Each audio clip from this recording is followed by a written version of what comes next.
Own a little and love it a lot. Thestable.ca is an award-winning fractional ownership operation. Buy as little as 1% of a racehorse and experience 100% of the thrill. Thestable.ca makes ownership easy, accessible, and affordable. Communication and customer service are at the heart of everything we do. Get started at thestable.ca. Well, it's going to be a white Christmas here in Campbellville. Well, it may not be. It's supposed to go up above zero today, and all this may disappear. I don't know. But for now, the open house is here. We're a little bit late this morning. Had to get the track all plowed off. Wanted to wait. We didn't want to wait get it done too early and have the track a little wet. The track looks great right now. We're going to be heading out in just 1 second. A lot of snow fell last night here. There's James. Hi, James. James pretty happy about coming in on Christmas Eve to go in the open house. It's a little tense for everybody, but at the same time, we want to make sure that we got the open house ready for everybody and done this year. A little unique, a little different. It's Christmas Eve 2021, but you know what? It's a very festive feeling here today. You know what? I bought my wife a brand new helmet and training suit. She's been itching for one for a long time, and I bought her one for Christmas, and I couldn't resist. I have a strict rule about giving people Christmas gifts before Christmas, but I had to break one exception. I'm going to make an exception. It's going to be for my lovely wife. So she'll be sporting her new gear today out on the track. We're going out right now. Everybody's getting on their horses and getting ready to go. We'll be on the track in just a moment.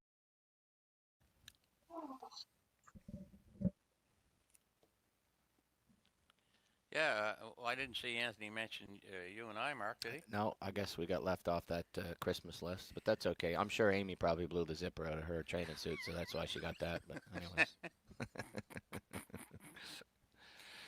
Oh, Christmas Eve, Mark. That's not exactly what I had in mind for Christmas Eve Day. it is 100% not what I had in mind.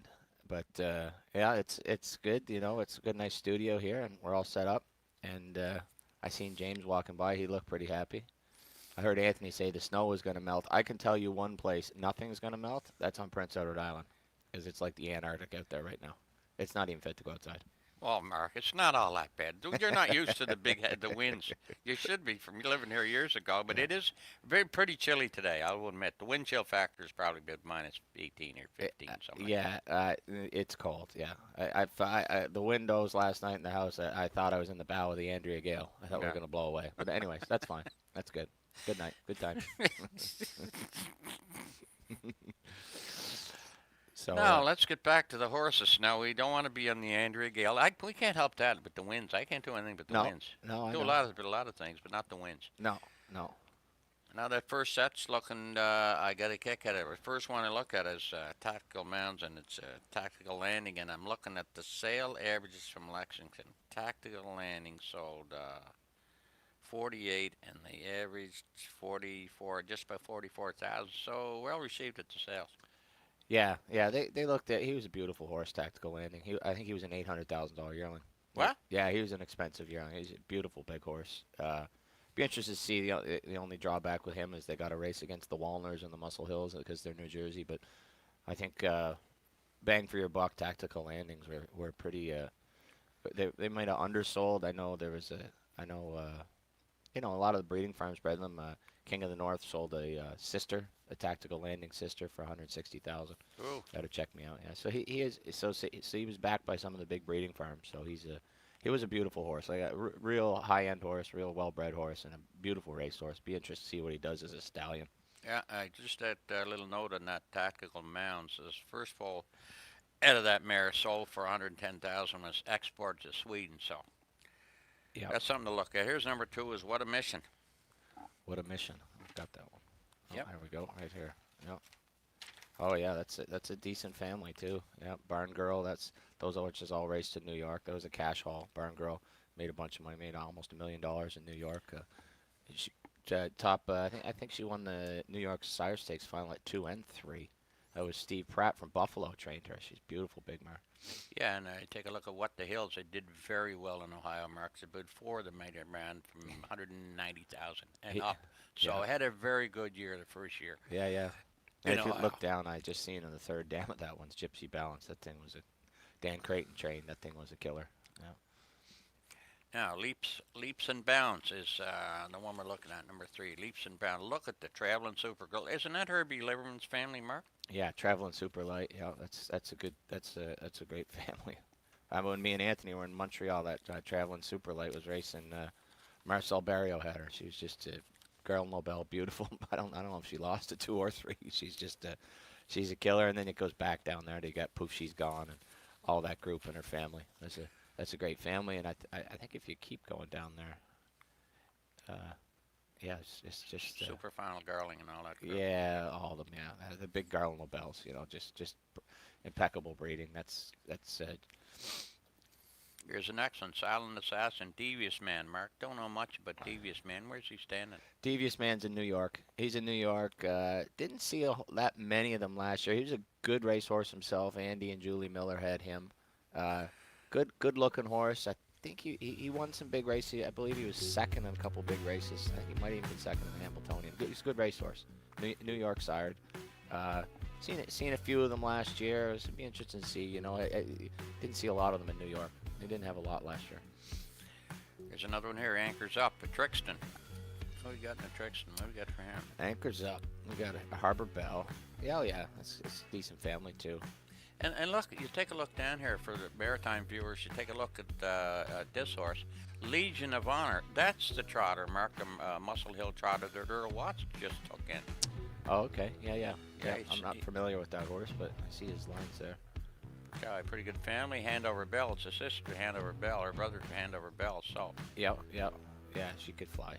51 and 1. Yeah, good. Here's another Long Tom. That's again Ohio breds. Anthony had good luck. He had a couple of real good Ohio breds. Off Tom was one, and what was Slick Jimmy, or both of them are stakes winners in Ohio, and both of them were turned out to be pretty good racehorses. Yeah. So Anthony said good luck, and this Long Tom is another Muscle Hill. Lots of Muscle Hills out there, Mark. Oh yeah, Muscle Hill, Walner, those things are high end, and I don't know. Long Tom, I'm not familiar. Ohio, I'm sure Anthony knows. Anthony's the king of the fair tracks there now. Yeah. I noticed last time I seen him though, he's got to quit eating all that fair food. But he's gonna have to let the girth out of them colors a little bit. Yeah, they interviewed Oliver on the fair track one day. Oliver was absolutely, Anthony's young fellow, absolutely hilarious. 7 years old, you'd think he was 20. Yeah, I wonder where he gets it. High Enterprise, Mark. Here's one here. Anthony's out with this horse. What's he by? This is Enterprise, who's a Chapter 7 out of She's Gone, and actually She's Gone is out of Traveling Superlight, so you got that. It goes back to the same maternal family as the two before. And I see it's Enterprise. That's a Chapter 7. And you know what? This might be a great fit in Ohio because you get all the Muscle Hills and all the Cantab Halls that are in Ohio. Correct. So this is an perfect cross with this horse. Royally bred horse. Great back pedigree. Chapter 7. You can't go wrong. So he looks. This is the first foal, so to see. Here's another one, Tactical Landing, Mark. Una Madonna. Yep. Yeah, I'm not really super familiar with this one's family. Just looking kind of through the dams, I see this is a second foal. Had a Ready Cash. These are some European horses out of this one. So. Yeah, Tactical Landing, an $800,000 yearling by Muscle Hill, and this is a Donato Hanover from look at this, Pine Chip, second, 11-fold, 7 winners, 1.7 million international. So a big-time family, European big-time family by Tactical Landing. Looks like the mare raced in France. Yeah, I see it third, 58 and 4 Europe. Yeah, there's a lot of, So we'll see. I guess they're heading on the track now. Anthony, I'm sure, will be late if I know my brother at all. James will be sitting there yelling at him, waiting for him to get on the track. I've seen that before. It's always some good video. That's probably better than listening to us. We'll be watching them too, but go at it. We take a look at some of our old buddies. There's an island guy, Johnny McKinnon's. He's training for Anthony now. He's back. Jason McGinnis. Amy has got to be the hardest working female trainer in North America. Yeah, she works hard for sure, and just to keep her sanity. Yeah. With Anthony, it's got to be tough.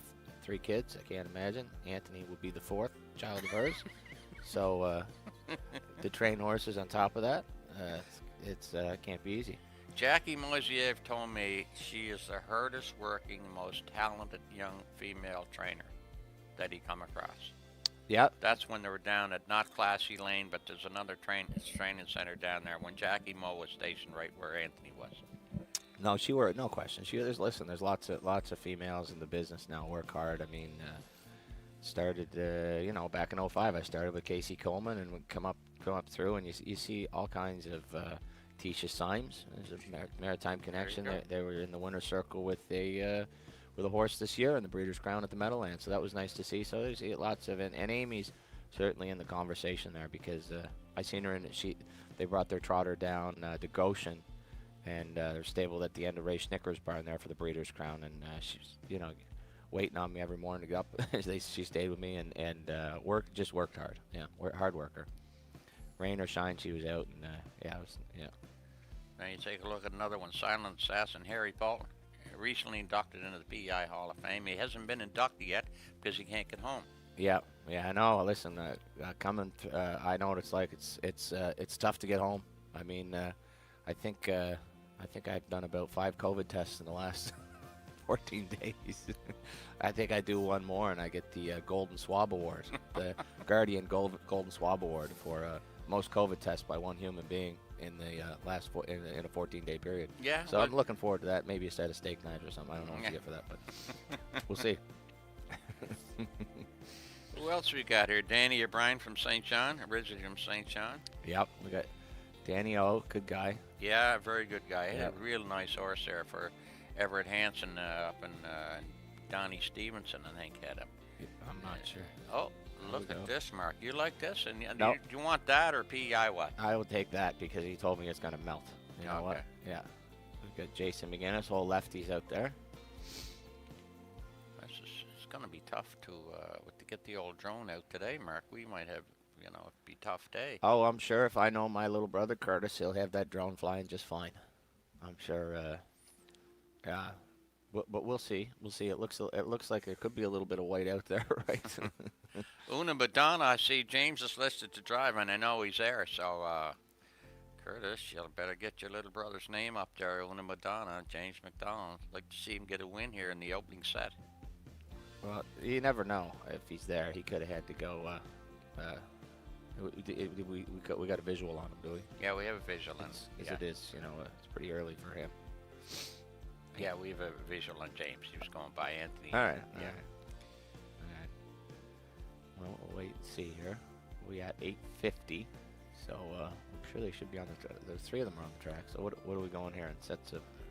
It's supposed to be Sets of 8. set of 8. I'm waiting for Anthony, James, Brian Fantana. Yeah, I don't know Brian Fantana. I believe he was the weatherman on Anchorman, if I'm not correct. No, it can't be the same guy. It What? can't be the same guy. No, that's not the same guy. All right. Unless Anthony recruited somebody, you could know. Who knows what's possible? Well, anything's possible. Yeah, but I'm pretty sure that's him. But all right. we'll see. All right.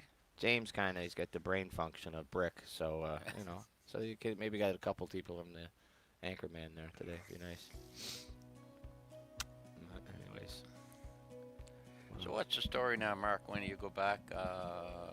Boxing Day or no? No, December 27th. Go back to New York, fly back to Montreal, and then drive to New York. Not the easiest trip to make, but we'll get her done. Drive from there. What does it drive now? How long does it take from Montreal to New York? Goshen, New York? Yeah, it's about 5.5 hours. It's not bad. Not a bad drive at all. Just easy drive right through the throughway. Yeah. But a lot of strict measures in Quebec now, COVID measures. So try and get over to New York as quickly as possible. Be nice to be able to walk around again, without a mask on and everything. But Yeah, it would be nice. That's for Yeah. sure. get a little back to normal. But we'll see what happens there on the 27th. So I'm surprised Curtis he's probably I don't know where he is or why we're 10 minutes or 15 minutes late. well, That's anytime you start anything with Anthony, in my opinion, is you're probably going to end up 10 or 15 minutes late. Yeah. But Oh, here we go. Here we go. It's gonna be Marky. I don't know if you can tell the colors: red, white, blue, green, black. Yeah, I can tell Anthony's on Yeah. the far outside there, directing traffic. Yep. Oh well, there we go. It cleared up a little bit.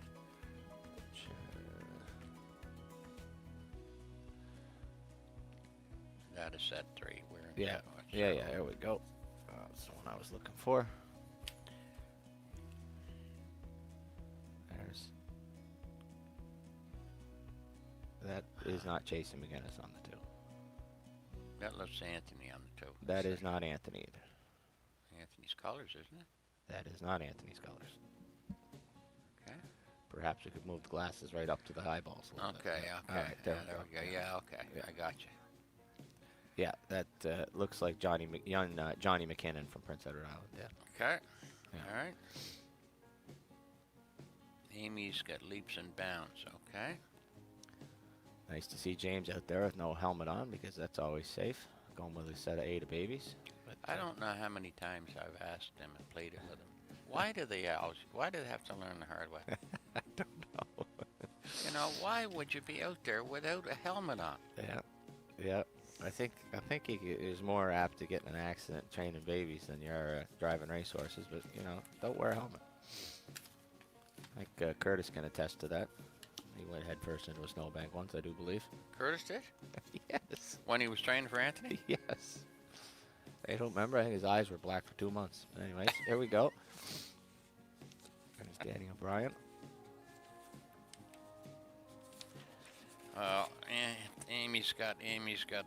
Amy's got that bar hopping, Mark. Is that his? What's Anthony? She leaps and bounds? Yes, Amy's got. Oh, yeah. Amy's got the. Yeah. I'm looking at bar hopping last year, Mark, and I'm looking Yeah. at he had a pretty good year. Do you know bar hopping's a good sire? I really like bar hopping.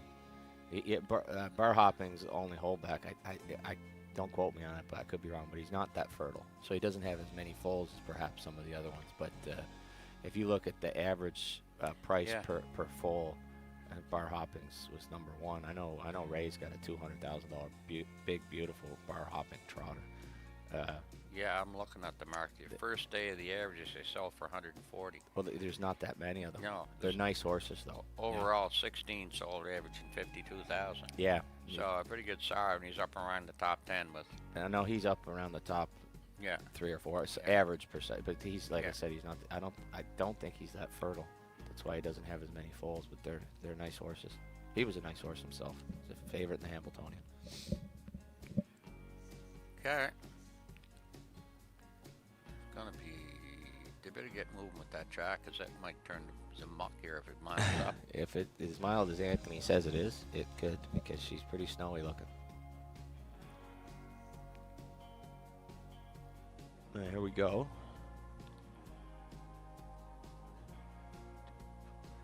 Mark, how much? Eight. How much would these horses now? How much would they go here? Would they go a mile and 55 maybe, or?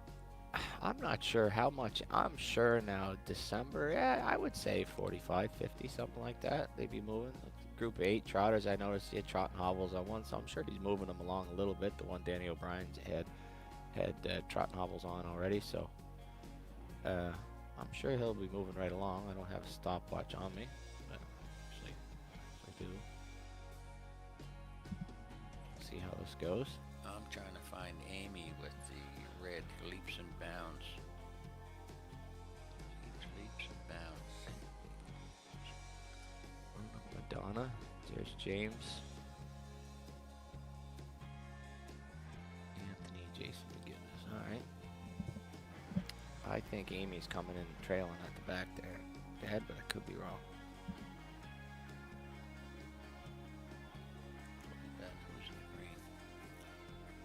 In the green, Is that Harry Paul? that's Harry. Yeah. There we go. Not exactly sure where they start at this track. I've never really been on this track.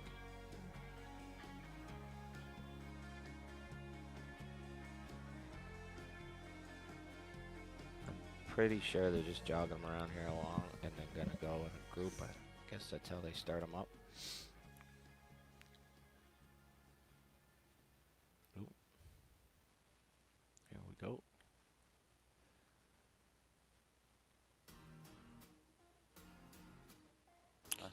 that's Danny O'Brien's colors on the outside. He's fifth on the outside. Yeah, that's Danny. I think that's James Anthony. Jason McGinnis, Danny, and Outside, yeah. yeah. No, that's Harry Bolt. Sorry, on the outside. That's Harry on the outside, but Yep. behind him is Danny O'Brien. Silent Assassin, which, yeah. Silent Assassin is blue. Yeah. I was just looking for him. Johnny McKinnon's got that one.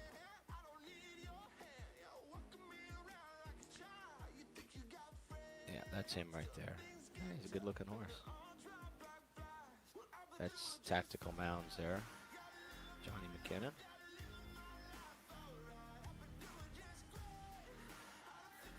Yeah, they're moving right along there now. They're going their mile. At least going in 8 to 20 seconds for sure. Boy, I like that look. The one James has got a nice way of going. That's James. He's Yeah, the so big that's one. Edwin and Madonna. Yeah. In a shocker, Yeah, Anthony that's just the bar hopping. Oh, Harry got a little spooked there when Anthony brushed to the lead.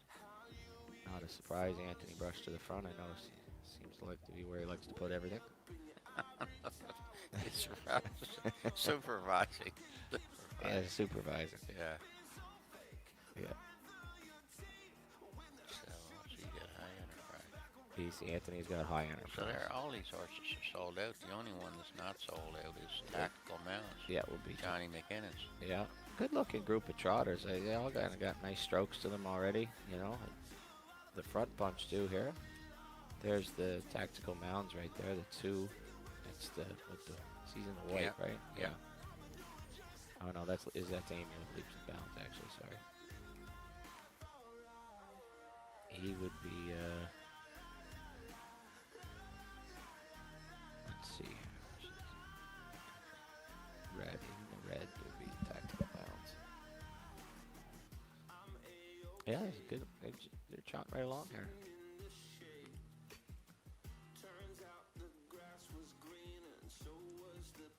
I find from the first year that Anthony bought horses to today now, there's a lot of talent here. A lot more talent last year than the previous year, and he had a very good year. I kind of think he's going to another band a year with the kind of things here. If everything turned out, international money, he's got for 3 or 4 of those, Yeah. and he's got a bunch of tactical landings. So Yeah. if either one of those horses happen to have big years, Oh yeah, you need yeah. He's top heavy on tactical landing for sure. Yeah. But he does. He's got way more pedigree than he started with for sure. That's a nice group of trotters there. They're all minding their business and minding their manners.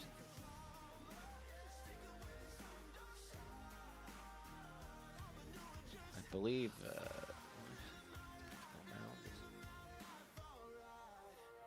tactical mounds. Yeah, it's supposed to be red. There's not a red saddlebag out there. There's a pink one, but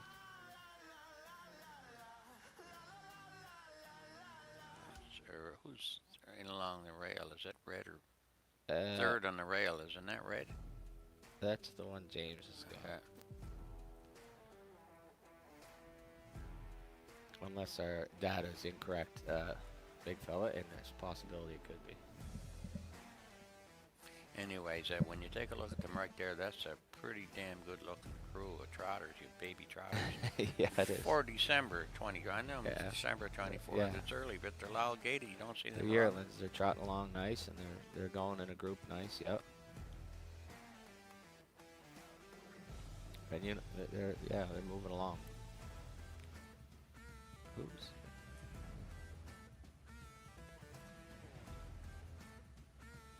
Oh, that one made a little bit of a speed wobble. I believe that might have been White.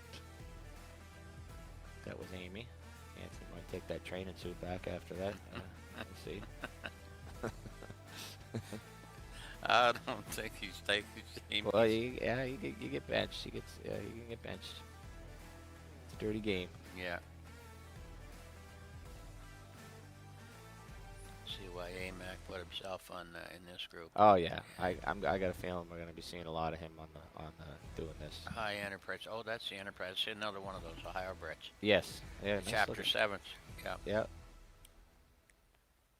Well, that's chapter 7, of course, is Sarah Wallner, Correct. Yep. among many others. Yeah, among many others. He's a great sire. Chapter 7.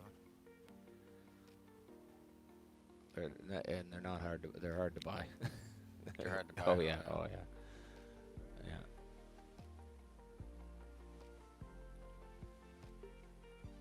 James. They went a. Which they went a mile and 45 there. They were trotting right along.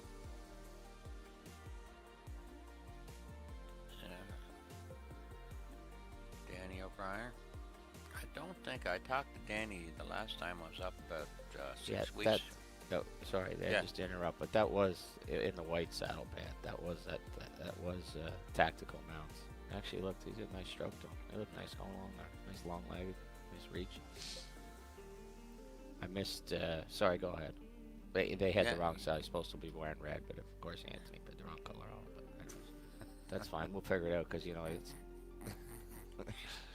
I was talking to Danny O'Brien about I was up there about 6 weeks ago, and I talked to Danny, and I said, how many have you got for? He had a nice aged horse that raced in the Maritimes, and he raced. He won the Roach McGregor Memorial Old Home Week. He was in the Gold Cup Massage. He just finished 5th, but he was closing fast, and he ended up. He went to the States, and he made a pile of money. So I asked him, I said, have you got any more for Everett Hansen? He said, no, I don't have any this year. It's just some of his own.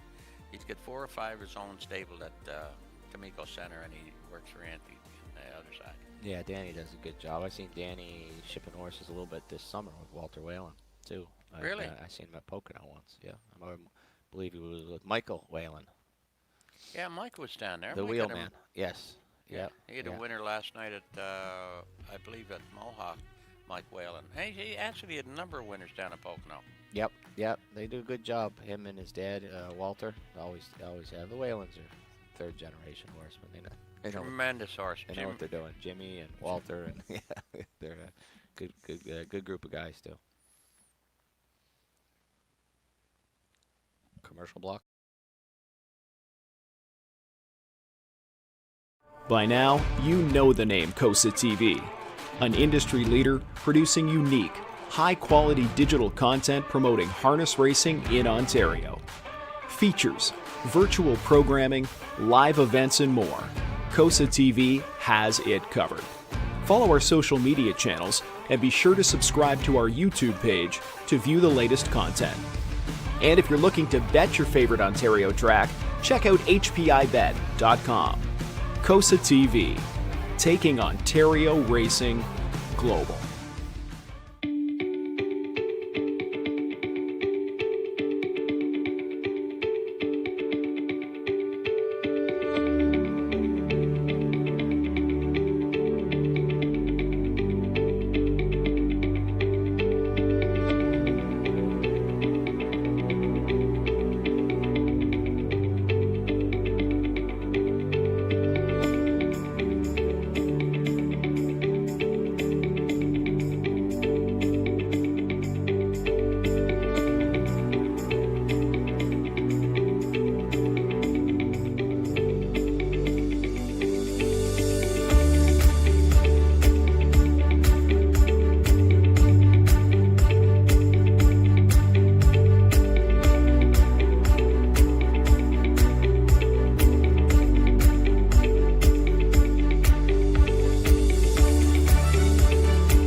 We're down in the barn areas at thestable.ca's open house. I'm here with one of the trainers, Jason McGinnis. You guys asked, so we're here to answer. We're going to go over some of the equipment, the headgear that horses use to race in.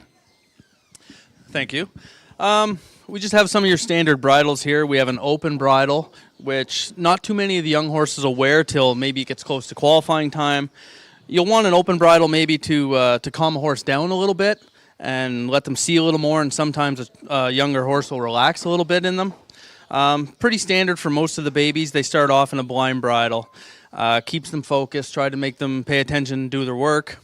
And sometimes with the open bridle, you might just want them to see a little bit. You can wear a set of blinkers on them or a running horse hood, and you can cut different holes in them and kind of fool around with them that way. And depending on the horse, you might want them to have a smaller hole or a bigger hole or just anything, just to switch stuff up sometimes. And if a horse is kind of looking at stuff and maybe jumping around or jumping something on the track, like a tire mark or something, sometimes you'll put a shadow roll on. Just try, again, with a blind bridle, usually it'll just keep them focused and pay attention and make them do their work. And can we take a look at some of the bits? Because these bridles do have different ones attached to them. Yep, for sure. We have a snaffle bit here on most of these bridles, and a lot of them start out with a chin chain, just keeps the bit out of their mouth, and they don't really need nothing early on. Once they get going, sometimes if a horse is aggressive, and again, this is why it's on the open bridle, they'll have a McCarran or a Crit Davis or something. It'll keep them from getting their head down, and if a horse is getting a little too grabby, then sometimes you got to make adjustments and put something a little more severe on them. The last thing we're going to go over is a head pull. Yeah, if a horse is going sideways, you don't want them turning their head. You want them going straight. That's their best chance to go fast. So sometimes you'll put a head pull on, and it'll clip onto a head halter and kind of sit right on their neck like that. And there's different styles, and you can have a bigger one, or sometimes you'll just have a line pull. But most of the times, a head pull will help a horse carry their head straight and hopefully go fast. Thank you.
Okay, Marky, just looking at set number 2. What do we got over here? We got chocolate lunch. What's that? Oh, it's a Dally, Mark. Dally, you said kind of got some age on him. Do you remember him?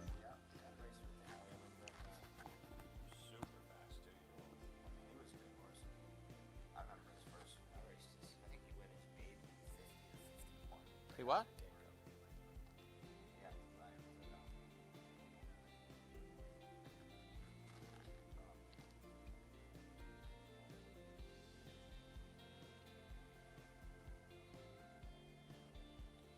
Scott, do you know, Scott, this thing's muted here. Must have hit the button or something.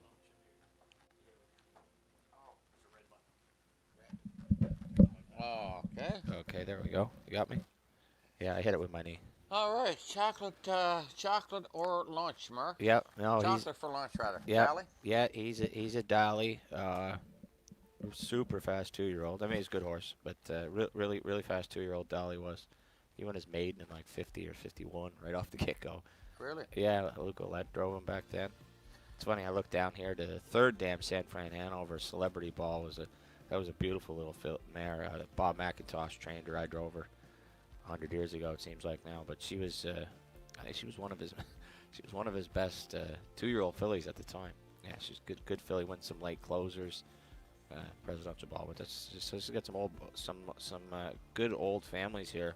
Yeah. Bob McIntosh always had And Mark, I take a royal look. pedigree. One of the sisters down there is a foundation mare over at Bruce Woods at Woodmere Farms.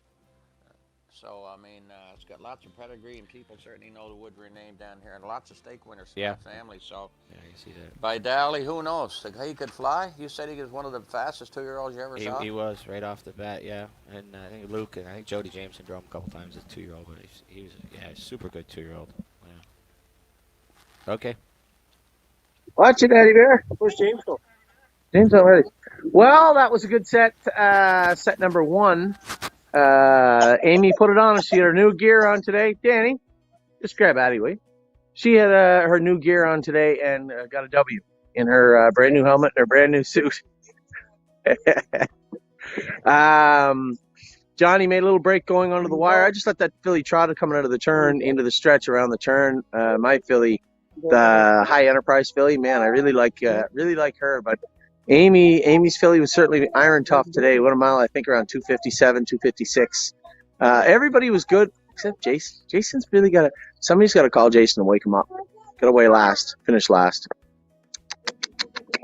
But the track is in decent shape. Pretty good day so far. So we're going to be heading out right now with set number 2. Hope everybody's having a beautiful day wherever you are on a wonderful, snowy Christmas Eve. All right, Mark, we had finished chocolate for lunch. Victor Cruz. Know anything about Victor Cruz? What's he back? Well, he's a decent football player. Oh, the horse here. All right, let's see what we got here. We got a Yankee Cruiser out of a sports writer, mare, Boomer's sidekick. What's this horse by? This is a Yankee Cruiser. Yankee Cruiser. Yankee Cruiser, so he'd be Ohio eligible. Yep. It's an Ohio eligible horse. Yeah, he had a couple of good ones last year, Mark. Yankee Cruiser. Yeah. In Ohio. I noticed a lot of Anthony's Ohio horses are sold. They had a really good run in Ohio there last year. Okay, number 3, Outlaw Jesse James. And James is on him. How about that? Outlaw Jesse James, a big Jim.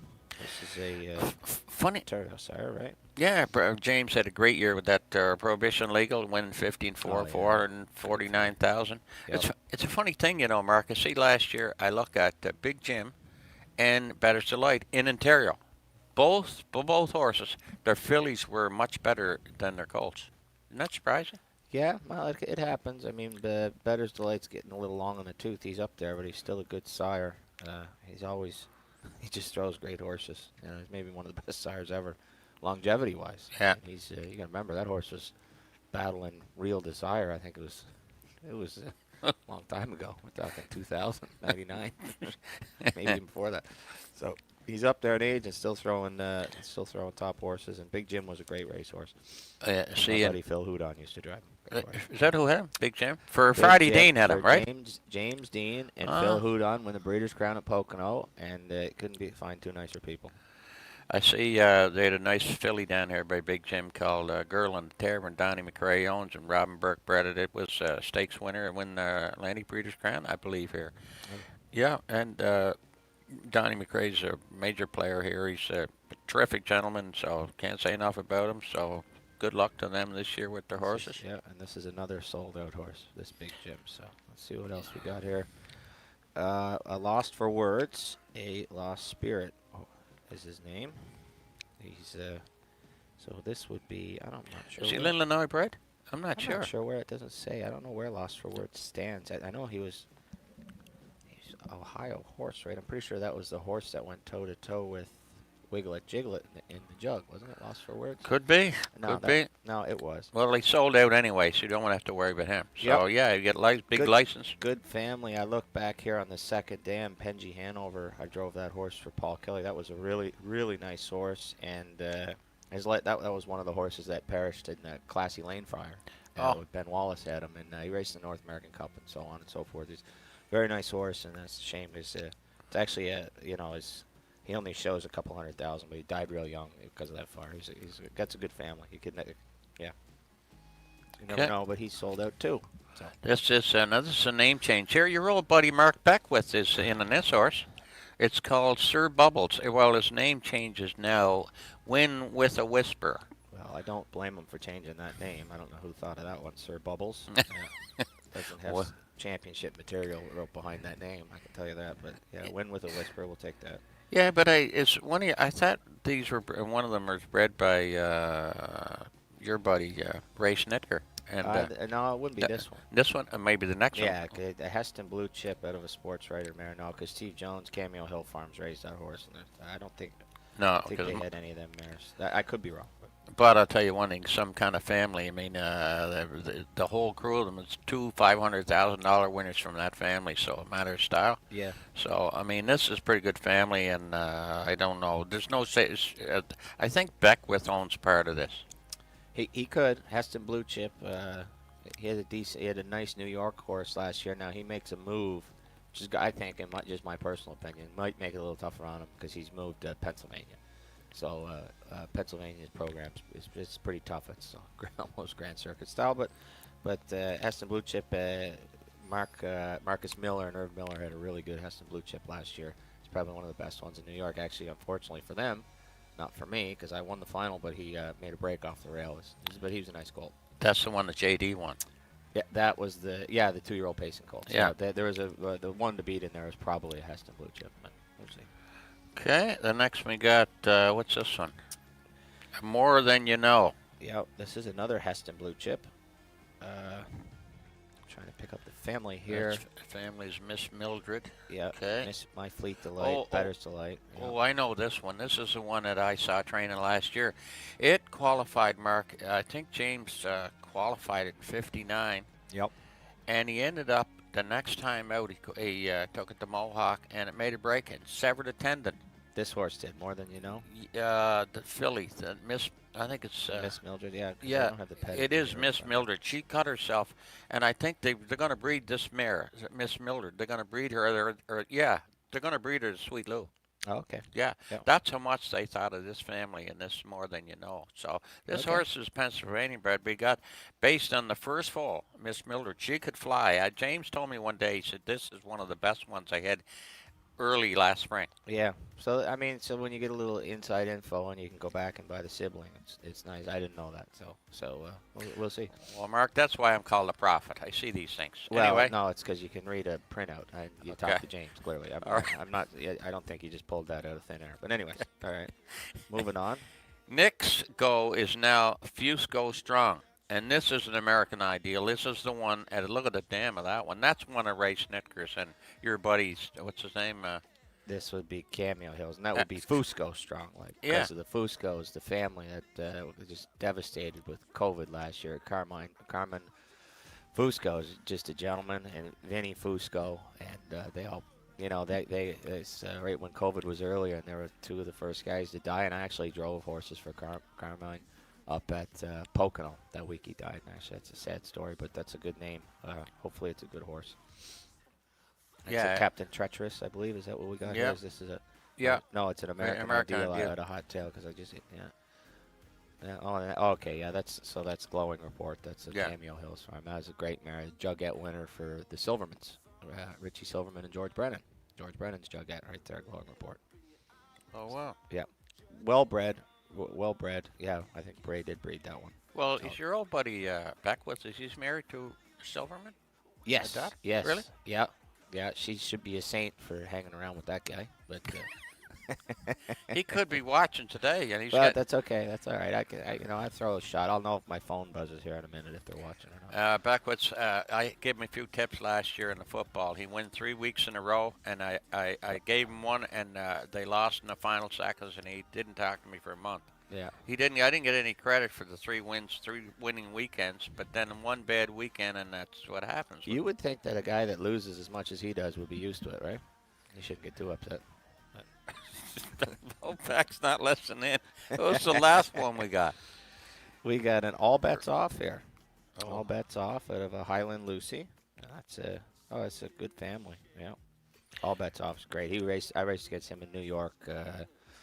Really nice horse. Mackie Cayley drove him, and we followed him around there for 2 years. Couldn't beat him, and he ended up being an open pacer, high-end Grand Circuit open pacer, and he made a couple. Yeah, he made $3 million. $3 million, and it's funny, The hard way too. Yeah, it's a good horse. Yeah, we were at the sale here last year, and I said to Mark Campbell, and Mark says, "I'm going to buy this All Bets Off colt. Beautiful little colt, come in the ring." And I said, "Geez, I don't know much about All Bets Off. This is first crop." And yeah, Mark's looking at the timer. We're a little bit late, Anthony. You better get these horses moving No, along. we're good. We're good. So anyway, getting back to All Bets Off. So Mark Campbell says, I said, "Mark, you should be able to get this horse at 15, 20,000." Well, Mark it out at 29,000. Lowell State was the winner from Montague. Lowell and Sanders dead about this. From the first crop of the sale in Geraldtown. All Bets Off. A nice goal. Westham has him up in Prince County. Dale Spence, the young fellow that was away with him and his wife Mackenzie were with Ian Moore last year and further. Back here, I don't know how much they'd appreciate the nice warm weather today. A little bit different than last winter in Florida. Oh my God, it's cold out here today. Yeah. Yeah, literally the wind. It's just unbelievable. But anyways, perhaps it was that bad when I was younger. I don't remember it, but it seems pretty bad. Yeah, a little chilly out today from the weather we've been having. It's been warm and and then big winds. Big winds last night. Big winds, yeah. Oh, I got some following here on Twitter and whatnot. But that's good. I see my friend Mark Beckwith just texted me from Saratoga. Saying I'm looking sharp on television this morning, so that was nice of him. Bubbles is supposed to be black. And it sounds like Anthony's got the colors wrong again, so that's good. Yeah, wonder how Beck's doing in the football last night, eh? That's what I get a kick out of. Oh, jeez. If he's nice to me today, I'm going to send him a text with 3 or 4 winners, and we'll see what happens. But I get no credit anyway. I win 3 weeks. I had winning weeks 3 weeks in a row at Old Beck, and then he one bad week. I don't know if I believe that. You pick both teams, so it's hard for you to lose. But anyways. Yeah, sure. Right, we should be moving out onto the track here soon. What do we got here? We got Johnny McKinnon, Danny O'Brien, James Brody McCain. I still think Brian Fantana is a made-up name, but I have seen him on TV for sure to know. But still believe he was the weatherman from Anchorman. Well, maybe somebody on the thestable.ca, Curtis or somebody, will let us know, give us an update. Curtis, you're up there. Will you give him a heads up? We don't know about this Brian Fantana. No, I'm kidding, Dan. I'm kidding. No, but it's good. We're ready to go here. I think it is an alias.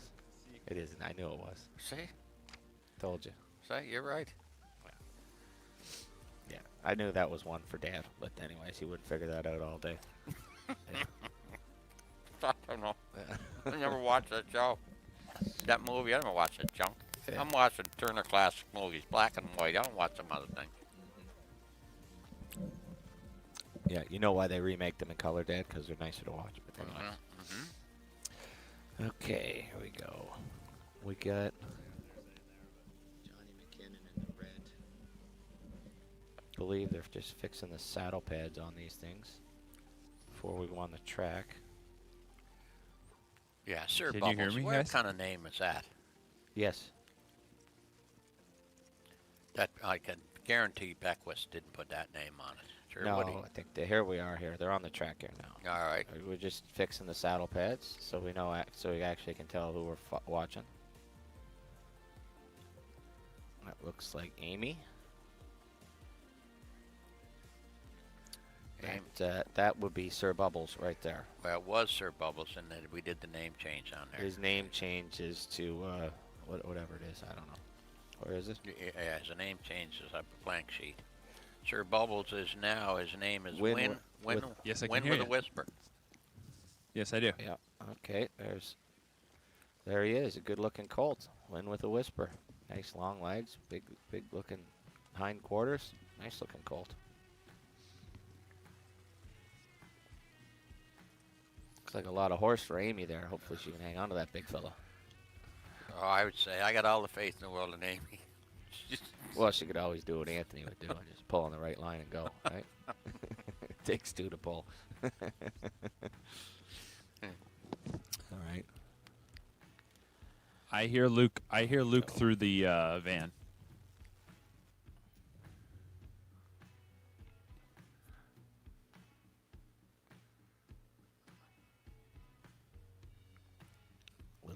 break there for the big Fred. Yeah. Yeah. Wallace. All right, what do we got? I believe they're just correcting the saddle pads here. Is Anthony we get shopping to do this afternoon? Is he aware of that? There He promised me we'd have them out. All right, here we go. we go. James just looks kind of yellow. Yeah, that's nice. See James put a helmet on finally. That's good. At least that way he doesn't get killed on live television. You're right. That can happen. Well, Curtis. It can happen. Wear a helmet when you're training babies.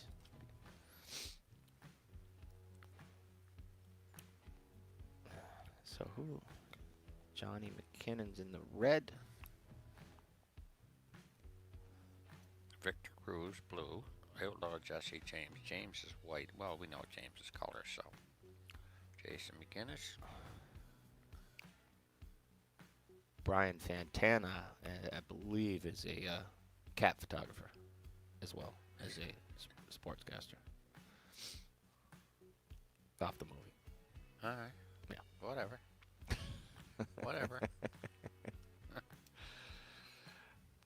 All right.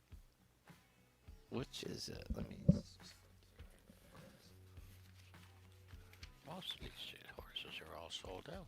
Yes, they are. Here we go. A nice set going here. They're lining up here, Dad. Are you paying attention? Yeah, I'm paying attention. Yep. So I got the master sheet here. This is chapter 2. Yeah. I'll give you. More. Oh, here we go. Here we go, Berkey. 8 of them again. Moving right along. That's J Mac in the middle. J Mac in the middle with. I think it must be Outlaw Jesse. It says. It must be Outlaw Jesse James. Sold out. See chocolate for lunch. We got some shares in that, Mark. What's that horse by? That's the Dolly. Oh, the Dally, yeah. Yeah, it is simply marvelous. Yeah, so it's an old some old Bob McIntosh pedigree on that one, which is usually pretty strong. They didn't put him in the Hall of Fame for nothing. There we go. Okay, we got Danny on front, Anthony coming on the outside, on near the front, James on the inside. Who's that coming on the outside? Is that Black? Look at the Black there. yes, that's Amy. Amy, okay. That's Amy. Let's see Jeez, here. Mark, that is a good-looking big horse. He is a good-looking colt. Yeah, yeah. He's actually well, Heston Blue Chip was a good horse. What? Heston Blue Chip was a good horse. An American Ideal. A good horse. Oh, Anthony's horse got a little spooked there. Yeah, I see these horses are green. You know, sometimes you brush by one and they don't know what's going on. I guess that's what happened to Anthony there. His horse got a little spooked. Running the infield, looked like he run in the snow a little bit. That happens sometimes when you're going in sets like with these babies. That's why you train them like that, so they don't do it when they race. Yeah, spread out a little bit here. I don't know. I thought Anthony was more of the power driver, but watching these first 2 baby races, it seems like Amy doesn't mind putting them on the front either. James is coming up to join him and cover him Yeah, up, giving early Christmas Eve present. Good looking, yeah. Nice little stroke there to stride up to the lead. And James is driving the big Jim, Outlaw Jesse James. Yeah, that then, of course, James had that great filly that was bred down here in Canoe Cove, PEI, by the McPhees. Tommy McPhee and them, that mare So Much More. Oh, yeah. She's just been an absolute knockout. Donnie Beats, and just a gentleman, too, has trains that horse. Just a great guy.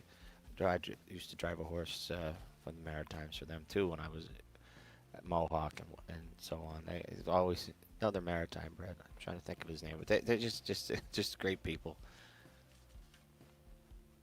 So Much More. When she was in against the Grand Circuit group, I'm not saying that she couldn't, but I'd like to see what happened. She had it drawn inside against any of those horses. Yeah, she just had no luck. She drew outside, and then she she got come up sick for the Breeders' Crown. Yeah. And the one I drove for Donnie Beats and was Monster-in-Law. Came from the Maritimes. So. Monster-in-Law? Yeah, he's a top. Oh, he's a Maybe an open pacer, maybe a step below, but always good horse. But Donnie beats and trains 1 or 2 horses. That's it. Does a great job. And here we are with just trying to find. It's Amy in the front with that's the one that we Sir Bubbles, but we did a chain whisper horse. This is coming on the outside. This is the chocolate for lunch horse. This is the Dolly. I believe that's Johnny McKinnon. That's the Dahlia, one of Bruce Wood's mares. Simply marvelous. It's the one we were talking about Yeah. earlier on. Yep, he's just gonna.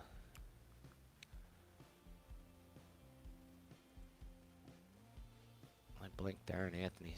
I was just blinked. How'd he end up in front of that? Amy was in the front. Yeah, Anthony made his way there somehow. He probably cut through the infield or something. But Well, I said Amy was in front, and I'm looking now. Amy took the Meadowland Shuffle there. She's second from last. But that's it. Actually, that Dolly Colt's going along nice. And who's Jason McGinnis? Kind of give Auntie a little bit of a wheel on her. Get in the turn. Yeah, It's pretty dangerous. yeah. That's the Dolly's on the lead. Looks like Fusco's Strong is 3 wide there. They're kind of stroking along here right now. They're pacing pretty good. Oh, Amy's horse just made a break. A couple of these things, yeah, they're green. Yeah. Anthony will be talking to himself after this set. A few of these things run late. What that happens on a snow-covered track, you know, with green horses, green 2-year-olds. Boy, that one Jason has, he is striding right along there. Yeah, Nick's goal. That's the Fusco Strong. Yeah. That is a nice colt. That is the one Mark Beckwith and that his crew own pieces of. Ray Schnicker bred that horse. Steve Jones and Ray Schnicker out of Cameo Hills. Yeah, because what's his name? What a great sale they had in Cameo Cameo Hills did. Yeah, down in yeah, they got to spend a lot of money on brood mares and breed nice horses. They got Huntsville and So Surreal and all that crew there. So it's a good farm to buy off of. Well, didn't If you can afford them. Yeah. they breed high-end horses. What about didn't Beck end up part owner of a horse, a stakes winner? Yes. Yes. He's in JD, one of the. Yeah, he owns. Yep, Melissa Beckwith of Saratoga Springs, New York, owns a piece of that horse. Owns a quarter with George Zaitone and Ray Schnicker. Yeah. Funny, Beck doesn't give Melissa much credit. All I hear is back, and. No, soon he'll be right out of the equation because Melissa's training them and the boys Brett's driving them. So next thing he'll just be reduced to paddocking and stall boy. Yeah. Where's Beck? Oh, he's in cleaning some stalls. Oh, I still laugh, Mark. About when Beck first came down here with Wally Old Home Week, and I had a laugh. Mark told me, he says, Daddy said, Mark Beckwith is a heck of a horseman. 5,000 winners lifetime. Yeah, no, he's got a lot of driving wins for a guy with minimal talent. He's done pretty good for himself. Oh, Beck, I didn't say that. He's the king of steering bars and bell boots. He's just there's his 2 favorite pieces of equipment.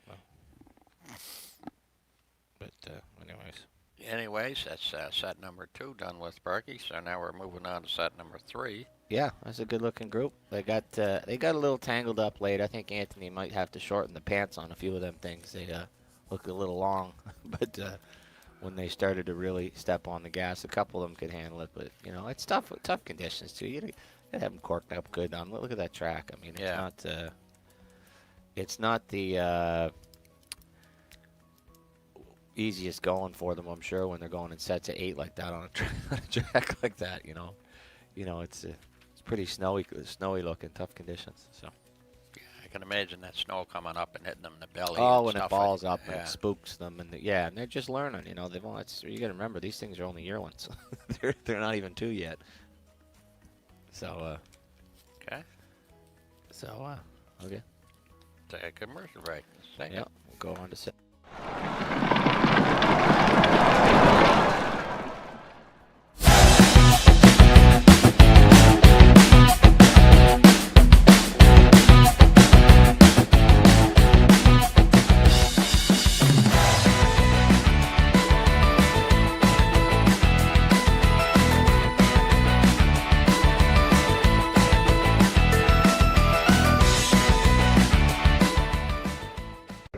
Hi, Hi, my name is Lauren Harmon, and this is Team Ohio, and we'd like to thank all of you for a great year, and we'd like to wish all of you a happy holidays and a happy, healthy new year.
Jason McGinnis is joining us here again at thestable.ca's open house down in the barns. This time, the equipment we're going to go over is different types of boots the horses wear.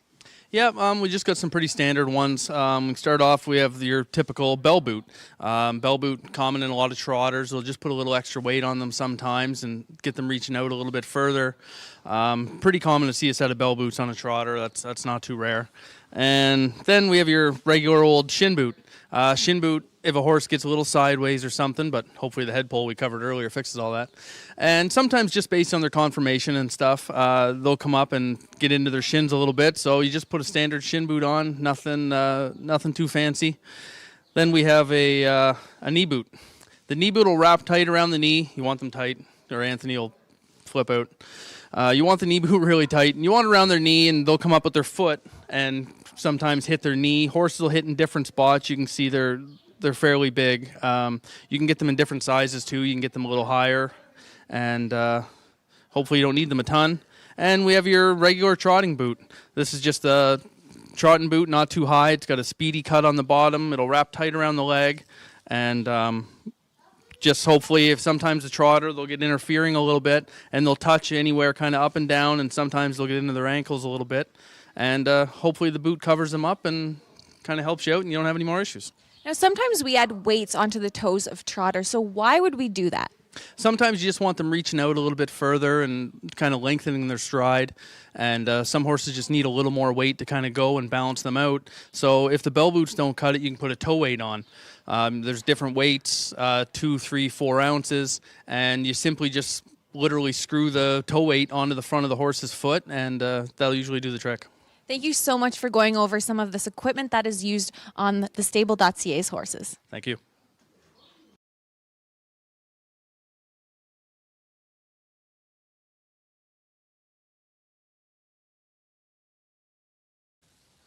Well, hello, everybody. Finally down here just outside the barn, Mark McKelvey, and pleased to be joining the coverage here today for the 2021 the Stable.ca virtual open house. And while we can't have everybody here, we hope you're enjoying your Christmas Eve. And Anthony, you've been jumping on a little bit through your phone, but now we get a chance to chat one-on-one, and we're through 2 sets. Your overall impression so far? I know we'll dive into a couple topics here in just in a moment, but so far, so good? Yeah, I mean, the track's a little snowy. We got a lot of snow here in Ontario. They just plowed it off before we went, and as I was saying to you before we went on camera, you know, you'll see a lot of the horses that have that big sprawly gait, especially the pacers that reach out. Sometimes their first inclination is just to spin off a little bit. I lost my filly in the last turn. James lost the Outlaw colt also. Amy lost Sir Bubbles coming out of the turn. They still got their hobbles on long. We're not really worried about snugging their hobbles up and making them do their work hard. This was the first real, probably stressful session for a lot of these pacers, and I thought they were great. Yeah, you mentioned that. What about these conditions on the track? Have they dealt with that over the last couple weeks at all? Yeah, I mean, it's tough here in Ontario, right? Especially this time of year, it's usually -10, and it's really try and catch the track and keep a cushion on it. Now, it's 0 degrees, snow on it. You're trying to get that wet, you know, this is the snow that you make snowmen with, right? So it balls up in the horse's feet, and it can cause problems sometimes, but for the most part, it's pretty good. From that last set, anything catch your eye before we jump in and kind of preview the third set coming up? I got to be honest, I was really, really impressed with Lost Spirit. This is a horse that we broke. He was really ornery when we first broke him, and we had some problems with his attitude. But he's come a long way since we started feeding him some work. You know, he's a smaller horse. He's Ohio bred. So there's, for those of you out there that don't really follow the Ohio circuit, the Ohio scene, there's lots of fair racing, right? So you got a horse like this, if he shows that he can do what like he did today, you know, extrapolate that speed down towards racing speeds.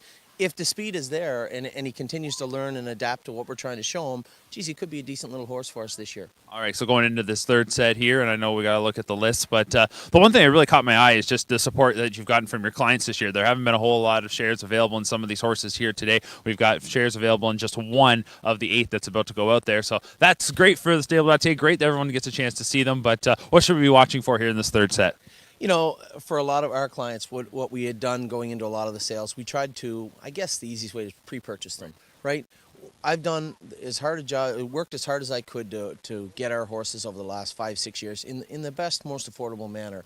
And the biggest thing that I found this year was that our clients recognize that. Our clients put money forward going into the sales. And when I got to the sales, we had a structured amount we could work with, which made my job so much easier. So yes, you see this show up with a lot of the sold outs, but at the same time, there'll be some of these shares pop up for our clients throughout the spring. So in this particular set, GJ's ATM is one of 3 horses we had from the Illinois jurisdiction. From the Illinois jurisdiction. Yeah, what do you need? Okay, Ava's got your mittens. Ollie, help her with her mittens. You don't know how. That's very sad.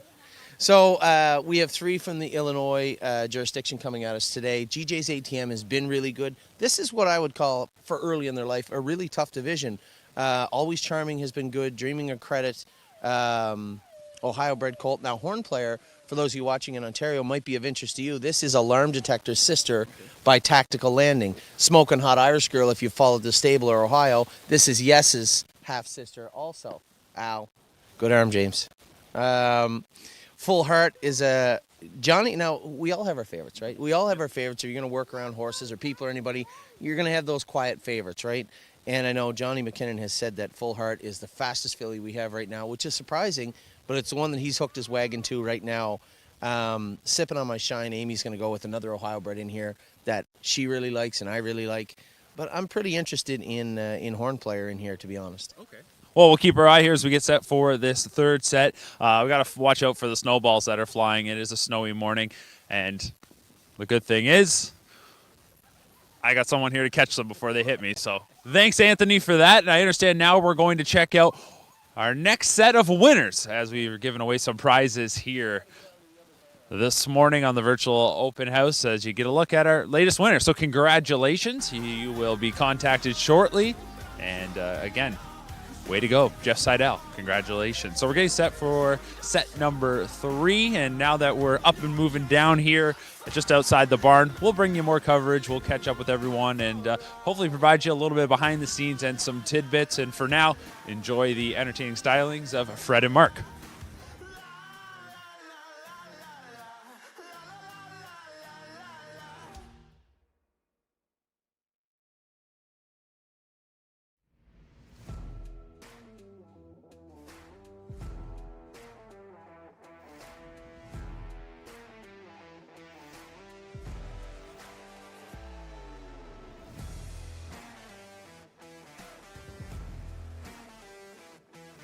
Jace, ATM. Okay, here we go. Big F man. Set number 3. We got a bunch of trotters here. Yeah. 8 trotters. We just Ooh. heard Anthony talking about them. We got to start off. A lot of these are sold out. Yeah, there's wheeling and dealing. He had a hell of a year, Mark. Yeah, Really. yeah. Just look at some top stakes winners. A lot of them I see with either Marcel had one and Ben Belageron has 2 or 3. Yes. They were all pretty good. He's Yep. been a pretty good sire, really. Yeah, I haven't really followed the ones in Ontario a whole lot, but he was a good horse wheeling and dealing. So that's an Ontario eligible filly. That's Chris Rogers is on that. Always Charming. Here's another one, Mark. Well, look at this, an Ohio bred. Woo. Yeah, this is Ohio bred. Another sold out one here. It's an Enterprise. I don't know if would it be Enterprise's first crop? His first Yeah. crop, Mark. So Yeah. I'm not familiar with that horse at all, but a Look, lot yeah. of black type on this one. Another one that's sold out. So So, I mean, he's going to be this horse liable to be a knockout in Ohio. He's going to breed Muscle Hill dams, What the Hill dams, and so on and so forth. Well, yeah, He'll be a knockout. We'll watch and see. deep A in little bit. pedigree, yeah. Yeah. Yeah. All right, let's move on here. We got another Ohio eligible here. Another sold out horse. I noticed a lot of the Ohio horses. A lot of them are sold out, but the Ohio ones went quick. But, Well, yeah, take a look. it's a great program in Ohio. Yeah. Yeah, it Oh, is. yeah. Yeah. There's lots of money down there. Well, Yeah. you look at all the new sires that's gone down there, too. I mean, that's a place to be. Yeah, Ohio's booming right now, no question. The Ohio took the same program that was in Ontario, the slots program. Yeah, they do a good job. 10 years ago, they took the slots program in Ontario, they duplicated it in Ohio, and look what they got now. Ohio is a booming jurisdiction. Yeah, and they love their horse racing. They've Oh. got all their fair tracks. I mean, Delaware, Ohio's a county fair. I mean, they love their fair tracks there. I mean, it's just like down here, they're Yeah, horse crazy. they Ohio do. people They are watch, horse crazy. They watch horse racing, and they like standardbred racing. So it's great to see some jurisdictions aren't doing so well, and Ohio's one that is doing very well. So it's good. And there, look at the next one now, alarm detector. Here's a sister to alarm detector. Number horn player. Horn yeah. player, yeah. So that's Belaruson's good charter, right? Yeah. So that's Wicked family yeah. sold there. Second dam is Ken Workington. But anyways, so I guess that one's sold out as well. So here's one that is still available a little bit. I guess would be this one, and he is a credit creation. He's an Illinois eligible horse. So it's Well, Mark, it's the first foal of a Muscle Hill record mare. First foal of a Muscle Hill record mare, and a pretty good family. yeah, decent family actually. I drove the Gustavo Fringe there, the brother to and he's a nice little horse. I believe he was a fairly expensive yearling. I think Jimmy Tactor had him originally. I think he went to Gilberto Garcia Herrera had him. That's who I drove him for. He was a stakes winner, nice horse. So we'll see. I guess he's an Illinois eligible, and It's another one, Mark. It's a Super Bowl line horse, being a credit winner. So, I mean, Yep. who knows? yeah, There are lots to breed to, so this horse could be successful. I mean, that sire could be successful in yeah. And they Illinois. actually they went for the money was up in Chicago last year. I know the stakes were good at the end of the year. I know Marcus Miller and a few of the guys that drive on the East Coast were there. I mean, they're originally from there, but they were out there driving, and I know the stakes program was a little better. Here's another one, Smoking Hot Irish Girl. Yep. This is the brother to, Oh. or sister, sorry, Uncle Peter's sister to the one Anthony races at Northfield, yes. Was a hell of a horse. He was the fastest 2-year-old out in a half-mile track in his Yep. 2-year-old record year. In fact, he's got 300 and some. He won last week easy. Yeah, he went At easy. Northfield. Yep, I see Anthony put him on the front again last week, and he went easy. Wasn't really shocked to see where he put him, but Anthony said he likes the front. That's where he likes to keep the horse happy. Put him on the front. all right, so that one's sold out as well. That that's the one that Brian Fantana's driving, so that's good. Yeah, And we'll go to Full Heart, Full Count. yeah. This is an Ohio bred, sold out. This is a good family. Very familiar with the second dam that Margarita Hall actually owned one out of this one. That was this Think I Can. Remember that's me and Ray had that horse, and Madman Hall was Ray Schnicker trained that one, and Ma Cherie Hall was I raced in the Lexington in the Kentucky Sire Stakes, and she was in the Hambletonian Oaks and won the kindergarten final. Good family there. And look at that. Anthony had this horse right here, Ailson. He's a Yep. stakes winner in Ohio. So this horse here, another one. I can see why he sold out. I mean, There's some family there. Madman Hall, possibly the dumbest horse I've ever drove in my life. Really? Oh yeah. The only horse I ever run away. He ran away with me on a 1.25 mile race one day on the gallop. Yeah, on the inside of the track. I had to qualify. It was a good day. Yeah, they had a recall, and I went around about 8 times with him. Sipping on my shine. Yep. First foal of a $100,000 winner. Yeah, and this is like I said, these ones are all sold out, and this is a lot of pedigree on this one too. So we'll see. This is the first full. And this So is it'd be- this is the second crop Yep. of the What the Hill. The first one, the Mighty Hill, made the Trotting 55, win 270,000. Yeah. Be My Baby's another Ohio one, 191,000. A couple more that made 100,000. So Yeah, see we'll why see. they're sold out. Yeah, it looks like it's a good group. Like I say, Anthony's got a lot more pedigree on these pages than he had the first couple years. I know. Oh, absolutely. It's Yeah. night and day. Yeah. So We get any more? Is that the end of it? Is. that's That's number 8. That's number 8. So we'll see here. They're about ready to come onto the track. I'm sure they're just tweaking the numbers and whatnot, getting them ready to go. It's not easy. I can tell you this. It's not easy to get 8 babies on the track and go one set like that in the snow and whatnot. Get them all ready just to get the help to get them all out the door and get them in lines is a feat of its own, because it's hard. It's hard. They get a bunch of green horses, get 8 or 9 of them on the track at once. It's not not easy to do. But so they're doing a good job.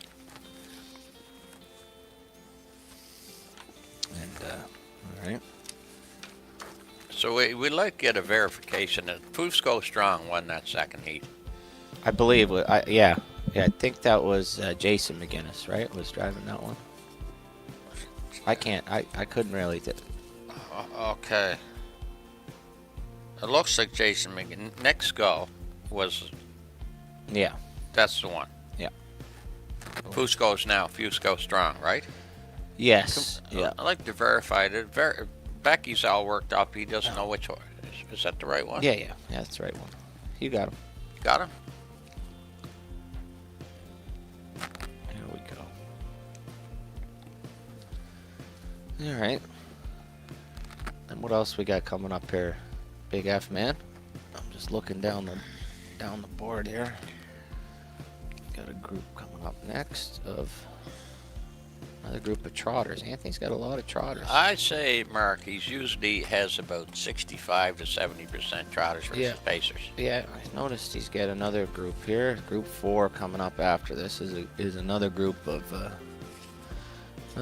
trotters, 8 trotters, and then they switched a few pacers there. So yeah, it looks like it is about 60% or more. Trotters. Oh, that's good. Yep, 6 is trotters. 7 is trotters. Yeah, geez, a lot of trotters. Yeah, he's got. And 8. Yeah, this is actually. There's only one more set. That's the next set is pacers. Everything else is just all trotters. Geez, I'll tell you one thing. They're gonna have a on here 3, 4, 5. Set 3 is get cash deals, always charming. That's Yep.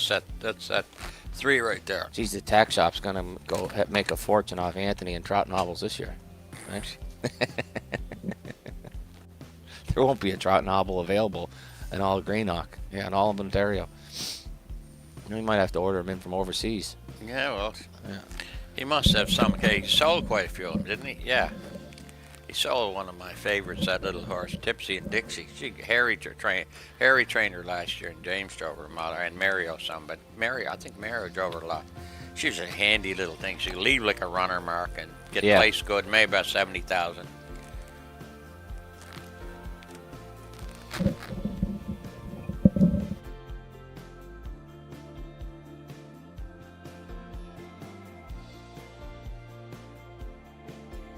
Hey, James McDonald coming along right now. And James, you got an Illinois bred one here, JG's ATM.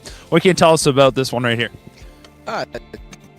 So far, I reckon he's been training pretty good the last few weeks or month or so, and he's learning, progressing nicely, and I assume he will keep progressing nicely. All right, well, we'll catch up with you a little bit after you give us a bit of an update, all right? All right, sounds good. Thank you. All right, guys. Brief. So we can only go so far, but Anthony giving us a little bit of a tidbit just before that. Smoking hot Irish girl. Well, she might have lost a shoe, but maybe there's a little bit of luck in this shoe. Of course, luck of the Irish. We'll see. All right, set number 3 coming up in just a moment. Come on. We might have to have a. I'm just gonna pick up some.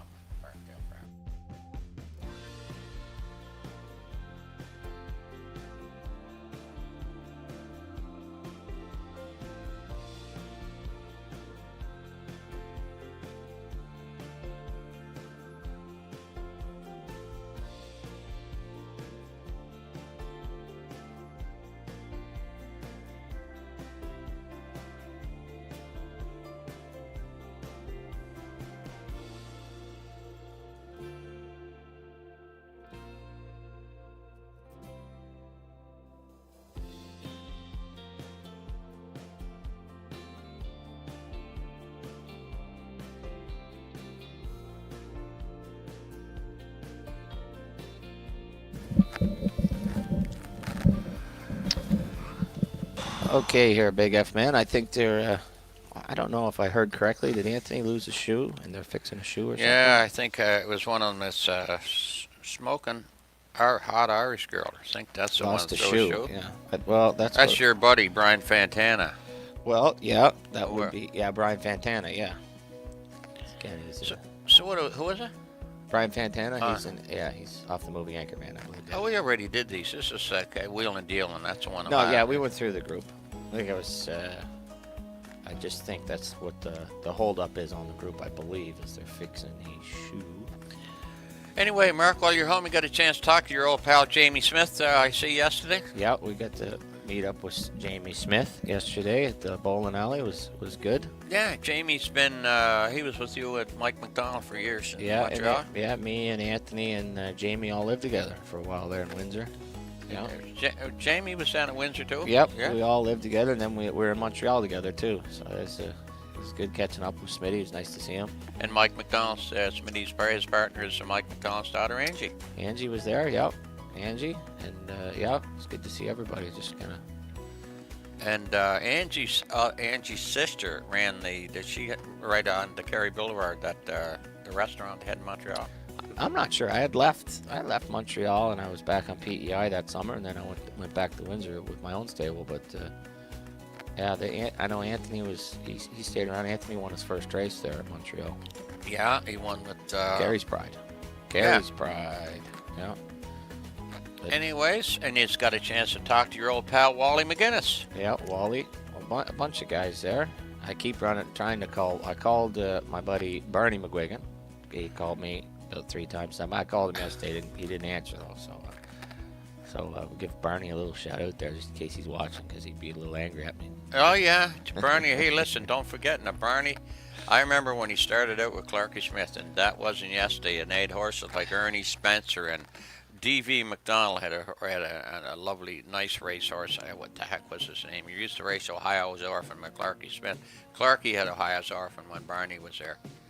What was the other one that D.V. McDonald had? I can't recall right now. It'll come to me. Of course, if I was drinking beer, I'd remember. I'd have every name on my fingertips. Now it's the morning. I'm drinking tea and coffee. Memory's not as good. Well, we could top that up with little Baileys or something, big fella. Get sharpen you right up. No, Gail will be watching. I can't do that. She might be upset at me. Oh, dear. I better not. But anyway, getting back to it, yeah. So Barney's been around. Yep. No. And his Barney's son Mike had a hell of a year this year. Yeah. Michael had that nice free-legged horse. Win here, Woodmere Alvin. Yep. I like Mike. Is a good family. Oh yeah, and Billy's known him forever. And Billy's. In fact, I won a race here when I was 17 for Barney McGuigan with a mare called Laurie Fifi.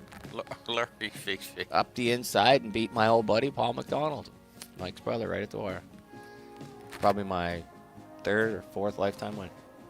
Yeah, Barney's still kicking around. Yep. Thank God he's smart. I used to see he drove a trotter there last year. The horse ended up racing in Montreal, getting local or getting something, I forget. He ends up winning and he went to New York and made some money. Oh yeah, I don't know.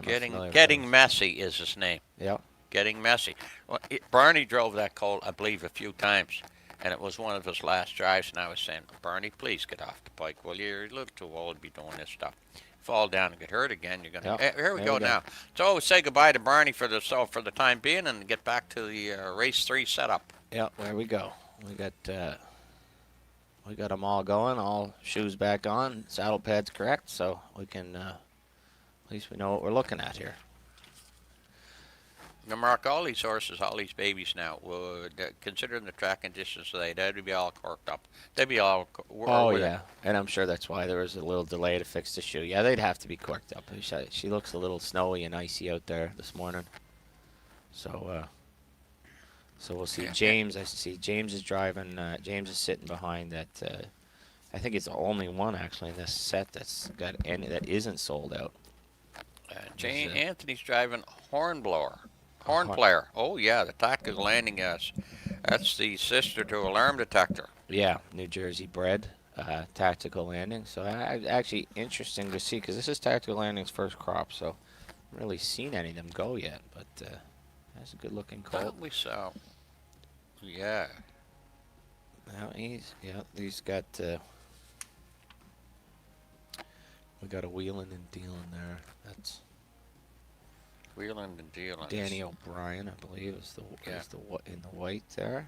No, that's Danny's in the white. Yeah, dreaming of credit. that's a credit fashion. That's another Ohio bred. I think we're just gathering them all up here to get them going in the right direction. I'm sure Anthony's calling the shots there, but Yeah, he'd be directing traffic. Yeah. And of course, if you're going to direct traffic, Mark, you got to beware. yeah. Well, you know what? It's not. Most people would say it's nice to be back and kind of see what's going on, but Anthony, he likes to train just the way he drives, right on the front. So I'm sure he's putting himself on the best ones too, but we'll see. So hey, Curtis will give him a tape of this. You got to be careful what we say with the old Tony O. No. And besides, you're getting well paid for this. When too. you're working for free, you can say whatever you want. So, yeah. Yeah. You heard that, Anthony? You're working for free. Yeah. Yeah. Okay. I'm getting the stable hat. You notice? But yeah, get us a nice, get Dad a nice. He's still got a VHS. I don't know if he can. He's not really a kind of a DVD kind of or a stream kind of guy, so you might want to go VHS, maybe even beta. Can you do that, Curtis? Oh, come on now, Curtis. You know better than that, Curtis. I don't have those tapes anymore. All right, here we go. They're moving along now. James is on the lead. That trotter actually looks. He's got a nice little stroke to him. That's the Chicago bred horse, Illinois bred, JG's ATM. That's the tactical landing. Anthony sitting behind. Yeah, he's got a nice stroke to him too. This is the first crop of them. They look. You say, Mark, he was an $800,000 yearling Oh, tactical he was land? a beautiful horse. Yeah, tactical landing was just a beautiful horse. And he come on, I believe he was, second in the Hambletonian, but as the year got on, he just got stronger and stronger, and he won the Breeders' Crown. He's just a beautiful horse. Who's the 6-horse, Mark? Smoking Hot. Is that it? Yeah. Smoking Hot Another Irish one. Girl and Brian Fantana, of course. Yeah, And, just speak of him, and he went on a yeah, run. put him on the run, so yeah. Maybe go back to cat photography. There we go. James Arthur, the Jim Jam. Jamie's on the front. Yeah, they're moving right along. GJS ATM. Whatever that is. Yep. And who's in the 3-hole is in the gray would be Amy with Sipping on My Shine. What's that, Mark? Sipping on My Shine. What is that? Another Ohio bred, is it? Yeah, it's another one that's sold out. Yeah, Sipping on My Shine is a What the Hill out of Zoe. Oh, Yep. yeah. I kind of like What the Hell myself, James. Remember Kinda. David? Yeah, Miller he's had kind of got a bad beat there. I think David might have. Yeah, he was a very nice horse. Ronnie Burke trained him. Beautiful horse. I think Anthony Ronnie Burke trained What the Hill. I think Anthony might be stacking the deck here. I see the McDonald's are sitting 1, 2, 3. I don't know. Yeah, A couple of them are running in the backfield there. The one that they put the shoe on, I'm not so sure they got the shoe on because that's the second time I've seen it run. But Yeah. Anyway, when I was up this summer to watch these babies train, I missed my old pal Ricky McPhee. Ricky's back here in PEI. Yeah, well, you told me that. I like playing golf. Oh, James is getting a little green there on the lead. What did you say? You played golf with the Rick? Ricky, oh yeah, we used to play golf. He was with Carl Jameson there for a bit and on his own. Ricky's a good guy. Yeah, very good guy. Look at this thing Anthony sent home. That's a tactical landing. Yeah, he's a good-looking colt. It's got a really nice stroke. James's horse, you could see, was getting really green on the lead. Now he's kind of picked it up there. His ears are pricked up, and he's back on the bit. He's moving along. It's tough, you know, especially in these conditions to get these kind of trotters and get them all gated and going forward and going in sets like this. It's not an easy feat in December, I can tell you that. You got to have so many patience because then they run. You get a little frustrated, but you got to let them kind of catch their gait. And it's amazing how they'll pick it up. They'll go along like this, and they'll be in. They just figure it out. You can just feel them figuring it out. It's pretty cool. It's Johnny McKinnon, I believe. Yeah, Johnny with this thing full heart. Full heart. Yeah, another good-looking horse. That's a. That tactical landing, so on the inside, Anthony is pretty cool customer. Yeah, he is. Very, very mature. This is an Ohio bred Johnny's first up with there. That's a full count. That's the one. That's the Ma Cherie Hall and the Madman Hall and all that. All right, Oh, Anthony's got a little green. We jinxed him. We jinxed him. It's not easy. Get a little green. Yeah, this thing, Johnny McKinnon is going along nice. And James too. Yeah. And whoever Brian Fantana is, I think this thing can go fast once she figures it out. The smoking hot Irish girl. Yeah. Because I believe she's made a couple breaks and still a come couple back. break, and she looks like she's kind of thinking about it again. But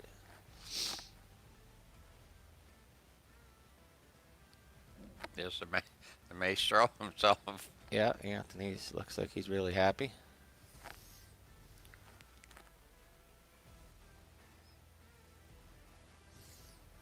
And it's, you know, you see these 2-year-olds. It's funny, trotters like that when sometimes they're just having a bad day. They go out and they run and they make a break once and they'll run 3 more times and you'll be like, what the?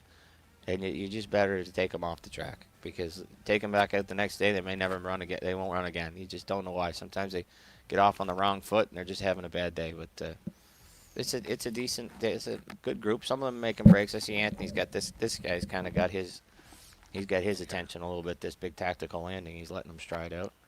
As long as he doesn't run into the back of his teammate here. Yeah. Which he could do. He's going to watch this tape. We can't say Well, nothing about my old pal. Well. Yeah, it was quite a day yesterday, Mark. Now that that's over, we're telling a few Mike McDonald stories. Mike is such a gentleman and such a great guy. Yeah, I just loved him to death. Yep. Yeah. Yeah, it was hard to beat him. Yeah. You worked with the Dinger Man for a year. Well, I had a horse at the end of his barn, old Paul McDonald. Yeah. The Dinger Man. Yeah, he was hilarious. Yeah, he was. I like Paul, Mike, good guys. I miss them. Anytime I watch that Gold Cup and Saucer, I always say, because we watched it. It was 2003, the first year I won it down here, and there was 3 McDonalds in that race, and I'm the only one still alive. It was Mike and Paul. So time flies. Geez, that's marked this almost 20 years ago. Yeah, it was 20 years ago. Yep. Reach the people you have to reach by advertising in Harness Racing Update, the sport's most comprehensive and timely news source. HRU provides the best bang for your advertising dollars because we reach and engage your potential customers anywhere in the world. Not only has HRU grown its subscriber base by nearly 30% in just 3 years, but our open and click rates far exceed industry averages, which tells us that readers are engaged with the digital publication and how they receive it. Plus, your ad support helps us keep HRU free to subscribers. Find out more today by visiting harnessracingupdate.com and clicking on the advertising link at the top of the page.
I'm here with Harry Polton of The Stable, and we're going to talk a little bit about a trainer, training horses, and what is all involved with that.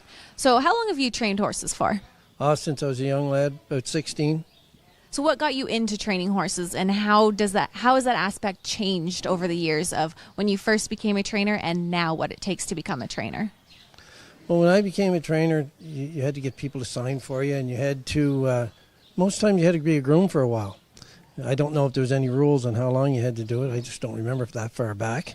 But I think now you have to be a groom for so many years before you can do it. I'm not quite sure about it, but I think that's how it goes. And is it hard to train horses? It's easier to train fast ones. But yeah, it's a lot of work. It's a lot of hours. I wouldn't say it's intense labor, but there's a lot of work goes into it. Just a lot of time, patience. And how do you train them? So what's the difference when we say we're training a horse or jogging a horse? How would we differentiate between those two? Well, you go the wrong way of the track when you're jogging. You just do it nice and easy. It's just a nice little exercise for them. And when you're training, you turn them, go the race way, and you go a lot faster. Basically. And do a lot of trainers train their horses differently than others? I think some do. Basically, it's all the same, but with a few different ways. And there's no wrong way. There's just different ways. Is there a reason why some trainers are better or win more races than others? I think that some of them have better horses and some of them work a little harder than others. So we're going to talk a little bit now about the difference between trotters and pacers. So if there's just one main difference or a bunch of little ones? No, there's just one main difference. The pacer, the two outside legs go parallel to each other, and the trotter goes diagonal, inside left hind, outside right front, move at the same time. And do some trainers prefer one over the other? Yeah, I'm sure there is, but nowadays it's more that everybody's got both gaits now. At one time there were specialists, but I think now, no matter, even the huge trainers that have all the good trotters, they have a lot of good pacers too. So. And a lot of horses, especially the babies, as they're breaking down now and learning how to race, we put hobbles on them. So what are hobbles, and how do they help the horses?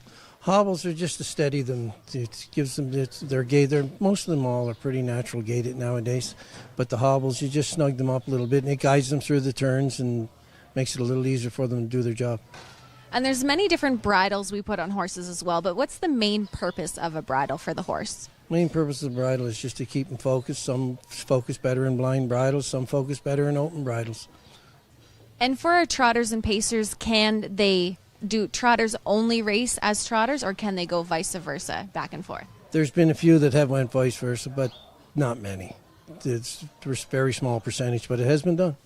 And for the last question here, what's the biggest challenge between trotters and pacers when you're training them? I'm not sure there's any big difference challenge, but I think if you got a nice horse, it makes it a lot easier for everybody to train them. Well, thank you very much, and we'll send it back up to you guys. All right, here we go. Coming up onto the fourth set here, Big F man. Okay, Marky. And I believe, I'm just looking here real quick, but these things are all sold out. Geez, Anthony's his marketing machine's been working overtime here. We got a New Jersey bred, an Ohio bred, an Ontario bred, 2 Ontario breds, and 1, 2, 3, 4 Pennsylvania bred horses here.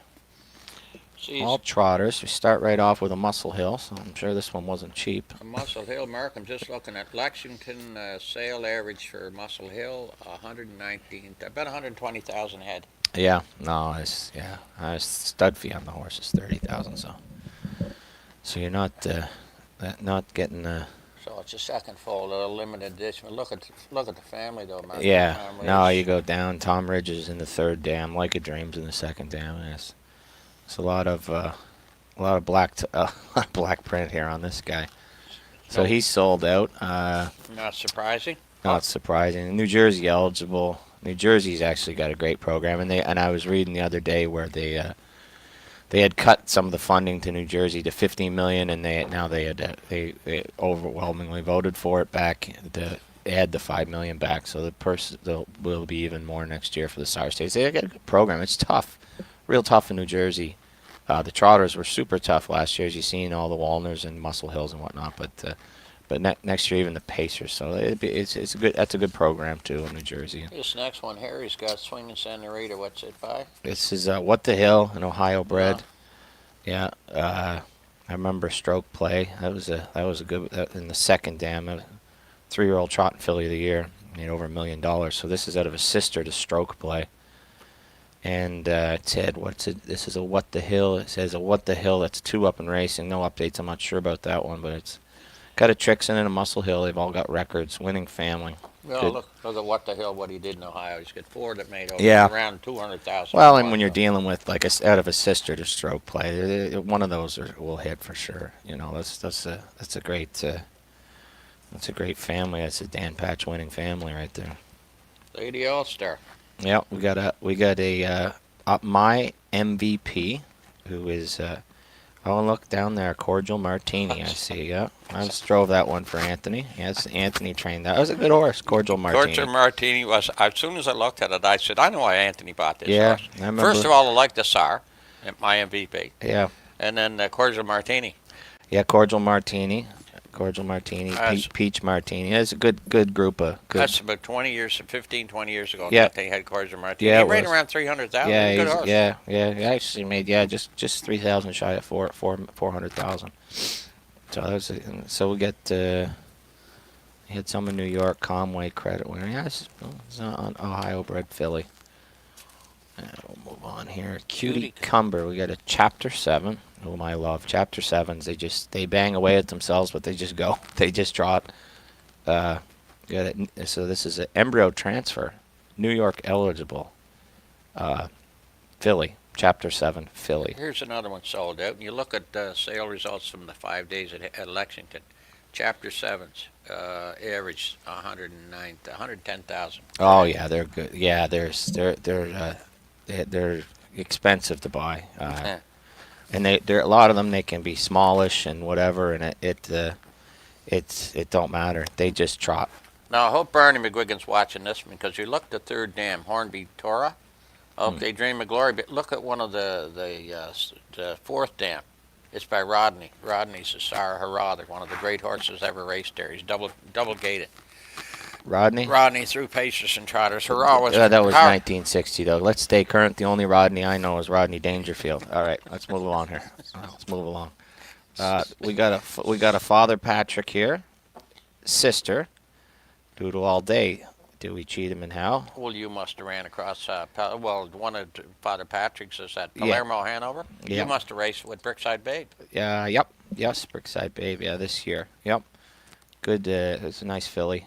Let's see here. This one is there. These are all sold out. That's good. Good for. Got an International Money. Well, Mark. It's out of Moneymaker. We all know the driver of Moneymaker right here from PEI. Yes, yeah. We're going to talk with Wally later Talk on. about Walter James Hennessy here a little later on in the show. No, Mark. He's drove Moneymaker. I saw the International Monies after they come back from the sale in Kentucky.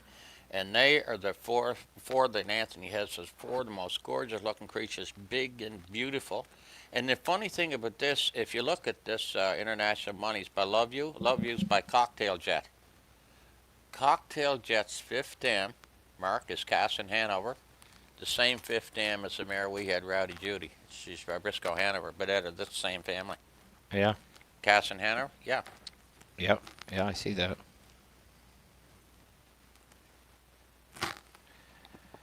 Anyways. This is the horse we're looking at, Carter Michael Deo. Who are we looking at here? So, yeah, that's the same one. So they're all sold out. That's the one that's by Love You, International Money. International Money. Okay, there we go. Erguello. A lot of chrome on that one, I noticed. Father Patrick, look at this one. First. Yep, this is we got a Father Patrick here. So this is another Pennsylvania bred colt.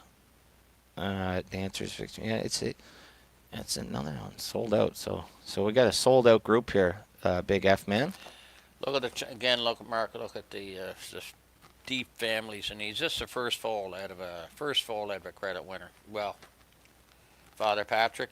Yep. Yep. We're gonna race in Pennsylvania. It's a tough program. Like I said, those PAs, you get all the Hanover horses and whatnot, so it's a tough program. It's mostly Grand Circuit horses in that program. And here's another one now, Mark. My 1% is by my MVP. Yes, yeah. This is a Ohio bred, out of a Dewey Cheatham and Howe mare. Just trying to look. It's a lot of black print here. Second dam, third dam. This is a first full. Yeah, First full. Anthony had a couple of nice horses by Yeah. my MVP, my Jazz, and Mark has just got a question to ask. Congratulating you on your health and happiness from the past year, and he wants to know your last fall at Saratoga. Did your last fall at Saratoga require a great deal of rehab?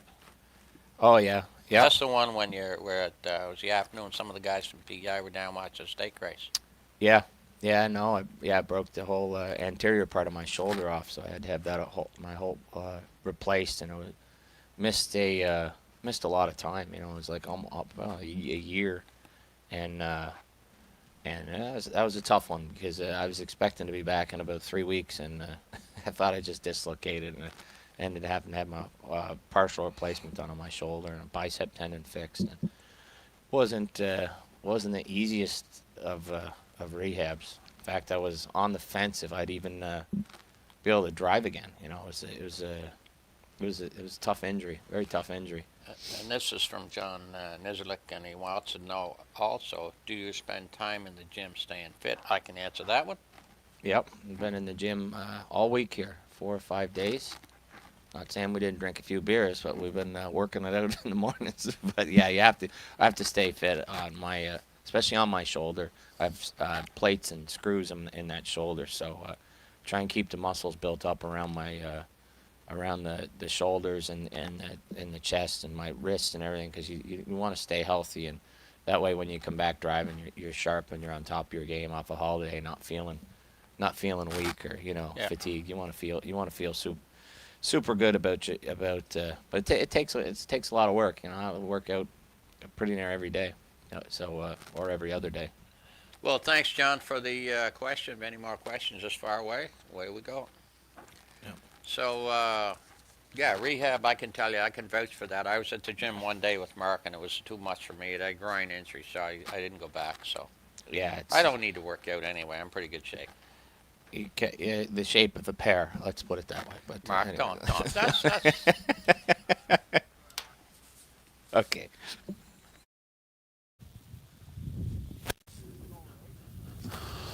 All right, everyone, we're getting set for the fourth set here today, and Anthony was making his way towards the track here with Sir Strong, Muscle Hill. First of all, Anthony, Muscle Hill obviously has just been the talk harness racing for so long, but when you get a Muscle Hill for the first time and you sit behind them, they just seem to know what they're doing.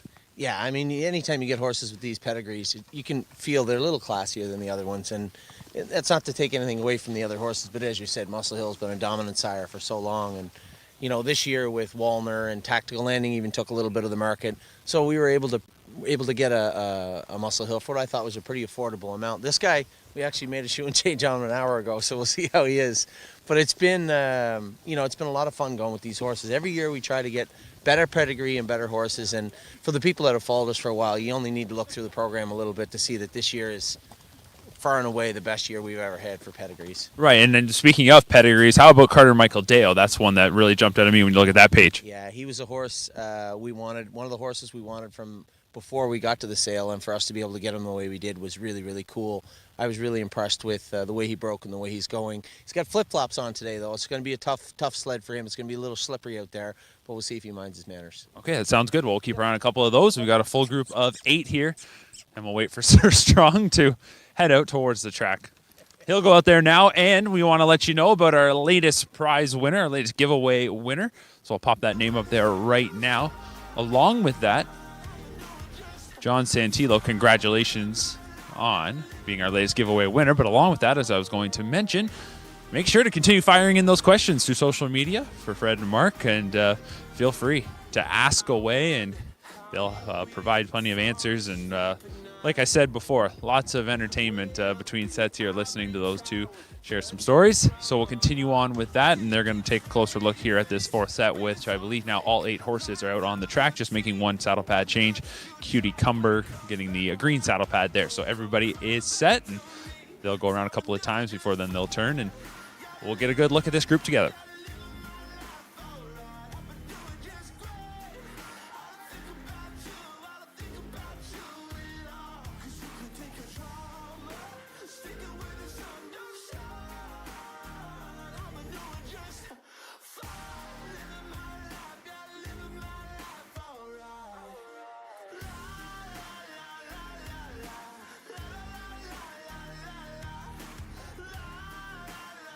Sure Strong.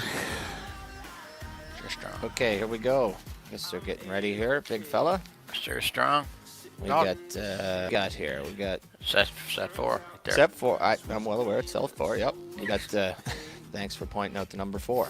So Sure Strong. Swinging brought to you by Fred McDonald. All right, so here we go. Coming up, we got James McDonald, Lady All-Star. James, by the way, I'd like to point out, congratulate James on his O'Brien Award nomination. Exciting times. Be great to see him win one finally, or someone else in the family win one other than me. But yeah, I think James. He's got he had a great chance. year, a tremendous year. I was looking through the group of O'Brien Award horses, and I noticed that he drove a lot of them, so that's always a good sign.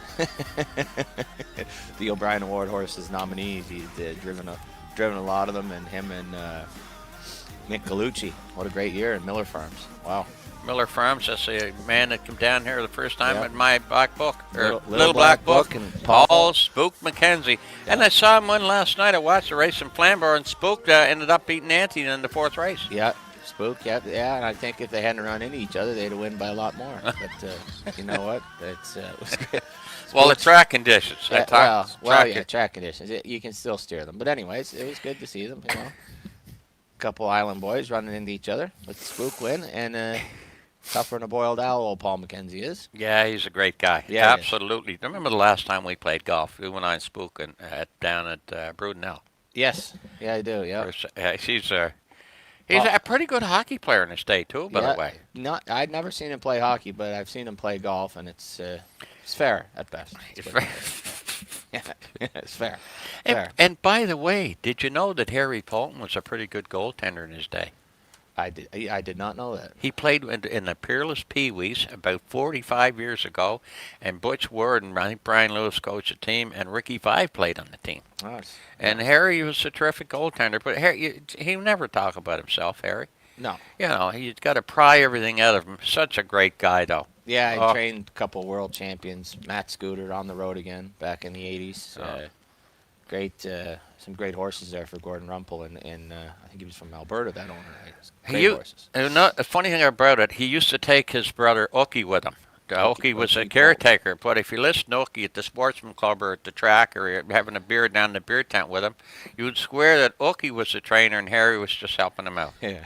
That's funny how that is, isn't it? Well, yeah, it can happen. You know, when you get older, the stories can change, right? But anyways, Harry's a tremendous horseman. So great job by Anthony getting him in there to train some babies. I mean, you couldn't have a better set of hands, better set of eyeballs to be keeping an eye on some of them things. Harry's the best. I love going to see him and spend some time with him. He's just a great guy. I know his father, Oliver, and the whole family. Yep. Harry, it's good Oliver's. Good Yeah. Yep, good guys. Yeah, good guys. Yeah, before your time, Oliver used to race a horse called Helen Stream, way back. Well, I'm going to say it again. Let's stay current a little bit. We're rolling into 1960, and I don't know any of them ones. So let's go here on to set 4. Okay. Anthony's got himself on Sir Strong, the Muscle Hill, so I'm going to guess he's be close to the front this one. Yeah, it's a first foal. First colt, yeah. That kind of family. Oh, Marky, good family, too. Like a Dream. Look at this. Yes, Like a Dream. Tom Ridge, oh, baby. Yeah. This one's got some pedigree, so this will be interesting to see what Anthony does. Again, on the Muscle Hills, 120,000. 44 head they sold, and averaged 120,000. So the Muscle Hills are not going cheap. And the Walners are not going cheap. Well, And the listen, Chapter 7s and Captain Tretchers are not going you cheap. can't get a breeding. You can't get into breed to those stallions. You know, a lot they go overseas and whatnot, and they're high-end mares, and just to get into them stuff. So you're not going to see anything that's weak in pedigree bred to those horses. They're too expensive.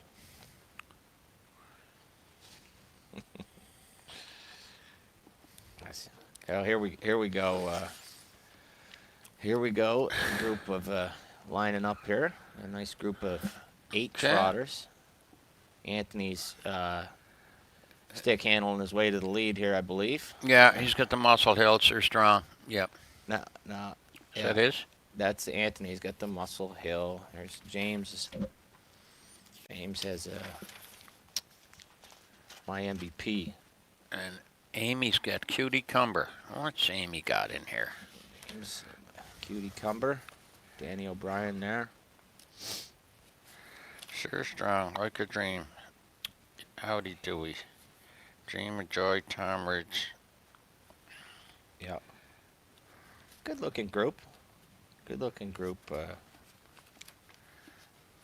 trying to get Cutie. Cutie Cumber. Chapter 7. $50,000 price yearling, Mark. Yep. Out of remember the relief pitcher for the Blue Jays, Plesac? Dan Plesac? Plesac. He's a pretty good horse. Plesac. I see Dan Plesac sometimes down at the Meadowlands. He goes to the races. Really? Oh yeah. Yeah. He's a big harness racing fan. So great guy too. Well, another one, Mark. An embryo transplant. You don't hear too much of those down here. That was pioneered down here by the cattle business. Bruce Woods did. Wally Wood was in all that stuff. Bruce was they were way ahead of most people. Dan Plesac. Yeah, good Dan Plesac. Yeah, he's a great left-handed pitcher with the Dodgers, and the horse was a hell of a aged horse. Yeah, he was. Actually, I think Plesac was trained by John Bootenchain, I believe. Really? Yeah, Anthony sent some horses in Pennsylvania down to John. Great trainer. Him and he's down there with down there beside Irv Miller, and just good trainers. Good horsemen. Yeah, real sharp. And you know, it's too bad Plesac wasn't around today. He looked good in that Toronto bullpen, wouldn't he? With those young starters coming into the pen with that gas and stuff and movement of all his pitches. Yes, he would. Yeah, so he left the stage, see at the Meadowlands, and go to the winner's circle. That's the only time we're going to see him now. Since he's not performing. Yeah, I think isn't he on the Major League Baseball channel? I think too. Please. Oh, really? Yeah. Okay. Yeah. We don't get that down here, Mark. The wind's too windy down here. I believe you don't get much down here other than cold, and snow, and freezing to death. But anyway. It's beautiful. I love it down here. It's beautiful. In the summer, it is. And yeah. Here we go. Now we're moving right along these things. Well, I'm gonna bet Cutie Cumber with Amy. I'm partial Amy. She's. I don't know. Amy already win one. I can't see Anthony letting her win. No, it's not letting her. Amy's gonna win. Amy's. I see her training them. She's something else. She is something else. Let me tell you. Danny O'Brien. And there's my friend Brian Fantana in the yellow there. Brian Fantana is having a hard time keeping them trotting today. Wish him the very best in this one, but we'll get some newcomers in here. Mark. Brian Fantana is fictitious, I guess. Brody LeCain, I've seen that name before at Auntie's. I probably met him, but Chris Rogers is another one. Yep. And we got Anthony and Harry and James and Amy, Johnny McKinnon with Jason McGinnis in the. Jason is. Yeah, I heard to say in here. No, that's Johnny right there, number 1. Sisters. Oh, no, that was Anthony. That's the Muscle Hill. Just made a break, actually. And James made a break. Okay. Well, Amy, I got Amy bet. All right. Well, you're in good shape then because Amy the McDonald's are out of it in this one. Yeah, it would have been Amy. Yeah. No, I know. I said you're in good shape because the other 2 McDonald's are out of it in this one. So this is a nice looking. She's got a nice look. Notice Anthony's got the trot and hobbles on this one already. So. Yeah, tailgate buzz. This is a bar hopping, and you don't see many. I like bar hopping. I Oh, like him Mark. as a stallion. I Mark, like him as a racehorse, and I like him as a stallion. He's just like I said. You don't see that many because I don't believe that the stallion isn't as fertile as they'd like him to be. I don't think he can breed that many mares. But I can tell you one thing. That's the little mare I was talking about, Tipsy and Dixie, that Harry yeah, trained this it is all great year. Big. This looks like this bar hopping's a great big bugger. Yeah. Oop. Tipsy and Dixie it was very, very handy. Yeah, James and Mario drove it all in the summertime. Jason. Can leave and handy and got some guts. Their her last start at Mohawk before she was sold, I think they sold it for around 60,000 American. Yep. Last start, got home like a freight train in 54. Now this is a big, good-looking colt. He's got big, kind of looks like a big, heavy bugger. But, Yeah, he does. James has kind of got going along nice here. Who's in that? Is that Harry in the 2-hole, I believe? The blue. Swings Yeah, and swinging. Rita. That's Harry, yeah. That's Harry's in the 2-hole. He's kind of... Swinging blue, whatever that is. I think you passed it, did you? Yeah. Yeah, that's Cordial Martini in them. Yeah.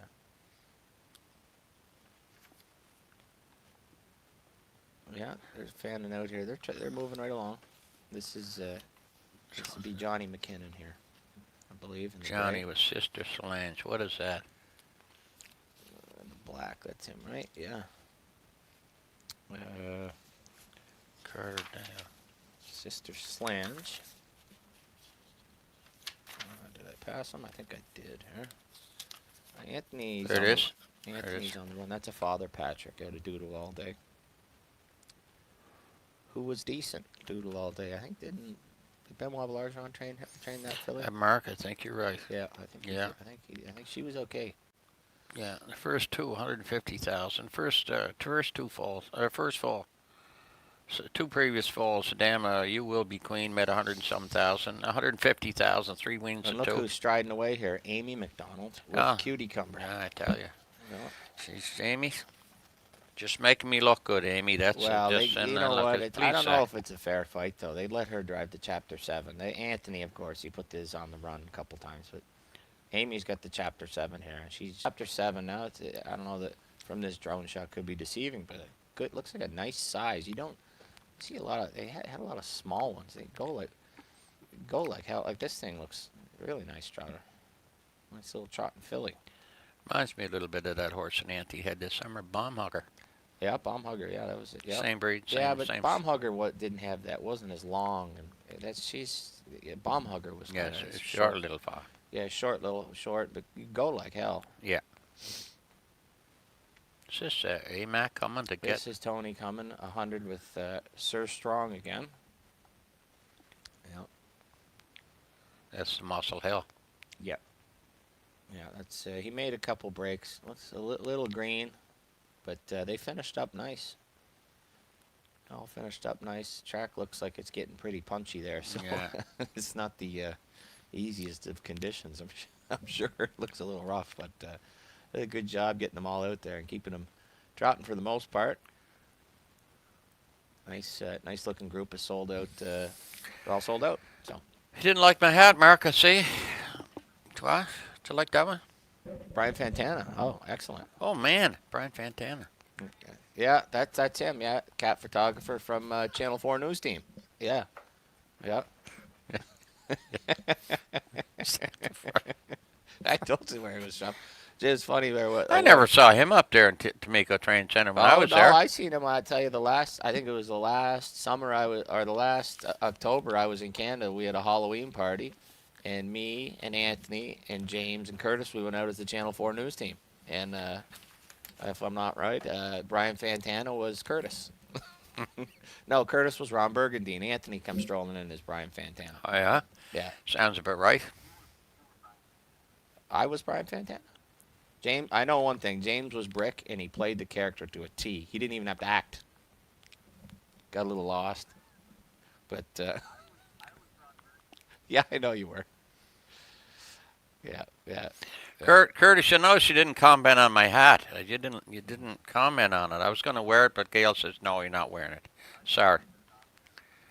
Yeah. Okay. All right. Yeah. Can't It wear. looks like Scrooge McDuck with that hat on. But anyways. I told him to No, wear no, it. no, And he no. laughed at We it. I told him. we'll later on. We'll get run into Scrooge McDuck. All right. Yeah, well, that was good. So that's set 4 in the books. Big F. Yeah, set All 4. right. We'll move 'em right along, Bark. Yeah, I can set these ones aside. Set 5 coming up. Okay. Let's see what we got here. We got set 5. There you go, Mark. I'll just take these off here. Just let us set this up here.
I'm down in the barn here with Scott Bako, a blacksmith. First, we're going to talk about a little bit, what is a blacksmith?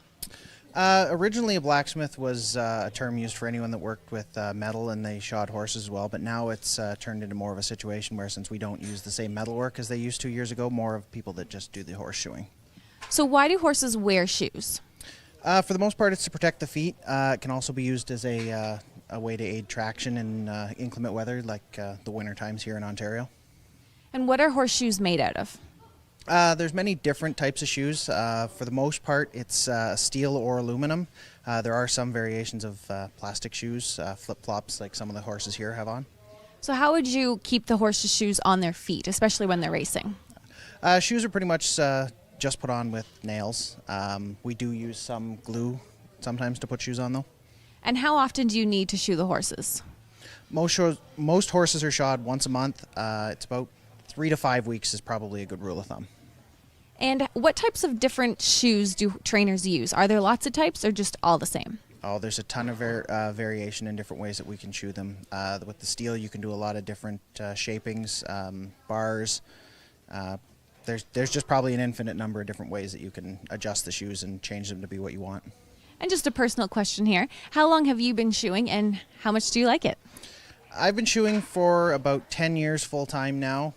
I do enjoy my job. I like to be able to make something with my hands and see what I've done. So it's something I've put a lot of time into, and I should have a few more good years left in me anyway. Well, thank you very much for joining us here at the stable. I gotta hit the beat. I gotta hit the beat. Gotta hit the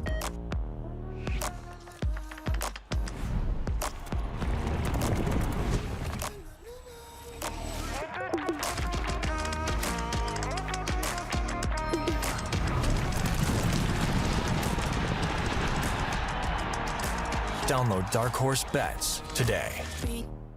I gotta hit the beat.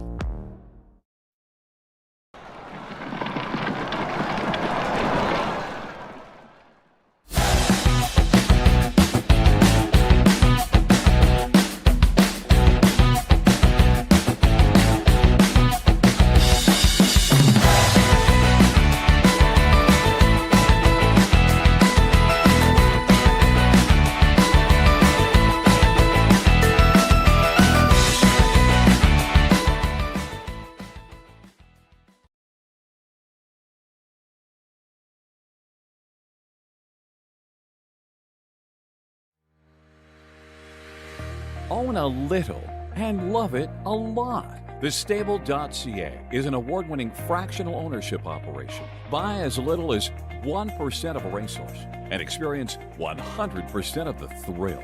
Thestable.ca makes ownership easy, accessible, and affordable. Communication and customer service are at the heart of everything we do. Get started at thestable.ca.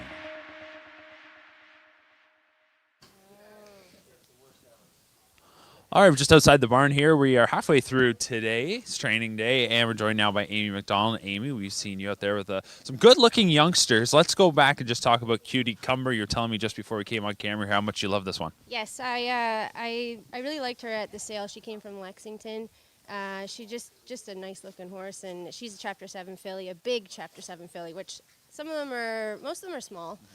So she really stood out in Lexington, and I just liked everything about her, and I get to go with her a lot when we're training, and I really like her. She's nice. So right from day one till right now, I know it's still very early, but what has she shown you when it comes to progression, or was it kind of coming naturally for her?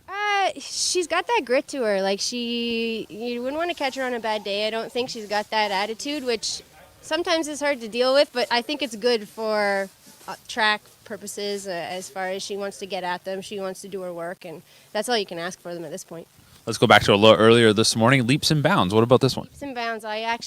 She was from Lexington also. I love bar hoppings. They were hard to get the first year, and I don't think we got one first crop, but she kind of stood out. She's a nice big filly, and I liked her also. She came from Lexington as well, from Winback, and she also has that that streak to her where you don't know if you're gonna get her attention or you're gonna get a bad day. But today she was good. So thankfully, a couple times I've trained her last week. She kicked while we were training, so that's something that we might need to worry about. But today she was good. Just based on the sentiment of talking to everyone seems to like this group of youngsters. What about you? How do you assess the group to this point, where they're at compared to maybe past years? I would say, I feel like we've got a lot more at the same level, whereas in past years we may have some that stood out a little more than others and others that kind of lagged behind. Now, we did have some that were sick and they are a bit behind. But for the most part, I just feel like this year we've got a really good rounded group.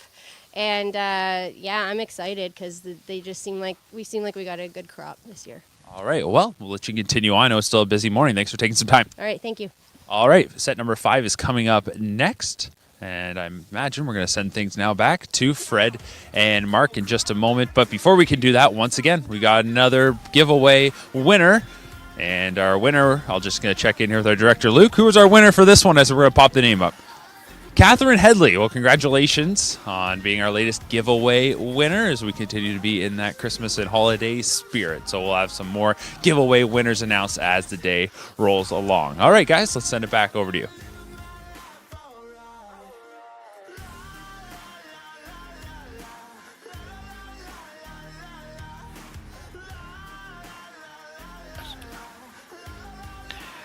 All right, here we go, Big F man. We got set 5 coming up here. We got some pacers, which is a Captain in the air. What is that? We're gonna change it up here a little. We got 1, 2, 3 that are 4 sold out, 3 that are sold out, 2 non-applicable, whatever that means, and 2 that still has some shares. So let's kind of go through these things. They're not applicable means the shares are not available at this time. Obviously. I'm just on. I know what non-applicable means, but thank you. I know. Yeah, but hey, there's another one. Look, Olchek. We had Plesac last race. Now we got Olchek. Yep. Eddie O. He was a horse owner with Anthony last year. Yep. Yes, he was. And he does. I think he does race analysis at down in Chicago somewhere, something like that. I think he does a whole lot. He does thoroughbreds and whatnot, I believe. Yeah. Yep. Okay, so let's move on here. We got a Anthony's gonna sit behind the first one here in the set. That's a Captain in the Air, as a Captain Treacherous at a Magic in the Air, Rock and Roll Heaven. Yeah, Anthony put himself in this one, did he? Yeah. Yeah. This one's got some pedigree. This goes back third dam, Lost in Time. That was a real that was a Rock and Roll. That was a same guy that had Rock and Roll Dance. I think Jim Mullinex from Ohio had that horse, and then I think they sold it to Jimmy Tactor's a highly touted 3-year-old. I think he broke a bone coming Yeah, back. Ed Mullinex, a car dealer down the highway. No. Different Different guy. guy? Ed Mullinex was the owner. Jim's the guy that trained rock and roll. Oh, really? Rock and roll dance. Well, you learn something every day. How's that So about there that? you go. Yeah, different family. Okay. Yeah, that was it. Scott Zeron drove that horse. He won the Metro, I believe, lost in time. Yeah, and I So look at it's Captain third. Treacher's mark. The sale results from Lexington. 50 sold, average 133,000. Yep. Yeah. So. No, there's some real expensive ones. I think one filly sold for 450,000. Yeah, they're tough to buy. Good looking group. Let's move on here to the next one. Danny O'Brien, Marshall Zubkov. Marshall Zubkov. Marshall Zubkov. Yeah, Mark, I know all about this horse. You do too. The dam is the dam that you had, and you sent it to me for free. Saffron Sealster, Cam Luck's sister to Western Hanover. Yeah. Now, this is a shadow play, Mark. He couldn't leave a lick. Every time we raced him 5 or 6, 7 times last year, he left off the rail. He's 8th getting to the quarter, but he went in 59. He showed 58. He was second and closing fast in 57 and 2. So he's got some go to him, and he's got a big pedigree, so who knows? Yeah, Franz Sealster. She's a sister. Wendy May Hanover's a dam of Western Hanover, so she's got some pedigree. She's And, got a lot of pedigree. Yeah. Yes. Personally, don't like her because she cost me a lot of money, but I'm cheering for you. Yes. So, And Marshall Zukov, in case you're wondering, you guys out there that are history buffs, that's the legendary tank commander at Leningrad, on the siege of Leningrad in the Second World War. So they named him after him, hoping he'll be a tank and be just as tough. yeah. Well, all right. Well, Look at Shadow Play. Lolly Shadow. You remember him. yeah, he wasn't bad. I was That's a little partial to that fella, for sure. But all right. That's absolute for you. all right, let's move on here. Yeah, Do me that again. do me that again. Yeah. No, first fall from a noted broodmare sire, Mark. But this is the son of Better Light. Wow. Yeah. Look at the family. First fall. Oh, the noted broodmare sire, Western Ideal. Is that a Western Ideal mare first fall? Lots like. Yep, this is a Ohio sired horse that is sold out. I noticed it seems like all. Well, we got a couple. We got one Ohio, one Ontario here coming up that still have a little bit available. Let's take a look at them real quick. We got a Fear the Dragon. I know they were tough to buy. A nice looking colt there on the picture. Out of a dam, real successful, real artist. Oh, geez, that's the second dam's artist, Stena. Good horses, yeah. And go all the way back, with ball and chain. And the third dam is a great old racehorse. Back in the day for Joe Stutzman and Doug Brown. Look at this one now. Dragon, it needs no introduction, Fear the Dragon. And then you take a look at last year. He did 40 different Ohio winners last year. Oh, he just did very good. Him and Down by the Seaside just dominant in Ohio. Down by the Seaside is very impressive. The year he had. So, this shares are available in this horse. Hey, I would be hesitant not. I wouldn't hesitate. Big, good-looking colt there.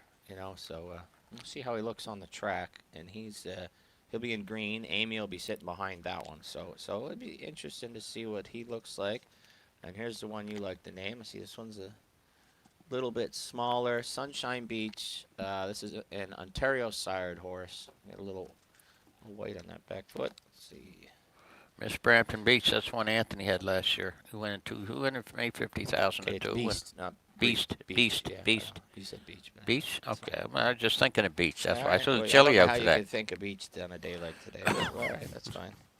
If you go on the beach today, you might end up in the middle of the Atlantic Ocean. It's so windy out. Oh, yeah, and we don't forget now, Ken Middleton, race announcer at Mohawk. Ken had Bob Blah last year, 2-year-old. Sunshine Beach. Yeah, he went and made Kenny 180,000. He went in 52 and 4. I remember the night that Kenny was down in the winner's circle, and he was some worked up, and I was so happy for him. Yeah, it was nice to see. I actually saw that. It was nice to see. And Sunshine Beach was a good horse. I was actually stabled at Mark Ford's with a couple when the Stacys had him in to race, and he went first up toe-to-toe with Captain Treacherous in the Meadowlands Pace, and he actually beat Captain Treacherous first up in the Hemp.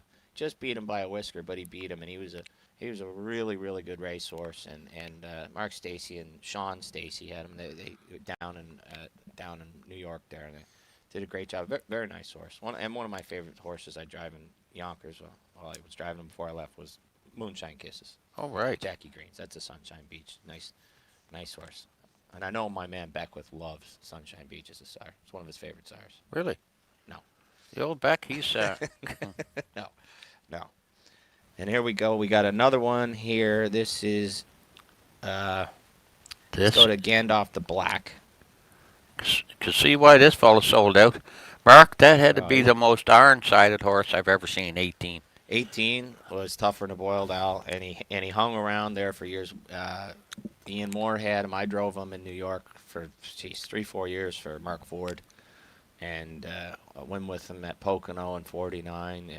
He was a great big nice horse. Get around any size track, and broke down a few times. Come back for different trainers, and you'd think he was down and out and you're never going to see him again, and next thing he'd be in for 12, 20, 30, 40, 50. He just there was no end to him. He was just such a tough racehorse. Look, it made 908,000, and I guarantee you one thing: he made it all the hard way. Well, he went right here at the Gold Coast. Yeah, I know he did. He was a good horse. Serge Savard and Serge and them owned him. That's true. Yeah, Ian Moore, and I believe Tyler drove him as Ian's son. So yeah, it was good. That was good. Yeah, it was great to see it happen. I was glad for Ian and Tyler. Yep. I was glad for them, but I was hoping James would win that night. But anyway, he didn't. Yeah, James get beat with second or third. Yeah. Anthony was in there second or both of them were close. Yeah. Close only counts in horseshoes and hand grenades. So, Okay, all right. Look at him now, Mark. Yeah, Good-looking big horse. Yeah, he is a good-looking big horse. So let's see. I want to see. Like to see Old Czech here, and loses control the moment. What's that now? I don't have control. Ma lose control. May lose control. Oh yeah. Yeah, may lose control. Sorry, I don't have the page either. Do you have it over there? No, I don't have that page. Yeah. Good job printing them out there. Curtis, may lose control. May lose control, so we don't have the page on him. But he's non-applicable right now anyway. So.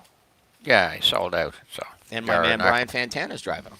All yes, the way from San Diego Channel 4 News team. So that's tremendous. Yeah. Okay, Danny, I'm a little partial. Danny O'Brien, Marshall Zukov, absolute. Anthony's good captain in the air. I think Anthony, he picked these himself. He's the race secretary, isn't he, Anthony? I believe him and Amy are the race secretary. It's not Jano, it's James. You don't see much of James. He's definitely not the race secretary. Because I don't know if I've seen him finish yet. But okay, yeah. One of these times. You got a pacer here. They'll learn to quit putting Anthony on these or James on these trotters. Well, really. He's a little bit better when they're square gated. So yeah. So we'll see what happens here. We don't have that last page on may lose control. Listen, just for the record, James is good on any of them. Trotters, pacers, elephants, I don't care. Well, you know what? When you're having a role like James is, you're allowed to throw digs at him. That's all. Yeah. You know what? You don't want to maybe hurt someone's feelings when they're doing no good, but when they're doing good, you can throw a little dig at them. Throw a little shade their way, right? So we'll see what happens. Oh, yeah. Brotherly love, eh? How about it?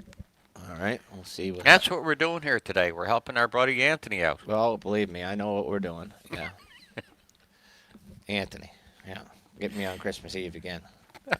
Anyways, that's fine. Okay. Let's see. Okay, boys. Marshall Zukov, Danny, I'm pulling for you. Yeah, well, Marshall Zukov, yeah. I'm interested to see this thing go. 7th race after the 7th, yeah. No, this is, we're only on 5. So just slow your roll a little bit. All right. Alrighty. Mark McKelvey, how you getting along over there? About ready. We should be about ready. They're just gathering them up here. We got a group of 7, so here we go. Oh, we got a brace bandage off. Yeah. Yeah, that's a good way to get kicked in the face. But anyways, all right.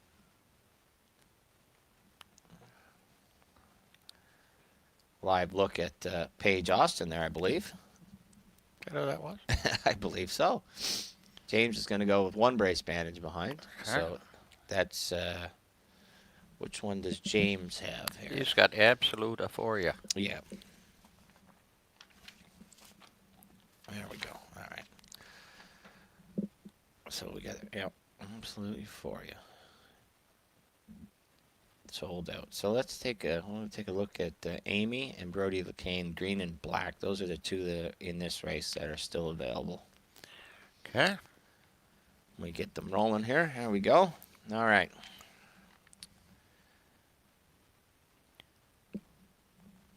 And Danny O'Brien and Marshall Zukov. There we go. There's Danny. Looks like saffron on a little thing. What? Looks like saffron sealster. Let's see here. We got there's Anthony's got the Captain Treacherous. Yeah. Yeah, and Johnny's got the 18 family there beside him. In the green is Amy. That's the Real Fear.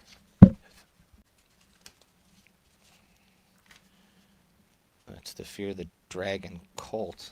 Yeah, that's still available. This is one of the only Ohio breds that Anthony has any shares left in, I noticed. It's a good looking colt too. Amy's sitting behind that one there in the green. Okay. He's good. Amy's with her new outfit. Yeah, it's good. James has got one brace bandage and no saddle pad. So top marks to James again. He's maybe someone might want to pour him a cup of coffee or something. Yeah, one brace bandage, no saddle pad. So top marks to James and his. Who are we going to blame? We blame Paige for this or what? I don't know. I don't know who we blame. I don't know. I think she was just there to help. Oh, okay. Okay. Help James is what I'm saying. Like Okay. if Anthony went by with one hanging off, they had to wait for some. So this thing's going right along. So it looks like Amy's going to bang this one out with the Fear of the Dragon. Ohio bred. No. Then there's Danny. That's Marshall Zukov. The old Zukov. And who's in the black? Brody LeCain. Old check. Let's see here.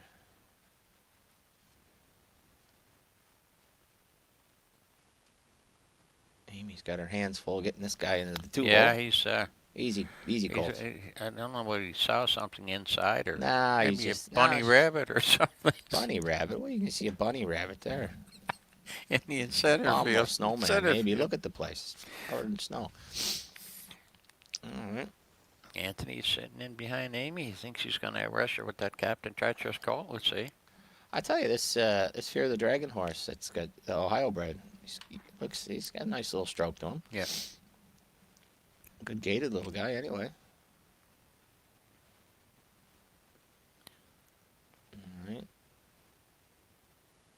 Looks like they're kind of jammed up here a little. They're not going a whole lot. No. They're going 3-minute speed.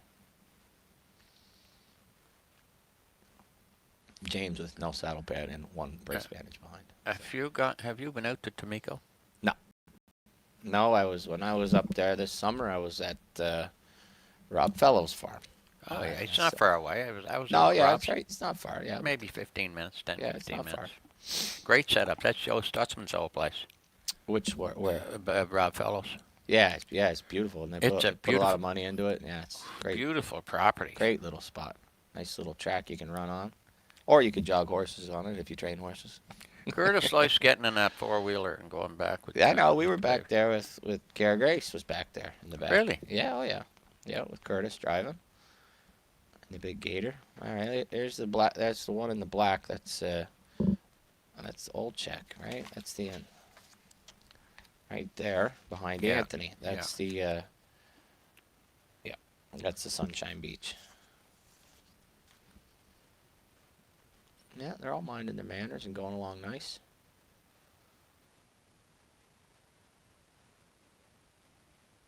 Yeah, that Marshall Zukov, he's going along nice there.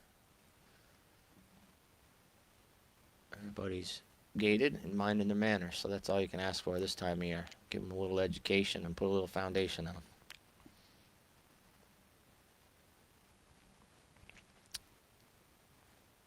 I believe is that Jason or Johnny on the black? It looks like Jason McGinnis. I think they're changing drivers on Yeah, this. thanks, Mark. I think they're pulling a fast one. Yeah.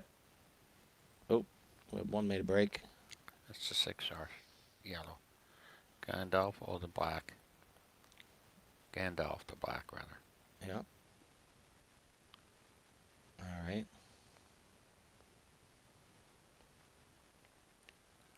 Amy's on the move. Geez, Anthony has something that you don't see very often. Anthony's caught in. I don't know who's driving that horse on the outside. James is on old check. Yeah, Brewery the fan. James is an old check. Oh yeah, we didn't get the driver change. Says No, Brody we missed the driver change. James is an old check. Okay. Yeah, we're right then. James is absolutely for you. They're stepping along here. I think this is the end of the mile. Anthony, I don't know who's sitting on the outside, Anthony, but they better give him some room. Yeah, see, I told you he'd move. Look.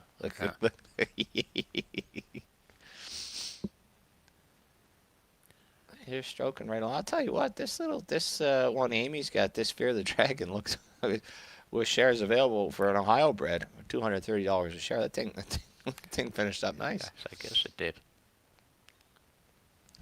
It looks like the turns are a little tight there too, with the snow-covered track. They're going right along. Ooh, big guy. I think Anthony and Amy stacked the deck in that one. Yeah, they stacked the deck. Anthony stacked the deck. Sure he did.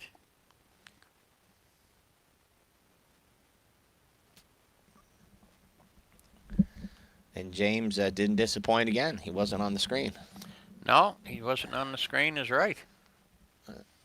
Where's my man Danny at? There he is there. Let's see, here comes... Here comes number... I think James made a break coming out of the last turn or before the last turn. Gandalf the Black is... So I take it back. I said he was a little bit better on Pacers. Yeah, but I was just saying, I take it back that I thought he was a little better on Pacers. It turns out that it doesn't matter what he drives today. It's one of those days. All right. Well, that's another group in the books. Big F man. Yeah, we're moving right along. Yeah. Geez, there's a lot of snow on that track too. Hey, did you see they pull it up? There's more snow than I thought. Yeah, whatever. Yeah, okay. In 2021, our horses started in 11 jurisdictions across North America and Australia. Thank you to all of our clients and staff for our best season yet. Your enthusiasm and dedication is the backbone of our operation and illustrates every day the power of own a little, love it a lot. Here's a look back at some of thestable.ca's top performers from 2021. 3 Point Blue Chip's rookie campaign kicked off in September. He eased into back-to-back wins at Mohawk shortly before his big test in the Breeders' Crown of Limbs at the Meadowlands, where he was fourth. He was supplemented to the matron at Dover Downs, where the gamble paid off in a decisive 4-1 victory in 155. The payday punched his ticket for the Valley victory at the Meadowlands, where he overcame a rough start to finish a solid fourth. Campaigned in Canada by Jason McGuinness and in the U.S. by Jim King Jr., he was piloted exclusively by James McDonald. Freshman trotter Baumhager dominated the New York Sire Stakes regular season and was undefeated in her first 4 pari-mutuel starts. Her streak was capped with a front-end win at Tioga in a new best of 157-2. The Chapter 7 filly started at 5 different tracks in 6 starts and was driven by Anthony McDonald for trainers Tim Twaddle, Melissa Beckwith, Ryan Swift, and Jeff Byron. Globetrotting added 4 wins to her scorecard while racing from the Burke Barn in her 4-year-old campaign. In September, her season was punctuated by consecutive wins at Yonkers and the Meadowlands, where she equaled her career mark of 152-4, set in her first win of 2021 at Pocono. Purple Aura's powerhouse rookie season was a summer of thrills that included a 4-race win streak and multiple track record performances. She never missed a check and hit the board in 11 of 12 starts. Her 6 wins were each captured at different ovals throughout Ohio. Her final win was a new career best and track record of 156-2 in the Ohio Sire Stakes Consolation at Dayton. 2 weeks later, Purple Aura was third beaten a neck in the final of the Buckeye Stallion Series at Northfield. 3 wins highlighted an exciting season for the owners of Slim Jimmy and Team Ohio. For the first half of the season, he held the distinction of being the fastest rookie trotter in North America on a half-mile track, both in his explosive qualifier and then in his maiden score, and the first of 2 wins in the Ohio Sire Stakes at Northfield Park in a career mark of 1:56.1. Slim Jimmy will win. Few horses provided as many heart-pounding stretch drives in 2021 as Sweet on Pete. Undefeated in her first 4 rookie starts, her 5th win in an 8-race campaign was in the Ohio Sire Stakes at Northfield in a season's best of 1:58. On Pete needs the wire. Here comes Marge at large, and what's up, Cupcake? Sweet on Pete. With paydays in all 7 rookie starts, Tai Wan-on's biggest moments were back-to-back wins at the Meadows for trainer Tim Twaddle. Her maiden score was a 6-length crush with Hunter Myers. 1 week later, she won an epic stretch duel in the Edward M. Ryan Memorial in 1:55.2, just 1/5 of a second off the stakes record. She earned a berth in the $250,000 Pennsylvania Sire Stakes Championship, where she was an excellent 3rd. Freshman filly trotter Grace banked nearly $100K in the Ontario Sire Stakes. She was a back-to-back winner in September, securing her maiden victory over Woodbine Mohawk Park, followed by a 9-1 3-length thriller in the Gold Series at Flamborough Downs in 1:58 for trainer Jason McGuinness. A mainstay of our year-end highlight reel, world record holder Yes overcame significant hurdles in 2021. Now 5, he surpassed $300,000 in career earnings and racked up 6 wins, including a hat trick at Yonkers in March for Irv Miller. His Northfield score for Jason McGuinness in October came in a new career best of 1:53.1. Is close for the rest. Jazzy Judy concluded her freshman campaign of 2020 as the Delaware Sire Stakes champion and launched into her sophomore campaign on a winning note too, with a 4-length victory at Harrington. Back-to-back wins over Dover Downs in November kicked off with a monster 12-length win in a new career mark of 1:58.3 for trainer Jim King Jr.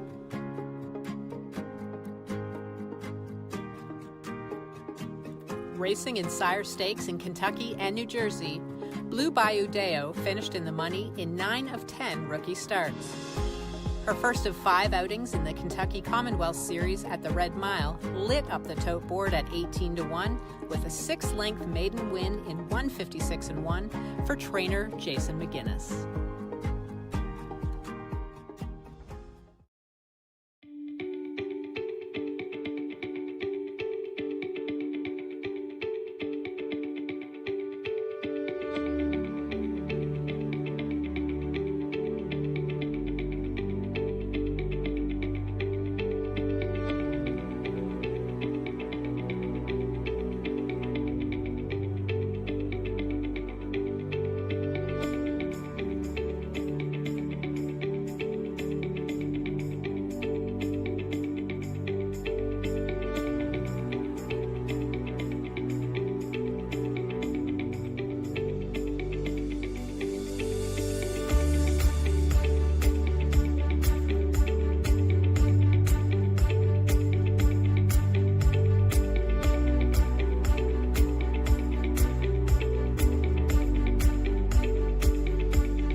Download Dark Horse Bets today.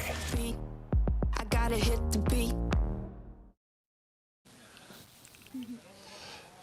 All right, the 2021, the stable.ca virtual open house is continuing. We hope everybody is having a great morning and enjoying their Christmas Eve, enjoying the holiday season. Anthony joining me once again. And Anthony, we're making good time here this morning. We're rolling right along. We got 3 sets to go. I have a few people reaching out, wondering, what were you guys going out there today? Obviously, the track conditions maybe play a bit of a factor, but what are we looking at?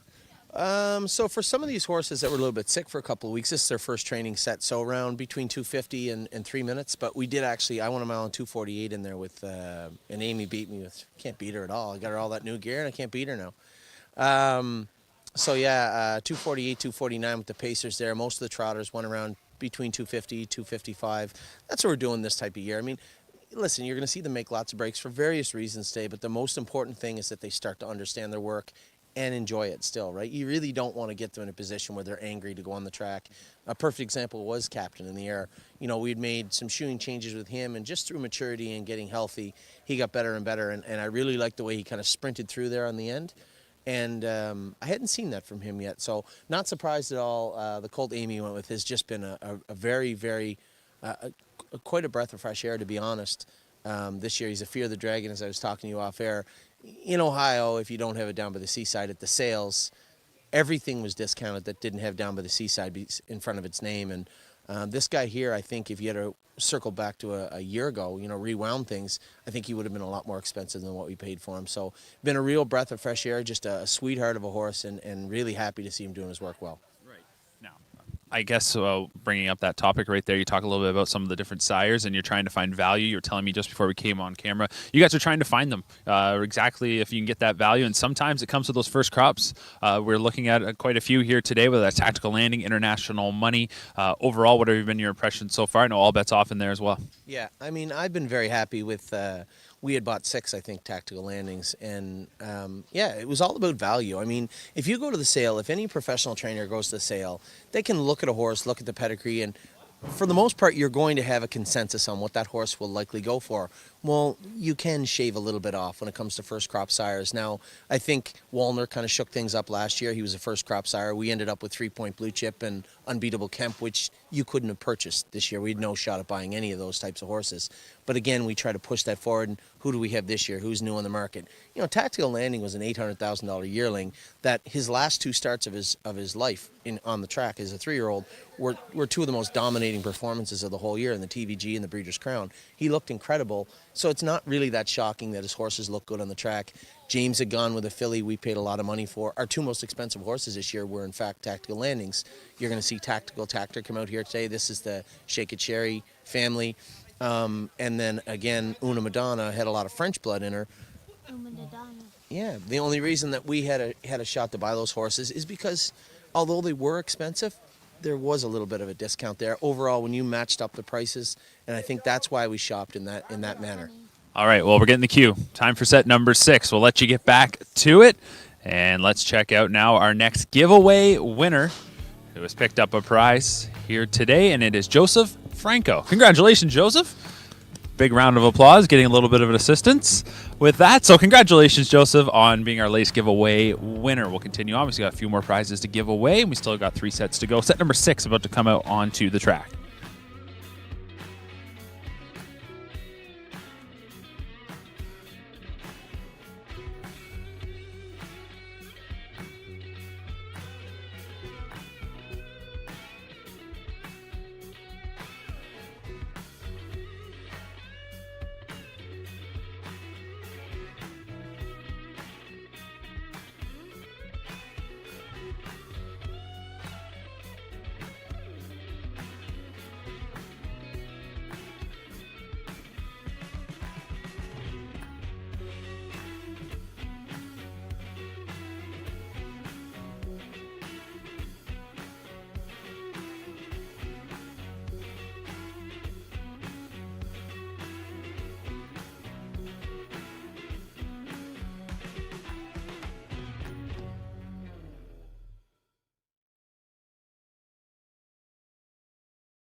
All right, here we go, big fella. Big F man. All right, Marky. Let's Fire go. away. Let's go. Set number 6 here. First one, Mark, is an Illinois bred. I don't know much, but I'm looking at the third dam, and it sees Fiddler Hanover. Fiddler Well, Hanover. That's a little synchronism. That's yeah, fine. we Probably could- might buy that yearling if I were in Ohio or in Illinois. But other than that, yeah, listen. Windsong's yes. Legacy, Mark. Conway Hall. Windsong's Legacy is just a great horse. Triple Crown winner. John Smedshammer. Out of a Joy Levesque mare. There's 24% available on this one. Illinois bred. Just looking through the horses. I'm not really familiar with some of the Illinois horses. It's like kind of an old. How many foals has this mare had? Yeah. Winky's Fire. Inflammatory race at the Meadowlands. Yeah, Jeez, inflammatory. Mark made $300,000. No, he was a New Jersey Sire Stake winner. Inflammatory. He's good. I was in Joy Levesque too. Yeah, So it's it's out of a sister to Inflammatory by Louis Legacy, who I'm not sure of. He has a 2-year-old mark of 58 on a half-mile track. On a half-mile track. So that one that's Jason McGinnis will be sitting behind that one, and he's in the red. So he'll have 6 and 55. Yeah, no, yeah. So he's decent. Decent. I'm not from 485,000 made, Mark. It's yeah. So Lou's Legacy's got a couple out there that made a pile of money. So why not jump aboard this fella? Yeah, I mean, who knows? He's decent for sure. I'm not, like I said, I'm not familiar with that sire, but we'll see. All right, we'll get shares available. We'll keep an eye on that one. He's in the red, Jason McGinnis. Okay. Then we'll move on to this one. A lot of chrome. I don't know if you like chrome, but I'm just looking at the picture of this guy. Lots of chrome. Yeah. Four white legs. So it's pretty little my MVP. At Sunshine and Lollipops. Oh, geez. And I remember Sunshine and Lollipops. That was my friend Rick Zeron's horse. Sunshine Really? and Lollipops. Yes, correct. Yeah. So this horse has got some license, Mark. Any shares left in Garland Lobel. Yeah, that Sunshine and Lollipops could go. That was one of Ricky's. She was a real nice 2-year-old, and I believe she broke down. So, anyways, this is James will be sitting behind this one. Oh, look at the old Garland Nobel ABC. Oh yeah, Great Noble yeah, no, Victory, I had victory song. Yeah, I had some pedigree. This was a nice trot in Philly. So we'll move on here. Let's go on to First foal of a Yankee Glide mare. Muscle. This is a Muscle Hill. This is Long Tom is a Muscle Hill. This is an Ohio eligible, and this one is sold out. He had a couple. Anthony had a couple of Long Toms that were very good this year. They're both stakes winners. Yeah, and this one's first foal, and it's sort of it's got some deep in pedigree here. Second dam, and it's a sister to He's a Demon, 355,000. Market 52. Yeah, the two stakes winners were Yeah, off Tom and Slim yeah. Jimmy. They're both by Long Tom. And you know what? He's pretty good sire, and you know what? I expect big good things of his second And crop. Striking Lightning was Ontario sire. So we'll see. This one's Ohio eligible. This one's sold out. All right, we got Illinois eligible here. This will be Rosita's Dream. Did I miss it? Yeah, Mark, it's the first foal of a Man of Many Missions mare that win 22,000 win as a 2-year-old. This one is a 3-year-old. And look it down to the third dam. Susie's Magic, 705,000. Yeah. And then in the second dam, you get 2 or 3 of them around 50,000. So I mean, got some license. That's for certain. Small sample too, and it's sold out anyway. So the horse is sold out. So he's a good looking colt, good looking pitch. This is a Coupe de Ville. Coupe de Ville trotting filly. This is an Uncle Peter out of Celebrity de Ville, which is this is a brother, or this is a sister, Ohio eligible to Globe Trotting, who Anthony had with, I believe Ronnie Burke raced it this summer. Went on all size tracks, went at Pocono, went at Yonkers, and went at the Meadowlands. Win 52 and 4. It was going to take a record of 51 and Yep. a piece. Drawing away and win and jumps at the head of the stretch and it's going by them. Yep. Now, last start, James raced it at Mohawk. His last time out, she just jogged. Jogged in 54. Well, it's a he, but yeah, Yeah, he he. did Sorry. just jog. Yeah, that's all right. This is a filly, but anyways. Okay, Hollywood. All right. Okay. Now we landing. got we got a tactical landing. Look at the Conning. family. I said, yeah, this is a nice looking filly. Half sister to a Hambletonian winner here, Pinkman. I'm sure this one's probably sold out. Yeah, it is. It's sold out. Landing strip. Yeah. Okay, we got one scratch. So Depend on It actually is out, Dan, in this one. Depend on It, that's number 3. Number 3 was Anthony was on it, so that one's scratched, the Ohio Red. So Land- we got Landing Strip. Landing Strip. That's the half sister to Pinkman. That's a half sister to a Hambletonian winner. Yeah, it's a deep pedigree on that one. It's sold out, but Connie. yeah, Cunning. Oh, let's don't forget that's the one Muscle Mass. James had a Muscle Mass this year. Adair Castle to win 380,000. And I might admit the horse that ran into you in Mohawk Millions, Mischievous Rose, that's her right there, the same family. Well, I don't want to talk about that. Yeah. But, Anyway, that's what it was. Yeah. Well, good for Mischievous Rose. Anyway, that's one of the ones by Thor Muscle Storson, Mass. Yeah, I kind of figured it. That's why I was going to take that off. Yeah, why do you get angry? Yeah. We got, all right, we got some. Anthony's on Coupe de Ville. Yeah. Anthony. Got another favorite. I jumped off and got another favorite. Yeah, Anthony's jumping onto the favorites all the time. But anyways, so we'll move on here now, Dale. We got Cunning Connie. Yep. All right, let's turn the page here. Fashion Presidente. Fashion Presidente, Donato Hanover out of Raising Rachel. Raising Rachel, I believe Jackie Moiseyev drove that, didn't John? She was, yeah, he did. Made 595,000. That was a good filly, and John Copus trained that one, Raising Rachel. Good. That's a good mare. Real good mare. So anyway, look at this. Shares available on this. And there is shares available, this and I'm is looking Donna at Soprano and I'm looking at the Hanover. Yeah, I'm looking at the page. Is nice. Nice looking picture there. Donato Hanover filly. So this is a colt. This is a Pennsylvania bred colt with shares available on this one. A Donato Hanover. Nice looking colt. And that's it. Oh, 1 second, big fella. I just got a little question here from. I just want to read this real quick. I'm trying to get these Facebook things. This is. Let's see. This one is from. Oh, no, that's the wrong one. Jay Wolf, and he asked me to talk about the Little Brown Jug experience with Mr. Feelgood. It was a tremendous experience. It was one of the best things. It was such a fun day that day. Just the way it worked out, because we were going down there, and I had the 7-hole in the elimination, and you had to win twice then, so it made it a lot tougher. And it was a great day because I won the elimination, and then the ones we thought we had to beat, Armbro Deuce and Jeremy Jett, kind of got in a speed duel in the second heat, and it just worked out so everything. Sometimes it's just your day, but it was just such a fun experience. But it was the first time I ever went to the Jug, and my mom and dad, we all rented a van. Jody Jameson and I drove the van, and we all drove down to Delaware, Ohio, and I went down there and never thought I had a shot to win, and never in a million years did I think I'd win it all. And especially having to win twice, I was like, are you kidding me?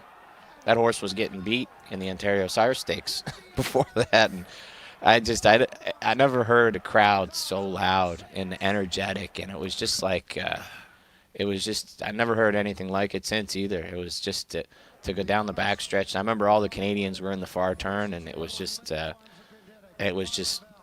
I felt like I won the Super Bowl.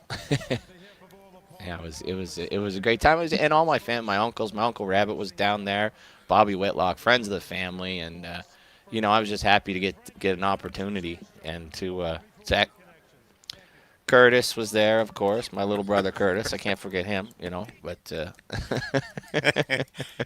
Doonbeg was the betting favorite when we went down. No, Doonbeg was, and it was a running joke, because I couldn't beat Doonbeg at Mohawk, and my horse, I wasn't that sure he'd get around a half. I just went in Windsor with him, but on the way down, they were calling Jody, asking for interviews, and I would tell him, I say, just tell them I'm here. I was driving the van. I said, tell them I'm here. I'll do an interview. Oh, who do you got? Mr. Feelgood. No, we're good.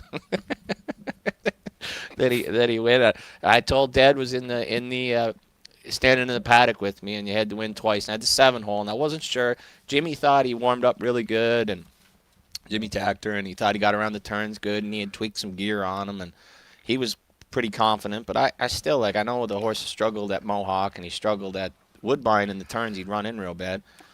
but you had to win twice. So I told Dad before I went on the track, I said, he says, what do you think? I said, well, I'm going forward, and I'll tell you one thing. I'll either see you in the winner's circle or I'll see you in the beer tent in 10 minutes. And it worked out. So that was a great day. It was a lot of fun. So thanks for the question. That was good times. It was great going down memory lane watching that race. It was a lot of fun. I think there was like 50-some thousand people that day on track. So it was a good times. Good times. Yeah, it was a great time. Yeah, it was a great time. We met Lyle Carter down there, too. Yeah, Lyle Carter, Bobby, Whitlock. Oh, Rabbit, yeah. Curtis. Yeah, everybody is. We had the PEI chant in the winner's circle. It was. What about your old buddy? Yeah, the Premier PEI was there, Yeah. Dennis King. Yeah, Dennis King, the Premier, yeah. And got a call from a lot of people after that race. Pat Binns was the Premier here then. And, That's right. And he gave me a call after the race. So it was a lot of fun. A lot of fun. Big thrill. Big thrill. Yep. So, anyways, let's move on here. I'm sure they're getting about ready onto the track here. All right, so we got some driver changes. Anthony's now on Coupe de Ville, so let's mark this up, right? We got Anthony is out, so Anthony is on Coupe de Ville. Tony is on Coupe de Ville with Jason McGinnis. Oh, we're getting Harry. Harry's out with Conning Connie. Yeah, and Harry. No, Harry's still there. He was on Conning Connie. Okay. Harry, Danny. And we got Johnny McKinnon now is on Rosita's Dream. So we got some PEI connections here on Rosita's Dream. Yeah, that's right. So we'll see. It'd be interesting to see this group go. Here we go. They're on the track. I'd like to see James keep one trotting or pacing. That'd be kind of neat, right? I don't know if this hasn't happened yet. It may have happened. I mean, what is go? So here we go. There we go. James is okay. James, all right. James just saving us wins for Mohawk. Yeah, Isn't he? Is that what he's doing? Perhaps. Oh, and by the way, James made a smart move. He's going to Edmonton New Year's Eve. James, yeah. Yeah, imagine going to Edmonton for a holiday. Edmonton and Winnipeg. Edmonton this time? It'd be nice. No, I looked it up there this morning. It's 42 below. So, yeah, he can bring his winter gear. That's for sure. Yeah, there's nothing like, I hear nothing like driving at Edmonton on New Year's Eve. Yeah, that'd be nice out there. No, it's supposed to be nice and balmy, nice balmy minus 40. So, yeah. It'll be fun. You know what? I've flown. I've never been to Calgary a couple of times, but every time we flew to Calgary, Jody'd find a way to get us beat up. So, anyways, moving on. There we go. All right, set number 6. What do we got there? Well, shares available on. We got shares available on Lou's Legacy. Conning Connie, Harry Polton in the pink, Fashion Presidente and Danny O'Brien in the gray. Okay. And Jason McGinnis on the one that be in the red. So Anthony pulled a fast one. He's got Coupe de Ville in black. Yes, correct. I see him. I'm trying to find out. Oh, that's him in the 3-hole. Yeah. Well, he's a little. Tony's on Coupe de Ville. Yeah. On the black. Tony's on Coupe de Ville. He's looking over for a recall. Sorry. Yeah. Coupe James is still trotting, so that's different. Where's my pal Harry at? Harry's got landing strip. Okay, sold out. We got, Harry, Danny, and Jason. Red, pink, and gray all have shares. There they are there, right side by each. Coupe de Ville, Globetrotting, brother. And that's, landing strip. That's a nice looking colt. Let me see here. Yeah, that's the pink one. Yep, that's the, no, that one's sold out. This is Harry and Danny O'Brien here. Okay. This is, Presidente, is that him? Yeah, that's the one out of Raising Rachel, the one that Danny O'Brien has. That was a great trot in filly, John Copus's. And Harry has Cunning Connie. And that is the Ontario eligible muscle mass. We'll see. James is still trotting so far. I mean, he's made it. Anthony's just a little wound up by the looks of it. Yeah. Coupe de Ville. Yeah, whoops, James is. Yeah, they're just kind of, it takes them probably takes them a good lap to just get their stroke down and kind of get, in rhythm. The trotters, it does, and then you get bad conditions on top of it, a little icy track. drag going by. That never helps. Usually when that happens, I end up in the infield or something. Right? But they all managed that okay, so. Screen the track. Here we go.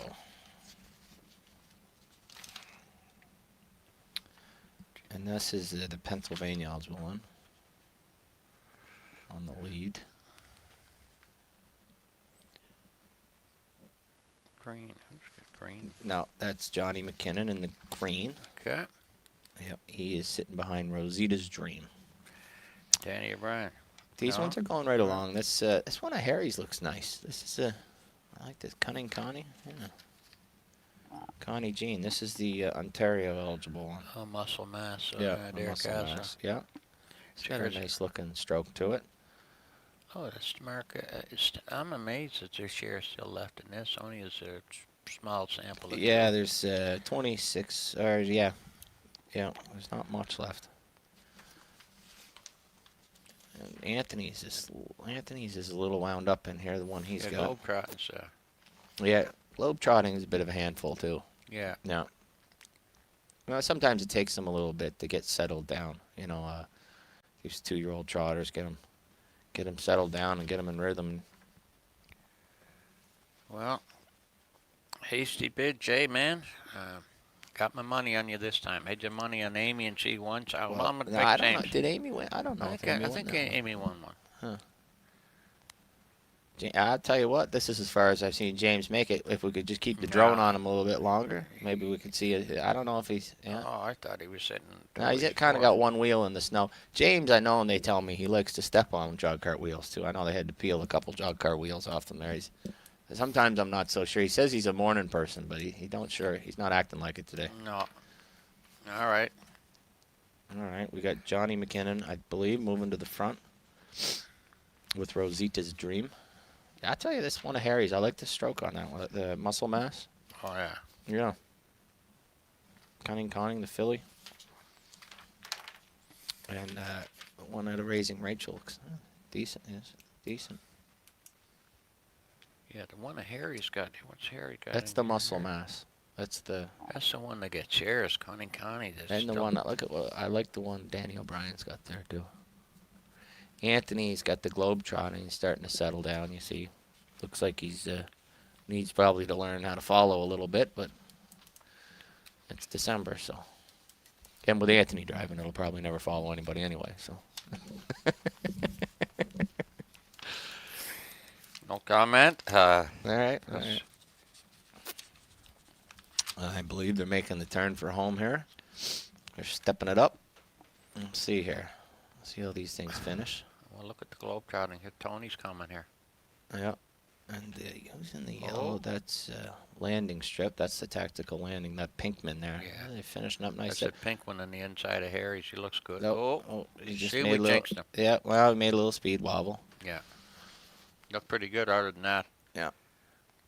Made a little speed wobble. Boy, that Rosita's, no. Yes, in the yellow is landing strip. Landing strip looked good finishing. That's attack. That's the Pinkman. That's the sister to, or the brother, sorry, New Jersey eligible tactical landing brother to Pinkman, half brother. Which one, Mark? That was the one that won it. Yeah. That's the half brother. It'd be a New Jersey eligible horse. I believe he's sold out. Yeah, it looked pretty good. Yeah, he's sold out. And James, look at James coming in behind here. Yeah. That's the first time he stayed trotting all day. So props to James there. My thing must be bomb proof. It's got to be an age choice. Anthony probably gave him bomb hugger or something. Just make him feel good about himself.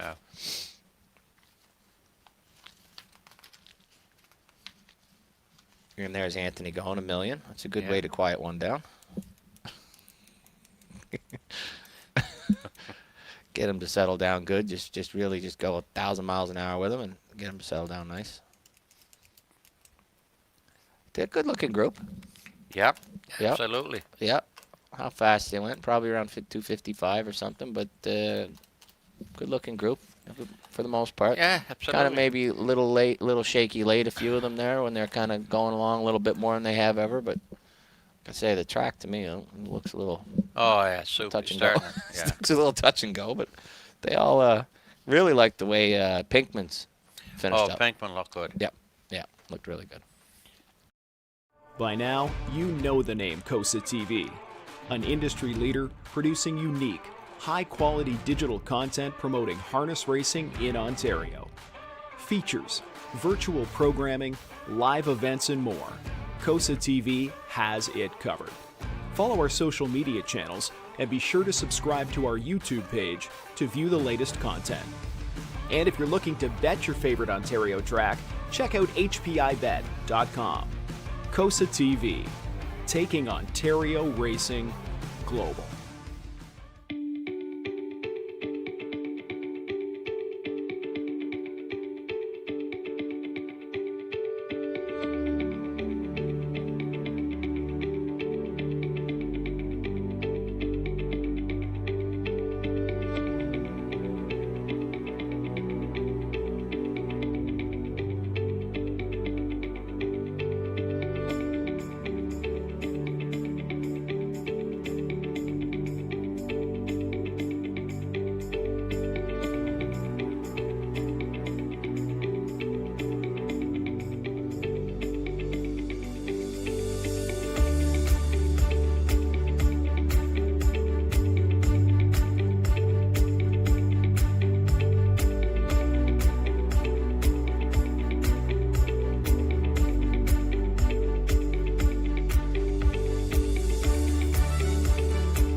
We're down in the barns with Dr. Chris Grossenbacher, a vet here for thestable.ca. Chris, how long have you been practicing medicine?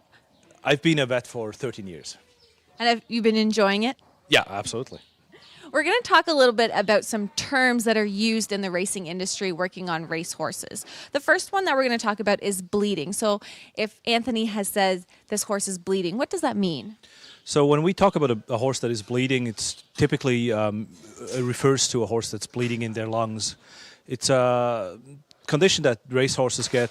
Thoroughbreds certainly more severe than standardbreds, but we see a lot of standardbreds as well that bleed. So we have an accumulation of blood in their lungs. The reasons why they bleed can be, there's many different reasons why they can start bleeding.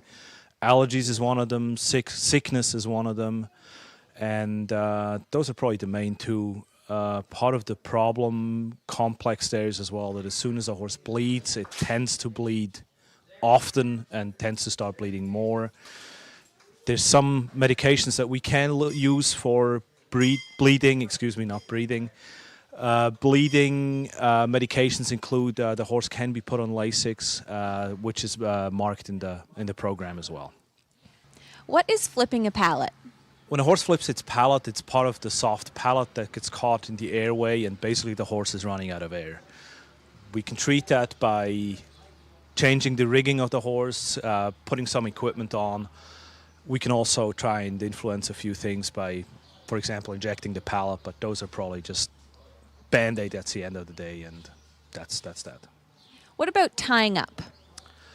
When a horse ties up, the muscle metabolism, basically the muscles get sour and the muscle starts to hurt. It's usually in their back, Mares are much more prone than colts. Geldings occasionally affected as well. Typically, there's some medications that we have to put them on or can put them on, a little bit of rest, and they usually recover quite nicely. We usually diagnose that by a blood test. We take a test, we look at a few values. There's a couple values. One of them is called the CK, and the other one is called the AST, that get quite high. As soon as they tie up, they get quite high, and they usually take about a week to get back to normal. How would you diagnose and treat a bow tendon? Bow tendons typically, you look at the leg, you see swelling over the tendon. You can feel the tendon. The tendon feels hot and usually painful and enlarged. One thing you then do is you take the ultrasound. You ultrasound the horse and see what you can see on the ultrasound. There's usually, if you see a big black hole, then you know what you're dealing with. And then the trick with treating those things, there's a fairly long period of time. You have to rest the horse. You have to get some blood flow in the area. You can do that by blistering a horse, or you can do that by cryoing a horse. You can do that by shock waving a horse. You can get really fancy and put stem cells into a leg. But typically, the only thing that's really going to help is going to be time, and they will recover. Or unfortunately, there's some that will not. What is a suspensory? Suspensory, basically there's two things we refer to as a suspensory. It's like a tendon on the back of their leg. It has a similar function as a tendon. Basically the suspensory it's just the structure that we refer to that as well. Usually when Anthony talks about the suspensory, he's talking about a suspensory that is injured, which goes kind of in the same area as a bow tendon. Same general idea. You look at the tendon, you feel the tendon, you ultrasound the suspensory or the tendon, and then again get blood in the area, get the suspensory either blistered or cryoed or shocked, and mainly give it time. How do we tell the difference between lines and fractures? Basically, we're looking at an X-ray of a horse that's obviously gone lame. If we see a fracture on X-ray, it's usually a bone that has some displacement with a line through it. The first stage of those fractures, or the less severe form of those fractures, are lines, when we basically just see a tiny little line going through the bone. Fractures in certain locations need to be treated with screws, etc. Lines usually will recover if we just put the horse on rest and go from there and recheck with an X-ray and basically recheck until the fractures disappeared and then go from there. Thank you so much for all of your explanations on what we went over. One more thing, what is your favorite part about being a vet?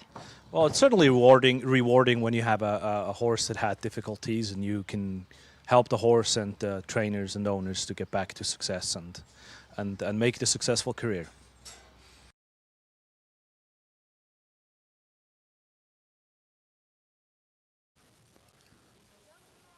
All right, welcome back, everyone. We are back down at the barns, and I've got a special guest host here looking to ask a question. So let's bring in our special guest.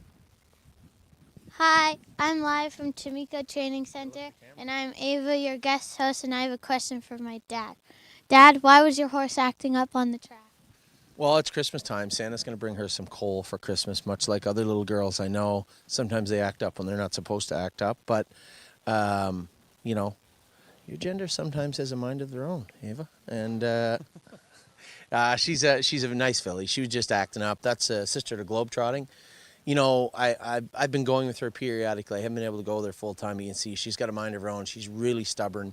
But once we got her trotting, man, she's got a lot to offer and hopefully going to be a nice filly for us. I believe she's an Uncle Peter, so she'd be an Uncle Peter half-sister to globetrotting. So high hopes for her from me and everybody in the stable, and she was pretty good today when push came to shove. Right. Well, okay, so I mean, we have to clearly point out who was the star of that set, and I think it was Landing Strip. What do you make of this youngster? Because I had been told coming into the morning by a few people to keep an eye on this one, and certainly lived up to the hype.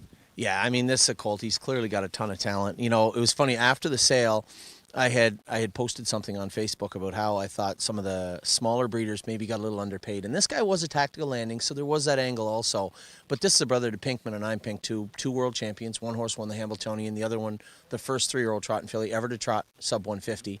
And this is their half brother. He's put together very well. He looks great. He had a nice video. He's got a really, really nice way of going. So I was really surprised. We ended up paying, I think, $57,000 for him. So I think when you look at the bigger scheme of things, there were tactical landings that brought a lot of money also. There were other horses that brought lots of money. I really personally, still to this day, believe that maybe some of the smaller breeders, Midland Acres does a great job raising their horse. They have one of our brood mares in Ohio for us right now.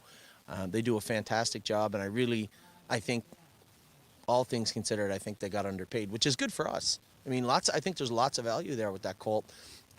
James usually goes with him, but he's so push button, really anybody can go with him. And that was the first time he had got to go with him today. And just, I could hear, I knew somebody was coming and I knew who it was. Yeah. And it was just an effortless motion. He just moved him off like an old horse and just trotted right by me. And we were going, as I said to you, 246 is by far the fastest mile we've been with these horses. Another horse I was super surprised at was Cunning Connie. This is a filly that I knew she did her work well, but I didn't really know she could trot in 245, 246 right now. I thought she'd just be kind of middle of the pack doing her work, even Steven, and Harry put her on the front and she did everything right. She was just a little lost on the front end finishing up her mile, and but you could tell, landing strip, a super talented colt. We got really high expectations for this guy. All right, well, we'll certainly keep our eye on him. A couple sets to go. We'll let you get back to it, right, Anthony? Thank you. All right, guys, I think we have another giveaway winner to announce. And Ava, do you mind letting us know who our new giveaway winner is? The winner is Tom Bradley. Congratulations. All right, thank you very much, Ava. Congratulations to Tom Bradley, our latest giveaway winner. 2 sets to go, and Anthony's going to be going with another tactical landing, this being Tactical Tactor, another one they're keeping their eye on, and we have got a group of, let's see here, 6 that are going to come out on the track in just a moment.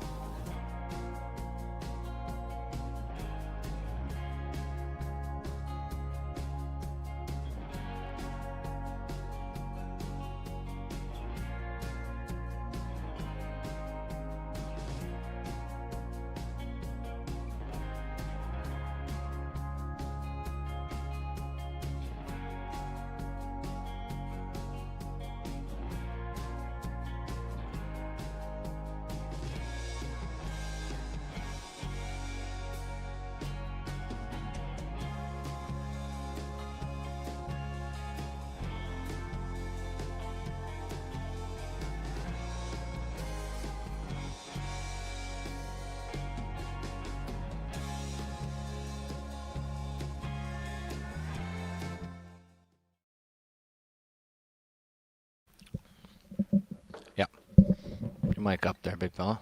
All right, Murray. Oops.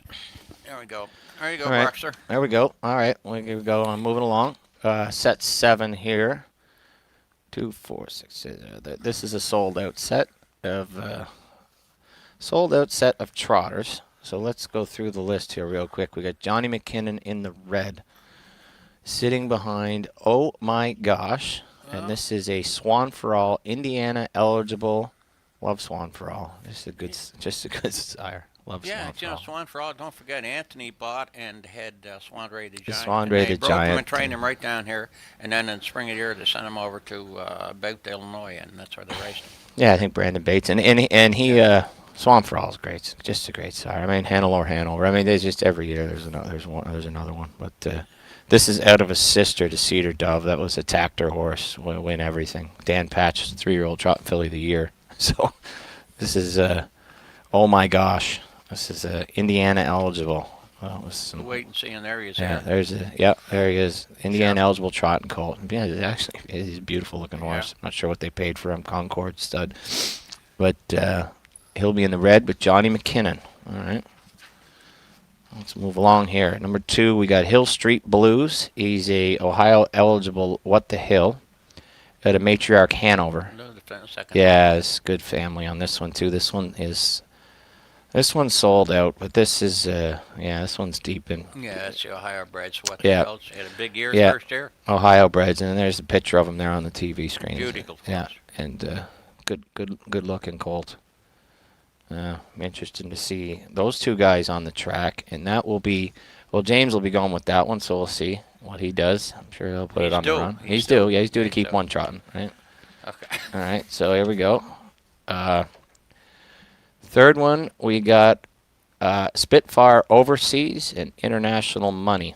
Oh my God, Mark, they're gorgeous. I love all the four of them when they come back from Ohio and Kentucky. Yeah. And they were just knockouts. There's a red one in this last set. I forget what his name is. Crantini, I think is his name. He's red. Yep. Absolutely gorgeous. Yeah. So is this fella. Yeah, he's a good-looking picture there. That's a trotting colt. Pennsylvania eligible April full. So we'll see. Is that the mother's a Dewey Cheatham and Howe, legal lady. It took a mark of 55.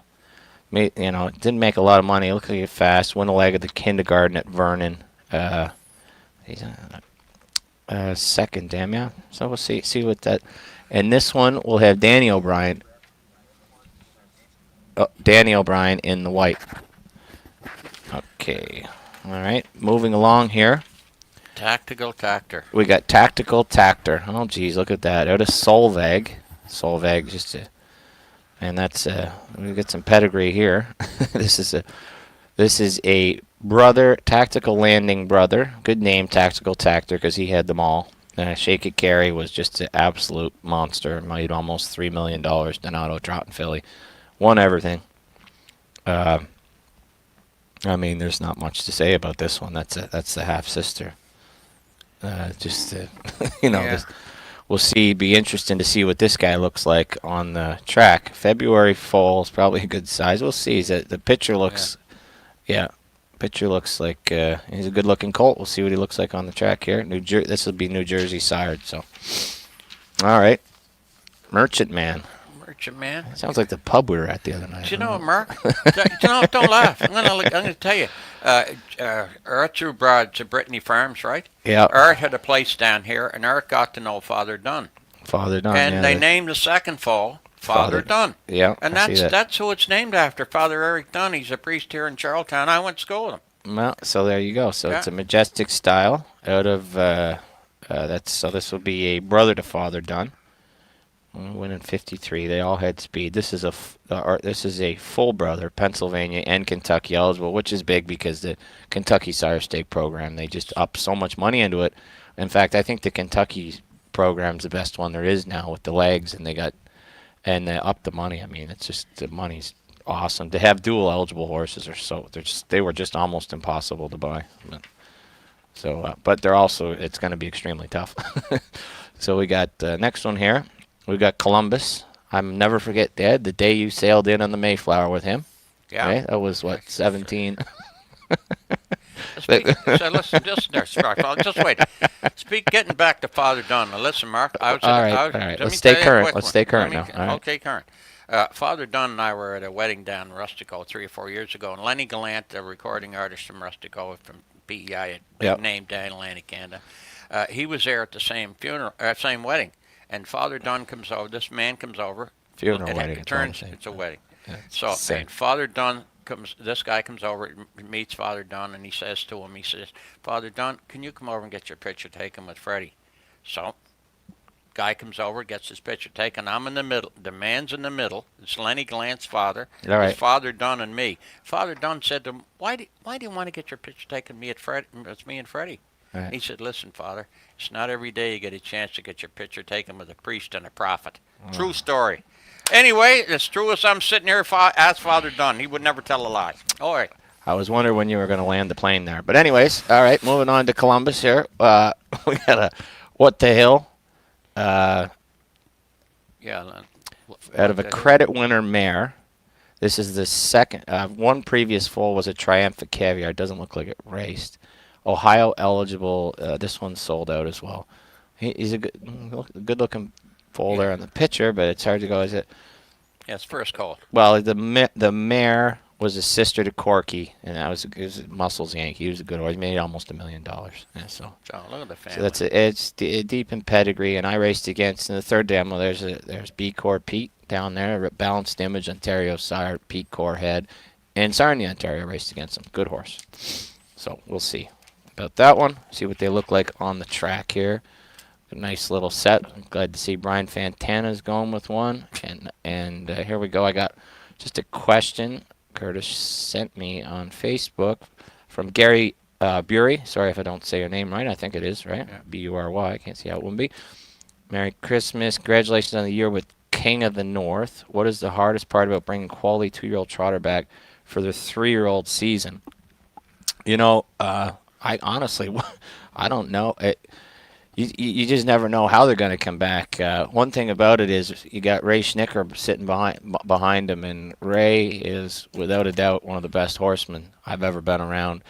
And the way he trains horses, multi-dimensional, because he swims them, he rides them, they do track work, they're turned out. It's so that horse will have a good foundation on him. Different than most people do it, but you know, he's turned out now, so he's shut right down and he's turned out, and he'll come in probably, you know, the end of February when all the 2-year-olds come in, and we'll just start training him, and he'll get periodic breaks where he'll be out in the field, and I'm sure him and Brickhouse Babe will be. Well, Brickhouse Babe for sure will be. Ray will be riding her. Really? Yeah, because she gets a little hot, and I know like Check Me Out and all them ones. He rides them through the trails and brings them in, and they train, and they go back to his farm and back and forth, and he swims them a little bit. So a little bit of everything there. So just to get their endurance and their conditioning up, and then you know, if that horse comes back good, obviously we'll be thinking August 6th. We'll be pointing him for the Hambletonian with fingers crossed. Hope he comes back good. Well, according to watching what you're telling me what Ray does, the horses are never going to be bored or get stale. No, that's absolutely. People think like Ray just goes out, goes 100 miles an hour, and he couldn't be further off. You know, he's the way that the swimming and the turnout and you know the training. The training's not super hard either. Training's more like a thoroughbred. You know, like trying to keep them more focused on keeping them sound. You know, no real fast training. Trains them 5 quarters. You know, I would say similar. Different in a way, but similar to Bob McIntosh training style. Yeah, a little bit, but he throws a little bit of everything at them, and so you know, I'll be real excited to see him come back. You know, hopefully he comes back good. Oh yeah, I hope so. Yeah. I don't know if I'll be down there August 6th. Yeah, well, I hope I'm there too. But we'll see. You never know. For now. Anyways, also there's that. So this looks like a really nice group of trotters we got coming up here. It'd be interesting to see. Oh, the international monies. This is they're all sold out. I haven't seen too many international monies, and they look good. And the tactical landings look good today. Oh. I'll tell you what, I loved the one of the last Pinkman? The Pinkman. Oh yeah, looked really nice. Yeah, great finish. So we'll see. We got some definitely without a doubt the most pedigree Anthony's had in a long time, and I'd be interested to see Tactical Tactor here. Yeah. Who's driving him? Tactical Tactor is driven by Anthony McDonald. So I'm sure we'll see race him. secretary. Yeah, we'll see him on the front. I'm sure at some point. But okay. But yeah, Solveig, Yankee Glide mare. Yeah, it's a great mare, Solveig. What's our baby boy have? What's Hill Street Blues? Who's our baby boy? You're not talking about James, are you? Yeah. Yeah. All right.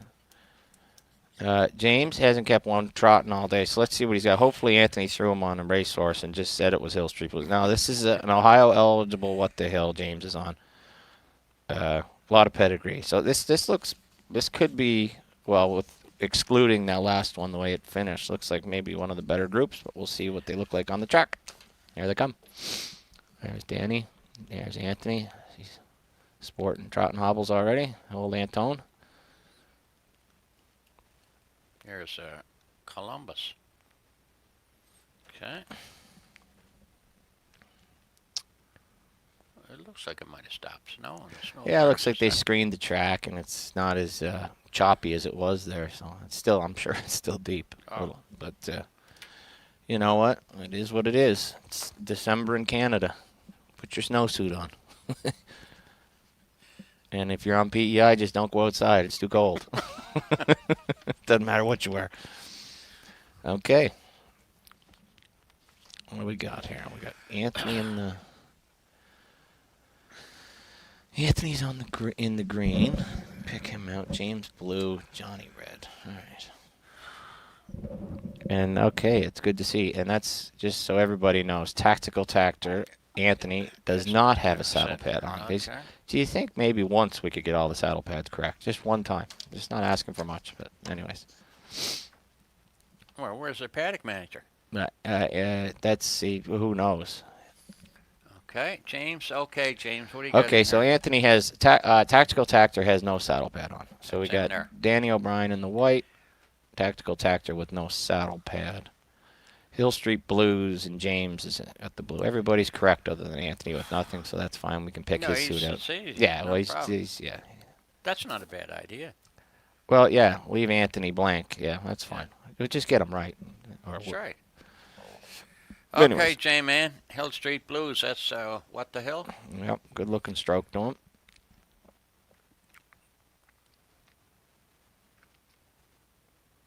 Tactical Tactor. Yeah. Well, this is a good looking, well-mannered group of 6 yearling trotters. Good manners. So far, anyway. I don't want to jinx them. No, that's right. I don't want to say too much about Jan Pie. He's a little James. Well, I'm not jinxing them. I'm just saying, it's nice to see him keep one trotting. But, I think he kept the last one trotting, didn't he? I think he did, too. He may have. Yeah, he broke a record there. So Danny O is going to cut this one. I'm sure Anthony will be moving when they go a little faster. No, he's going to say, and I think Anthony's going to sit in the whole way.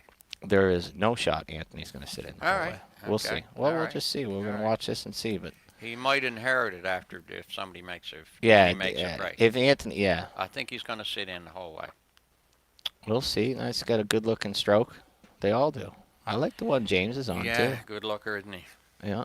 Got some size to him. What the Yeah. hell seemed to have some size? Oh, he What- had he's a big horse. Horse, big horse? Yeah, big, strong horse. What the hell? Yeah. Yeah. I like James. Yeah, so far so good here.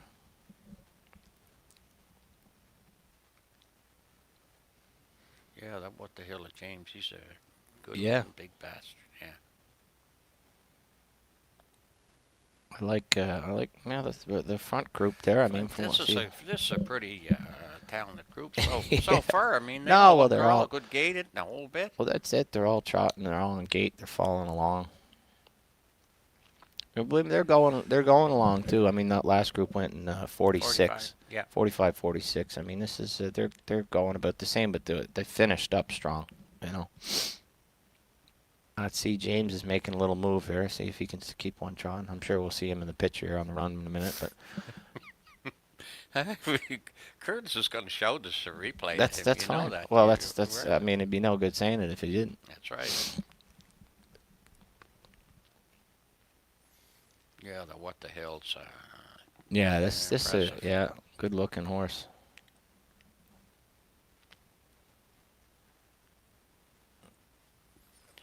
Good looking horse. The Colonel's looking behind him there to see where they're all at. I think we lost one.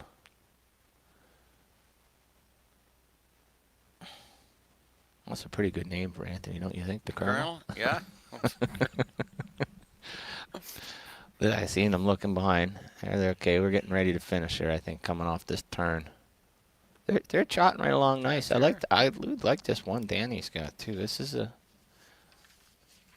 Spitfire overseas. yeah. Must be an That's the international. international money. Yeah, that's the blue chip. They really look good, boys. You know, when they get off the truck and in the stall, they're beautiful Yeah, I big want horses. to be interested to see Anthony finish up here. This is the Solveig. Geez, that thing that Danny's in a nice little brush room there. Anthony's going to run into the back of James, probably. Yeah, it's. I think, who's in the pink there? The red. Johnny. Oh, my gosh. The Swan for All, this out of the Cedar Dove. That thing's got a nice stride to it, too. And Harry's got the Merchant Man, it says. Yep. Hey, Anthony, I expect you to be coming here in a second.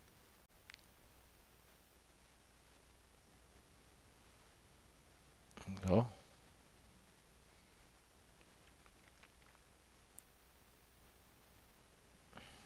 Yeah.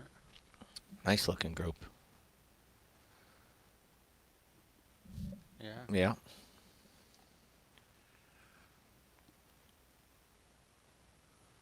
It's a tactical tactor now on the front. They're trotting now. Danny O'Brien, the other overseas, Spitfire overseas, another one, international money. Yep. Somebody in the red made a break. Oh, yellow. Columbus. Columbus? No, yeah, and I the thought it pink was made the a break red. too. Pink. Here comes Harry with the one in the gray. That's Harry Polton, right? Yeah. Merchant Man. That's the Father Patrick. Yep. Finishing up here.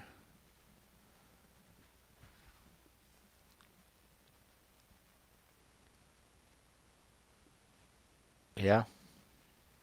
Oh, there's James on the run.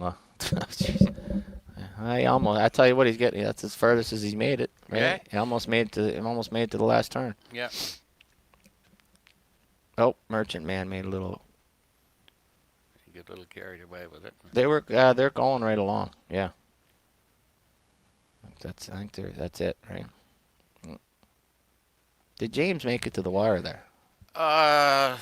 I think he got. I think he got to the wire and then I guess run before the last turn. I turn. don't think he was in the photo. No, he's not in the photo. No. All right. Well. Columbus. Good luck. Ashley, considering the conditions of the track and it's December 24th, I think they all did a pretty credible job, really, gate-wise. Yeah, it's a good group. Yep, good group. That was a good group of.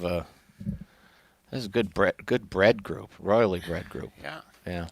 By the way, Mark, now that this group is done, I noticed you dropped a few presents off. You get a few more to go. Yeah.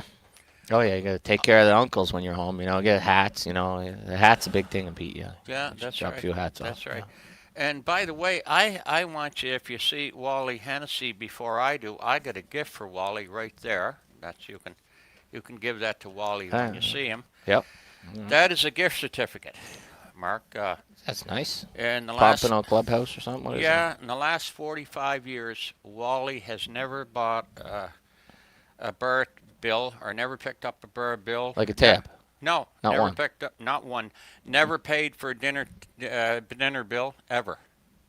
I don't know if he's ever bought anybody a beer or a dinner. You're talking about the guy that drove Moneymaker, Yeah, Wally Hennessy Wally from Hennessy. here.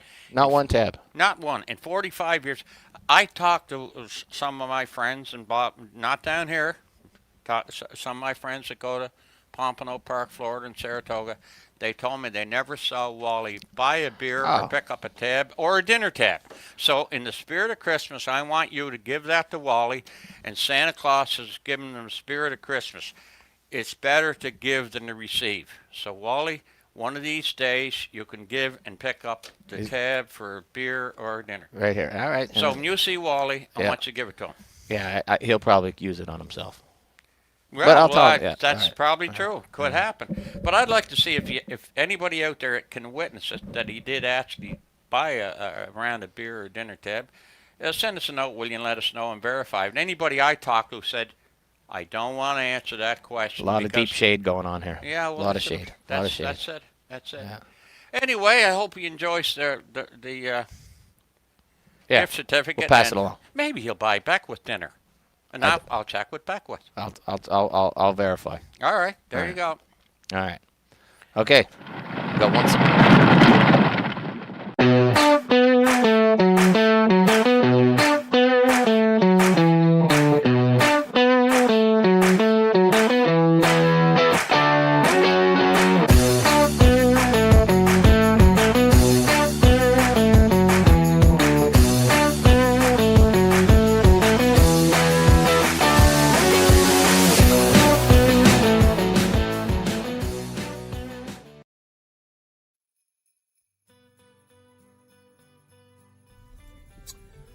Well, it wouldn't be a Christmas video without us driving around in the car, as we always are. We had a lot of fun this year. It turned out to be a great year for the stable, a great year for the McDonald family, and hopefully a great year for you. So for me, come this way, Mummy, Amy, Ollie, Ava, and Addie Bear, we'd all like to wish you a very, very Merry Christmas!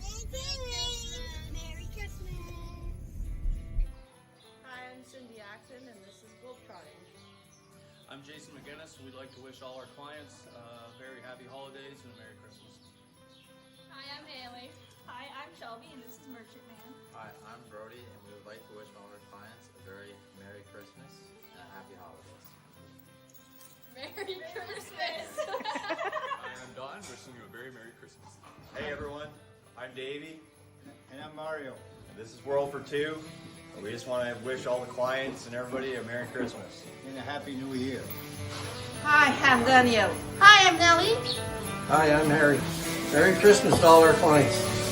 Merry Christmas. Hello, everybody. This is Peanut, and I'm Bob, and I'd like to wish everybody, the clients at the stable, a very Merry Christmas and a Happy New Year. Hey, everybody. I'm Kirby. This is our Ohio-bred yearling, Columbus, and we're wishing you a safe and happy holiday. And we'll see you out at all the tracks in 2022. Take care. Hi, I'm Greg, and this is Magical Tom. And I'm Johnny McKinnon from thestable.ca, and we'd just like to wish all the owners and followers and everybody really a very Merry Christmas. Merry Christmas. Hi, I'm Chris. Merry Christmas to all our clients. Hi, this is Jim King and Jazzy Judy, DSBF champion, and we'd like to say thank you to all the Stable Canada, as well as the McDonald family for giving us the opportunity to raise Jazzy Judy. Merry Christmas to all. Hey, from Washington, Pennsylvania, here at the Meadows, Team Toronto, wishing stable owners, clients, everybody involved, very Merry Christmas. Happy holidays, everybody. Merry Christmas. Merry Christmas. Merry Christmas from the Dickey Stable and Cruising in Style.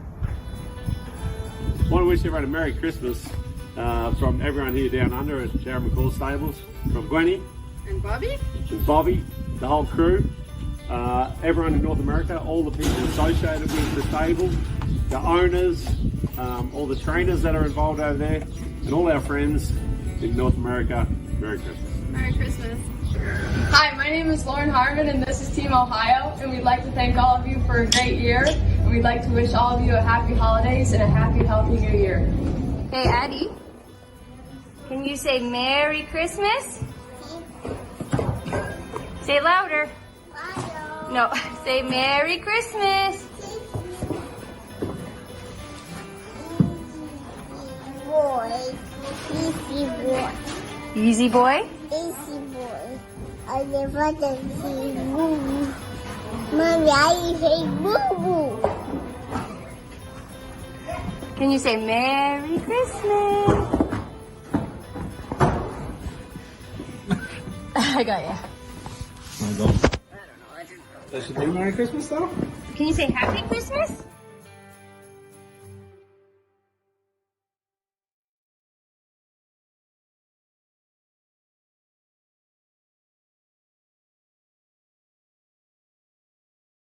We have Ricky McPhee joining us here at the thestable.ca's open house, and we're going to go over some racing terms. The first one we're going to go over is first over. First over is, say the horses are all racing in single file. The first horse to move, he's heading for the front. He's first over. And second over? Second over is a horse that will be following him, which is a much better trip. Not many horses first over can hang on to win. What about a pocket trip? Pocket's just sitting behind the leader. Basically, it's just getting towed along, and that's your pocket trip. And pulling the plugs? Horses where the plugs kind of keeps them a little calmer. There's not as much noise. There's a string runs back to the bike. When the driver wants the horse to accelerate a bit, he just kick the cord. It unplugs the plugs, and he hears better, and he'll mostly go faster. And what about undercover? Undercover is just you're getting a good trip, like you're sitting 2 or 3 behind a horse on the outside. Is mainly you call undercover, and that's all it is. Thank you so much for joining us here and going over some of the common used racing terms. Thank you.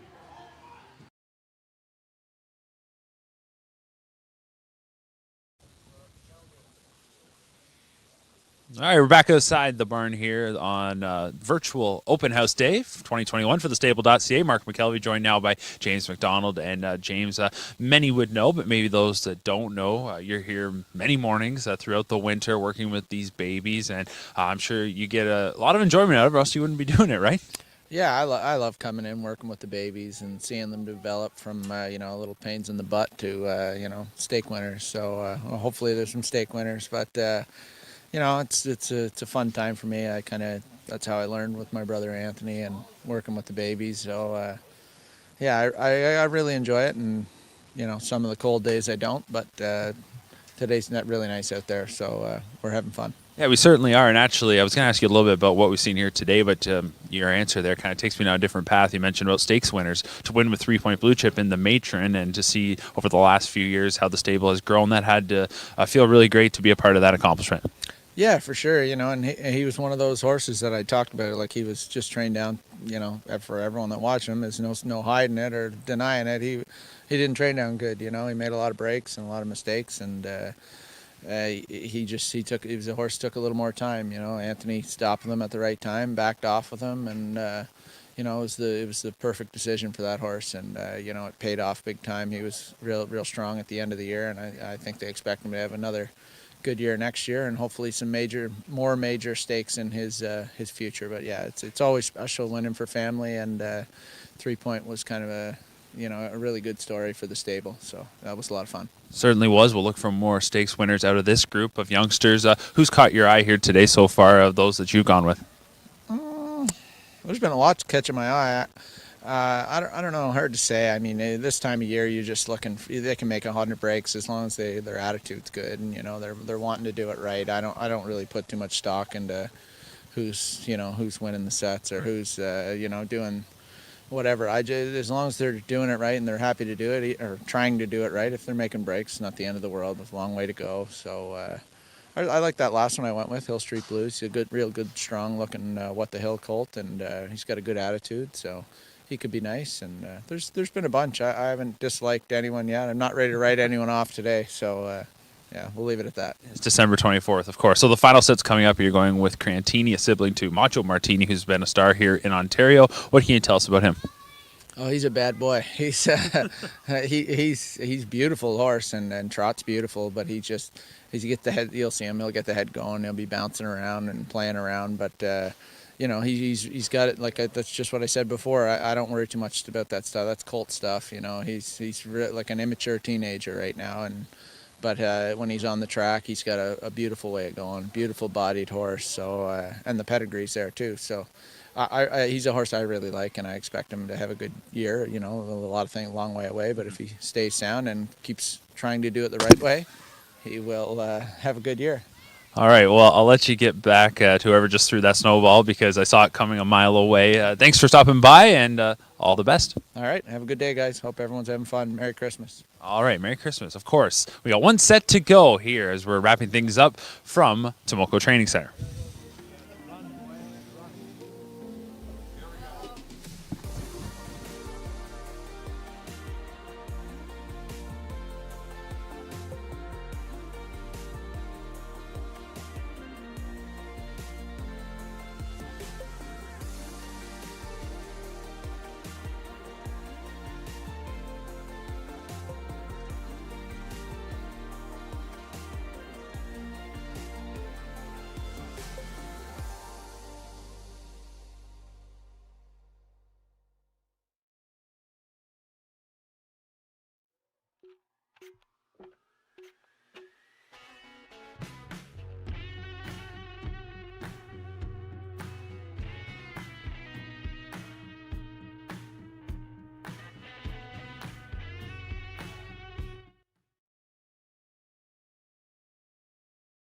Right up there, Marky. All right, Marky, we're back set number 8 finally, and then we're going to do some Christmas shopping. Yeah, we'll call it a day. Let's. So far, so good. Good looking group. This is set 8. We have a bunch, another group of trotters. 2, 4, 6, 7 trotters. They're all sold out but one. So there's. Let's start from the top here. In the red, number 1. First one here in the red, Whispering Song, Brody LeCain. An Ohio eligible trot and filly by Enterprise. That's chapter 7. We've seen that one. It looks like it's its first crop. Yeah, we've seen that before. Yeah, out of a Cantab filly. Yep, let's get some pedigree. It's a Keystone. This is Keystone family. Back to the third dam, Windy Lane Hanover, another Dan Patchwin Trot and Filly 2003 world champion, Windy Lane Hanover. So this could be anything. Yep, yeah, it's a good looking page. This is the second foal out of a sister to Windy Lane Hanover. Whispering Song, nice looking filly. She's a Ohio bred filly, March 29th foal. So see what she looks like. She is sold out. Moving along here, number 2, landing pad. We got another tactical landing here. Nice looking picture. Big. He kind of looks like a heavy horse. Let's see what he looks like on the track.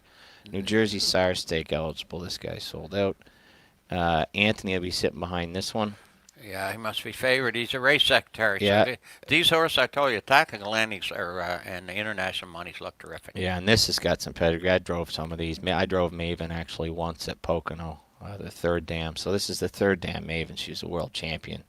Battled, check me out, Raismare. And good Jonas Zarrison and Ronnie Burke got her. Sorry, Jimmy Tacker. I can't remember who got her after Jonas. Someone got her. Anyways, she's a world champion. She made $2 million. Glidemaster. That's the third dam. The second dam I had Modern Family. That was Darrell Beer's good trotter. Won a big race out in Ohio, and he had a heart attack. But he made $500,000. A really good horse. Modern Family. So this is out of a first foal tactical landing out of a sister to Modern Family. Nice looking colt. Looks big, heavy looking bugger. We'll see what he looks like on the track. Nothing but a dreamer. Nothing but a dreamer. We have Ontario eligible. This guy sold out 2. Good looking colts. Mary Marauder. Yeah. Scott Zeron's. Yeah, Scott Zeron's Mary Marauder. That was, it was Hambletonian Triple Crown winner. So this is out of a sister to Marion Marauder. We'll see what he looks like on the track. Ontario eligible muscle mass. I know they like them up here. And we'll see. Marion Marauder. I mean, what else can you say? He's a great horse for good people too. Mike Keeling and it's great group of people that had Marion Marauder. It was nice to see them do good. Scott Zeron. Yep. Good for them. Now let's move on here. We got shares available in this one. This is a Pennsylvania one. Good looking little guy there in the picture. Let's see what he looks like on the track. Pennsylvania Stakes. Eligible international money. First dam. Spicy wings. Yeah, it's a Donato mare. It took a mark of 55, made almost 200,000. So it's decent stakes winner, the mare. Let's see what this looks like. From a very small crop. Look at that. Yeah, the third dam was almost an angel. Yeah. So I can imagine. Made almost $1 million. It's good family. We'll see what this one. So this is an international money. Pennsylvania eligible. Shares available on this guy. I would say they'd be gone before today's over. Probably. He'll be in the green with Danny O'Brien. So the one in the green is got shares available. He's a PA sire. We'll see what he looks like. The rest of these guys are sold out. 5 fish species. I'm going to change that name, I think. It's a terrible name, but... Oh, it's a bomb hugger. Yeah, so this is Chapter 7...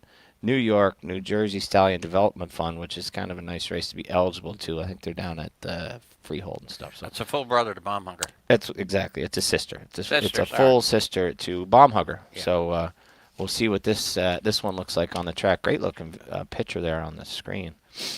Bomb Hugger was just slick. Maybe got a little tired towards the end of the year.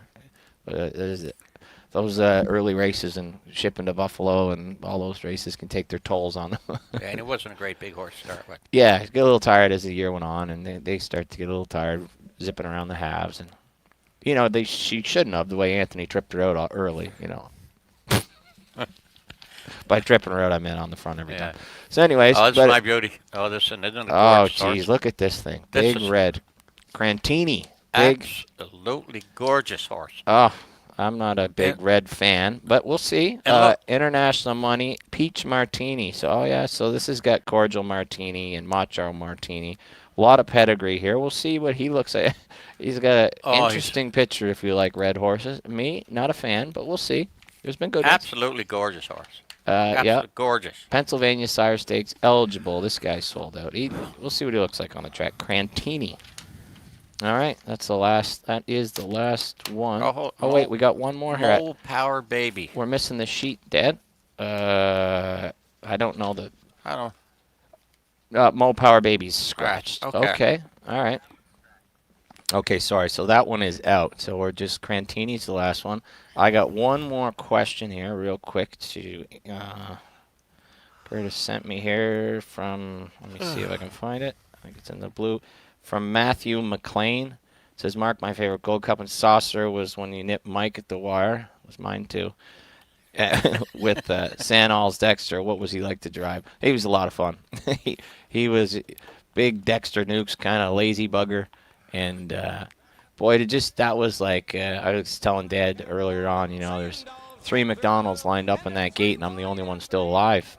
And those are two good friends of mine. Mike was my mentor, and Paul was a good friend too. And when I had my own horse when I was 12 years old, I was stabled right in the back of Paul McDonald's barn with Jim Bob Skipper.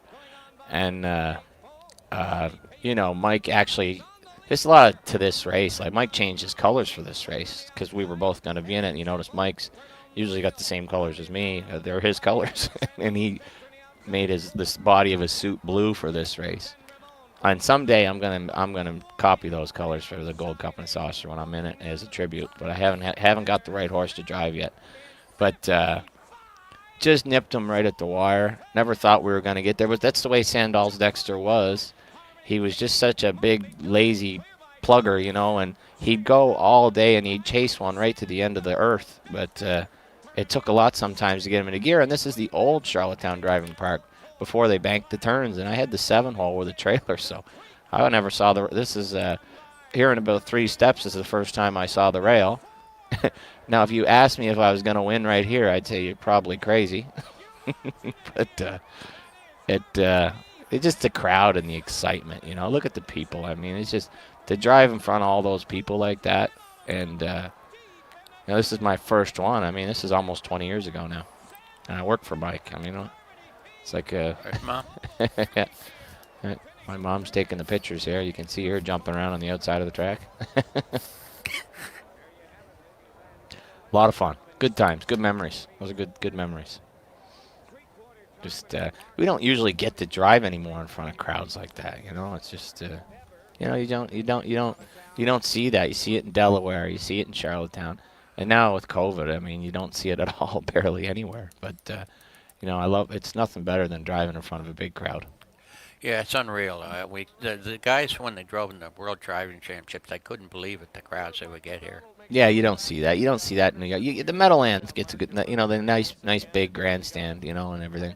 And Daryl Roberts, there's my man Daryl, trained the horse. He's a great guy. He's still at it. I know he's at it. I'm just saying, I talked him into bringing him here, and we almost got it 3 years in a row. We went in 03 and 04, and we ran into Joe Holloway's horse here. Scotty Bell had him here that year, driven to win. Yep. And your man Wally Hennessy had the rail.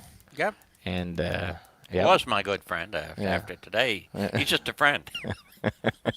well, that's your opinion, but anyways, so we anyways, a lot of fun. Daryl was great. Brought the horse home.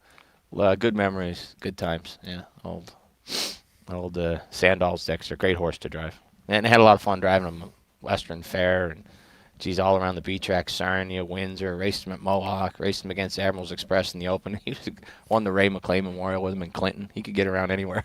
He just made $1 million. Yeah, he's the hard way. Yeah, he didn't do nothing. Come easy. Yeah. But anyways, good times. Good times. That was the year that Brad Ford was driving against you. Brad stayed at our place that year, and I think Mark gave him one of his bikes, and what did he do? Brad parked Mark in the first turn and run in him. No, he didn't. Get out of here with your foolishness. That's not true. If you're listening, that's not true. And he didn't stay with us either, but Brad's a good guy. I didn't say he wasn't. I just said to tell the truth. Oh, look. We got Cujo Entertainment right in the front seat here. Happy up flying his drone. All right, here we go. Last set. Okay. Set number 8. Now we got, so the one in the green is the one, that's the one with full shares available. Geez, nice big long horse. I'm betting James Crantini. That's my favorite, the red horse. I am not betting the red horse. Okay. Let's see. Austral Hanover here. That's the one with shares available. Daniel, good looking. Nice looking. Let's take a look at him, Austral Hanover. What's he buy? He's an international money. Oh. This, yeah. Love them to death. Third dam's almost an angel, yeah. So we'll see. See what they look like. They look nice on the track jogging by. They're big, long bugger. Good looking horse. We'll see. There's James. He's 0 for 7, keeping them gated. But we'll see. It's a red fog. We'll see. The red No, fog. no. He's and he already said he's a handful. throwing his head and stuff. So he's laying the groundwork for when he runs. That's what he's doing. Yeah. Yeah. Like he's just learning, the horse, right? And James. We'll see. James, I had nothing to do with this. I didn't put him up to it or anything like that. So No, listen. well, I don't know. I just said we'll see. I guess looks like they got the track screen there, a little nicer. Anthony said we'd be out of here by 12:30. He's only an hour and a half late. That's okay. Yeah. Are you surprised? No. Yeah. No.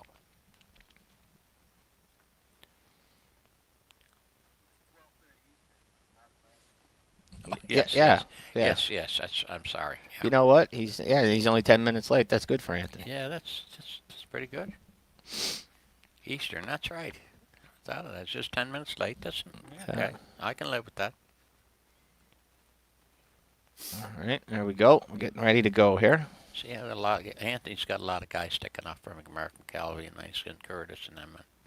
What do you do now? All right, here we go. Here's your red horse, Crantini. Yeah. Yeah, he does have a little tie down. Oh. Gonna have to drive this one with piano hands, James. Easy, Colt. There's the Danny O'Brien. That's the one. That's the shares available, right? The one in the green. Yep. I tell you, big, easy going bugger. That one Danny's got, like long through the back. Yeah, I like that. I hate those trotters, short barrels. They just hit everywhere. Really? Yeah, when it's short, just narrow, like short barrels.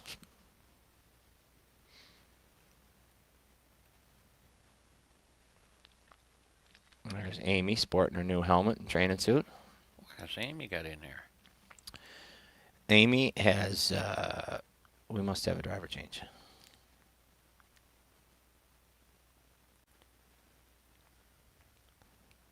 The pink is supposed to be Amy's Brian Fantana, I think. Okay. No, Brian Fantana scratched from Low Power. Baby, right? Yeah, he scratched, yeah. Cantini's the last one. Landing pad, that's Anthony, okay. Blue.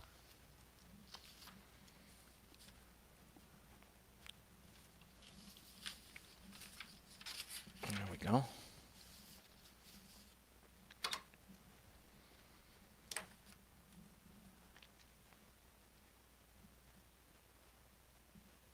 Well, so far so good here. Good looking group. Let's see.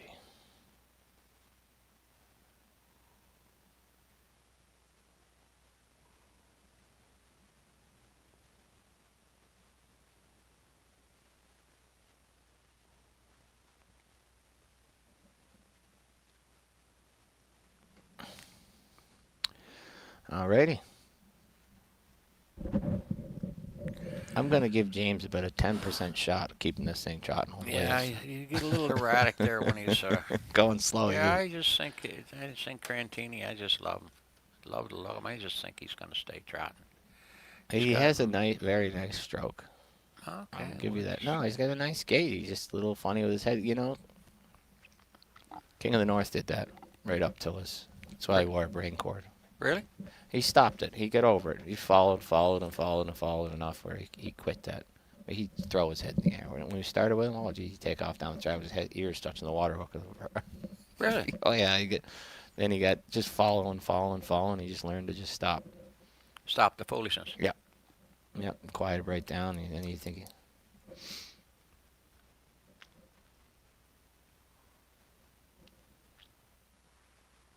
I look out there and see Danny O'Brien. I think it's Jackie Moziev. Similar colors. Yeah. And Jackie Mo's around. I still see him Jackie around. Mo, one of the best ever. Yep. No, Jackie Mo, one of the best ever. I used to go up in the springtime, and when they're Anthony the open house in the spring, they used to take lobster chop all the time. My old pal Jackie Moe and some of your old pal Jody. Jackie. And Yeah. when Jackie come up with Sid, his father Sid. Yeah, what a nice guy. This one, that's the one that shares in. This one looks all right. This thing of Danny's. Yeah. Anthony got a little bottled up in behind him there. What's he buy again? International He's international money. Yeah.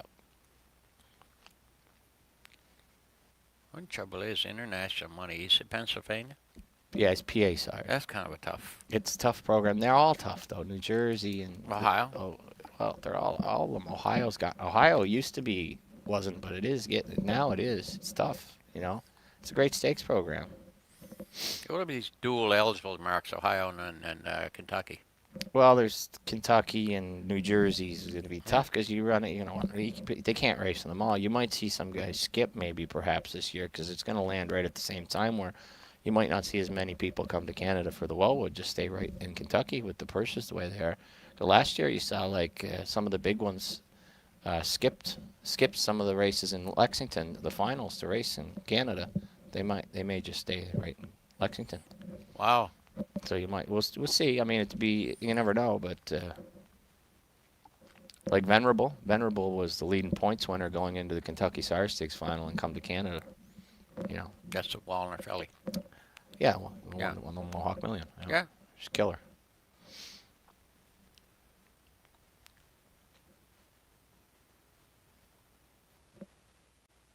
Well, so far so good. Good looking group. I'm surprised there's shares in this store. So this is one of the, we'll see, I guess, when they step on the gas. Yeah, I'm surprised as well too. International money. They're good looking buggers. Well, and your man Wally Hennessy drove Moneymaker. That's the mother of that one. Yes. Yeah, absolutely. Absolutely. And we got here in the white. Johnny McKinnon. Gonna put this one up onto the lead. This is the Muscle Mass on the lead here. The James is babying my red fella, but he's throwing his head. But yeah, I tell you what, he's sure at it. He's got a little touchy mouth, but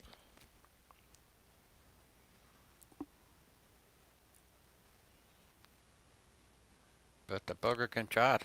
This is the yep.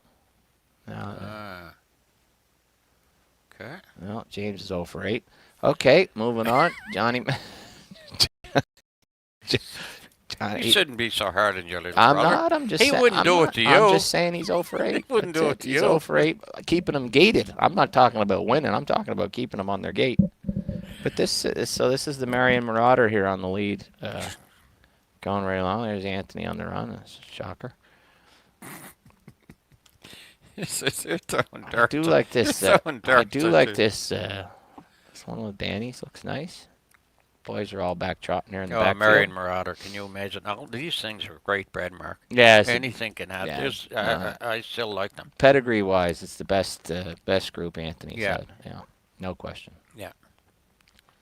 Now, whether it'll be the best group he's ever had, time will tell. Yeah. But pedigree-wise, from a starting point, he's way out of the game. Way out of the game. Is that Amy in the front? Yes. I believe that's Johnny McKinnon on the Johnny, front. okay.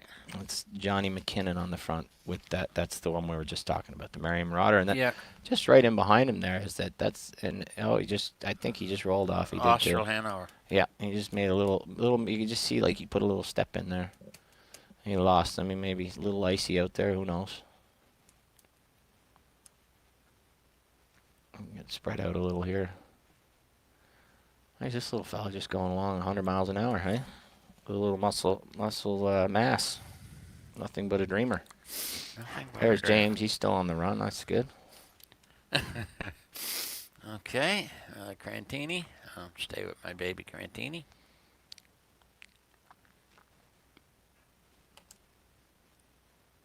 Who's that with the pink? Red. Red is Whispering Song. Yeah. That's a good gate. That's the Ohio. Is that the Ohio eligible? Yeah, that's the Enterprise. You know, Enterprise could be, Mark. You never know. Chapter 7, all them mares and who knows? Put it this way: he's in the right state. Yeah. No, for sure. They're yeah. horse crazy in Ohio, and they got tons of daughters of Muscle Hill to breed to. Lots of stake money there Yeah. too. They're great program. And they race on good tracks. They got 3 nice tracks there. You got Dayton, you got Miami Valley, you got Scioto for the most part, and then in worst case, they go to Northfield Park. They're all good tracks, all Yeah. super good tracks. There's not a bad track there. And then I guess you go to the fair tracks or whatever. Anthony, I know takes some He of the loves ones it. to the fairs, Yeah. yeah, rigs them up. But Ohio's a great program. On that half, you get to. That's tough in New York if you get one that really can't get around a half. You get one in Ohio. You got those 3 5/8-mile tracks, and if you can't get around Northfield Park, you're in trouble. This is Yeah, a beautiful half-mile track, yeah. So The one thing I like about down in Ohio is Auntie said to me one day, he said, "Why are you going to the fairs?" And he said, "Well, I'm 20 minutes from where I'm going to race, and Yeah. rather than train them, I'm getting paid to train them." yeah, Makes a big difference. They don't have to race their guts out all the time. They get Yeah. some confidence, Put some and they money- get money. put Yeah. some money on the back guard. Yeah. Yep. And everybody likes to get their picture taken if they're around or win or whatnot. Check. Keeps everybody happy. All right then, big fella. I guess that's the last of that. Yeah, where's Anthony sending you a check? Is he? I'm sure it'll be in the mail, just like the rest of them. Well, I had to check with Billy O'Donnell. He was my co-host the last 4 or 5 years at Ben Wallace. And Billy says he get well paid. I don't know what that means, but Yeah. I didn't see any of it yet. Yeah. Oh, I gotta know my present was I was allowed to come up, Gail and I, and babysit the grandkids for a couple of weeks. Yeah, Oh, free and hot free dogs. hot. Oh, That's right. Well, That's right. well, we're missing out. I forgot about that. All right. Well, I guess we'll sign off, big fella, then, right? All right. All right. Everybody have a Merry Christmas, and thanks for having us. It was great. All the best. Good time. Good stuff.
All right, for the final time here today, we come to you outside the barn area here at Tomoko. It's Mark McKelvey joined by Anthony McDonald. Anthony, we wrap up set number 8 just completed.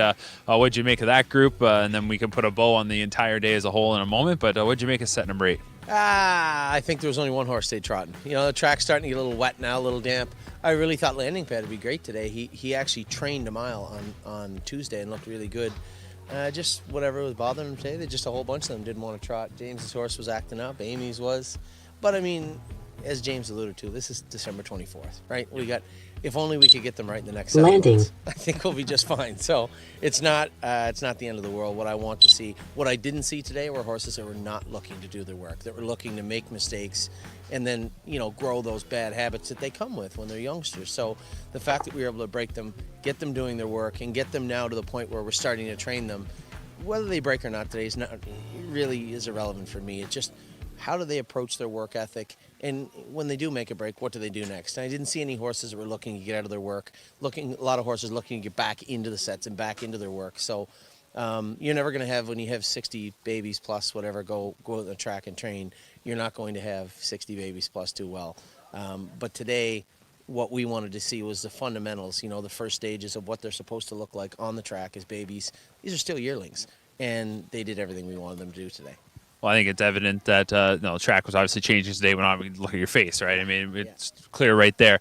What's the next steps for these horses? We're going to obviously track their progression, and I know we're still a long ways out. Like you said, there's a lot of runway still to go. But even if you looked at it from 4 weeks from now, do you have kind of benchmarks set for where you want to see them at by certain times of the year?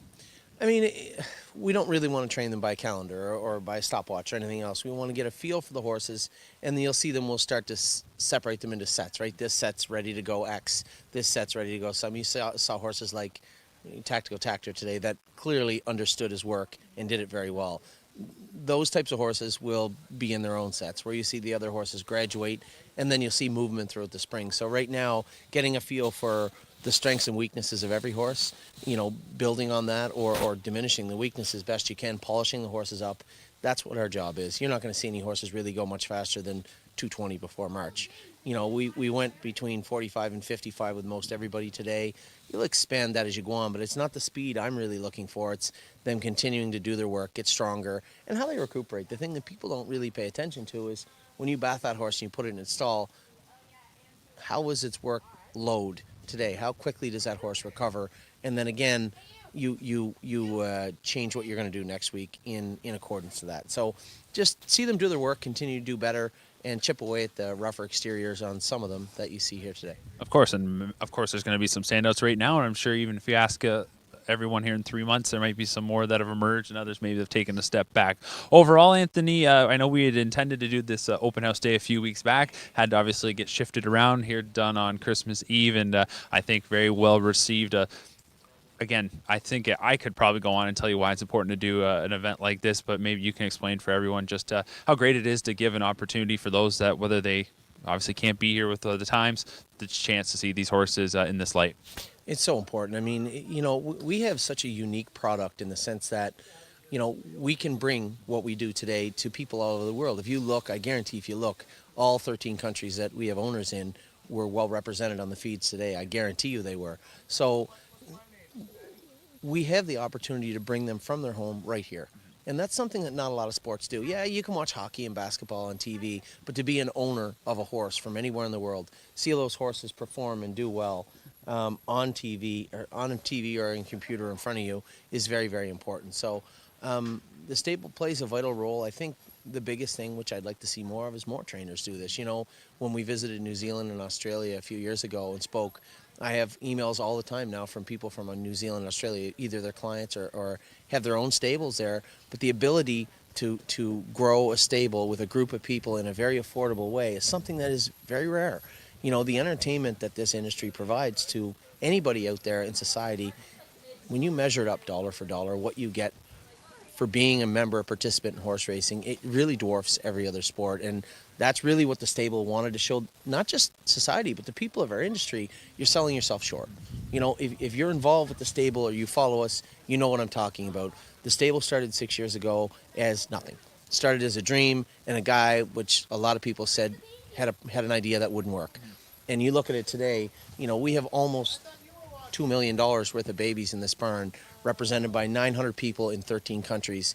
This is something that we need to expand, not because it has anything to do with me. You can run your stable however you want, but fractional ownership and the ability to bring people from society to your barn and to this industry is vitally important, and that is the takeaway from today. It has nothing to do with me or thestable.ca and everything to do with the model and how it's on display for everybody in this industry. Well, it's been a lot of fun to track the growth over the last few years. Continues to get bigger, and got a great looking group of youngsters here, so it'll be a lot of fun to track these horses. Anthony, Merry Christmas to you and your family, and thanks for taking the time, and obviously to all the clients out there, Merry Christmas to them as well. Absolutely, and Merry Christmas to everybody. I mean, we're so lucky that our caretakers showed up today. It's Christmas Eve, right? Nobody wants to work on Christmas Eve, but for them to show up here on such an important day and put on such an experience and performance that they did was really impressive, and it just goes to show. We have great people here. Our clients, I always say it, are the best clients in the world.